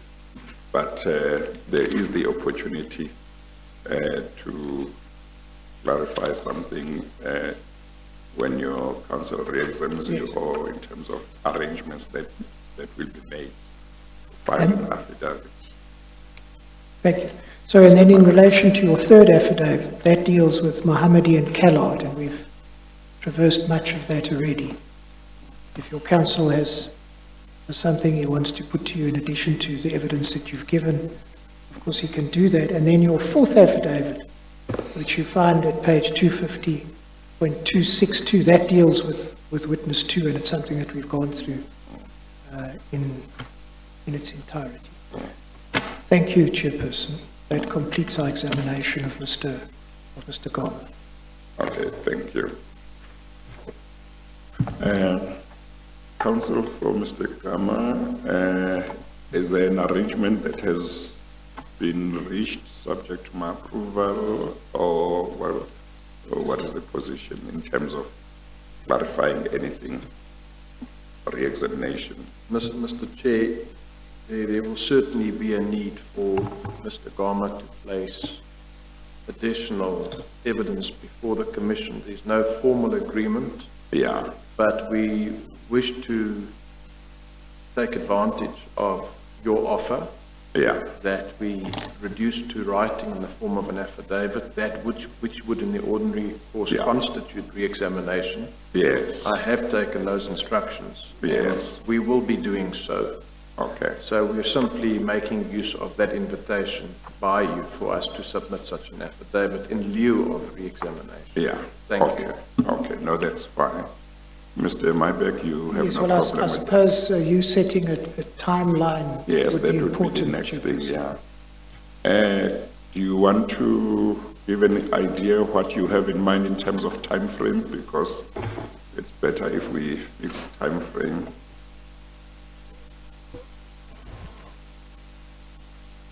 Seven days?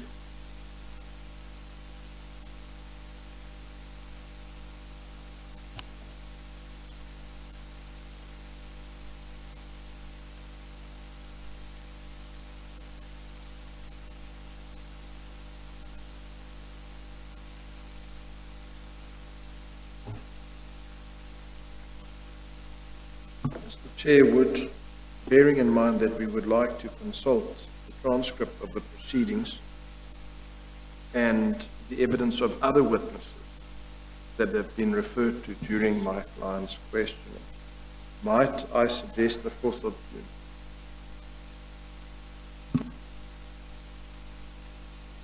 That's about how long from now? Today is what?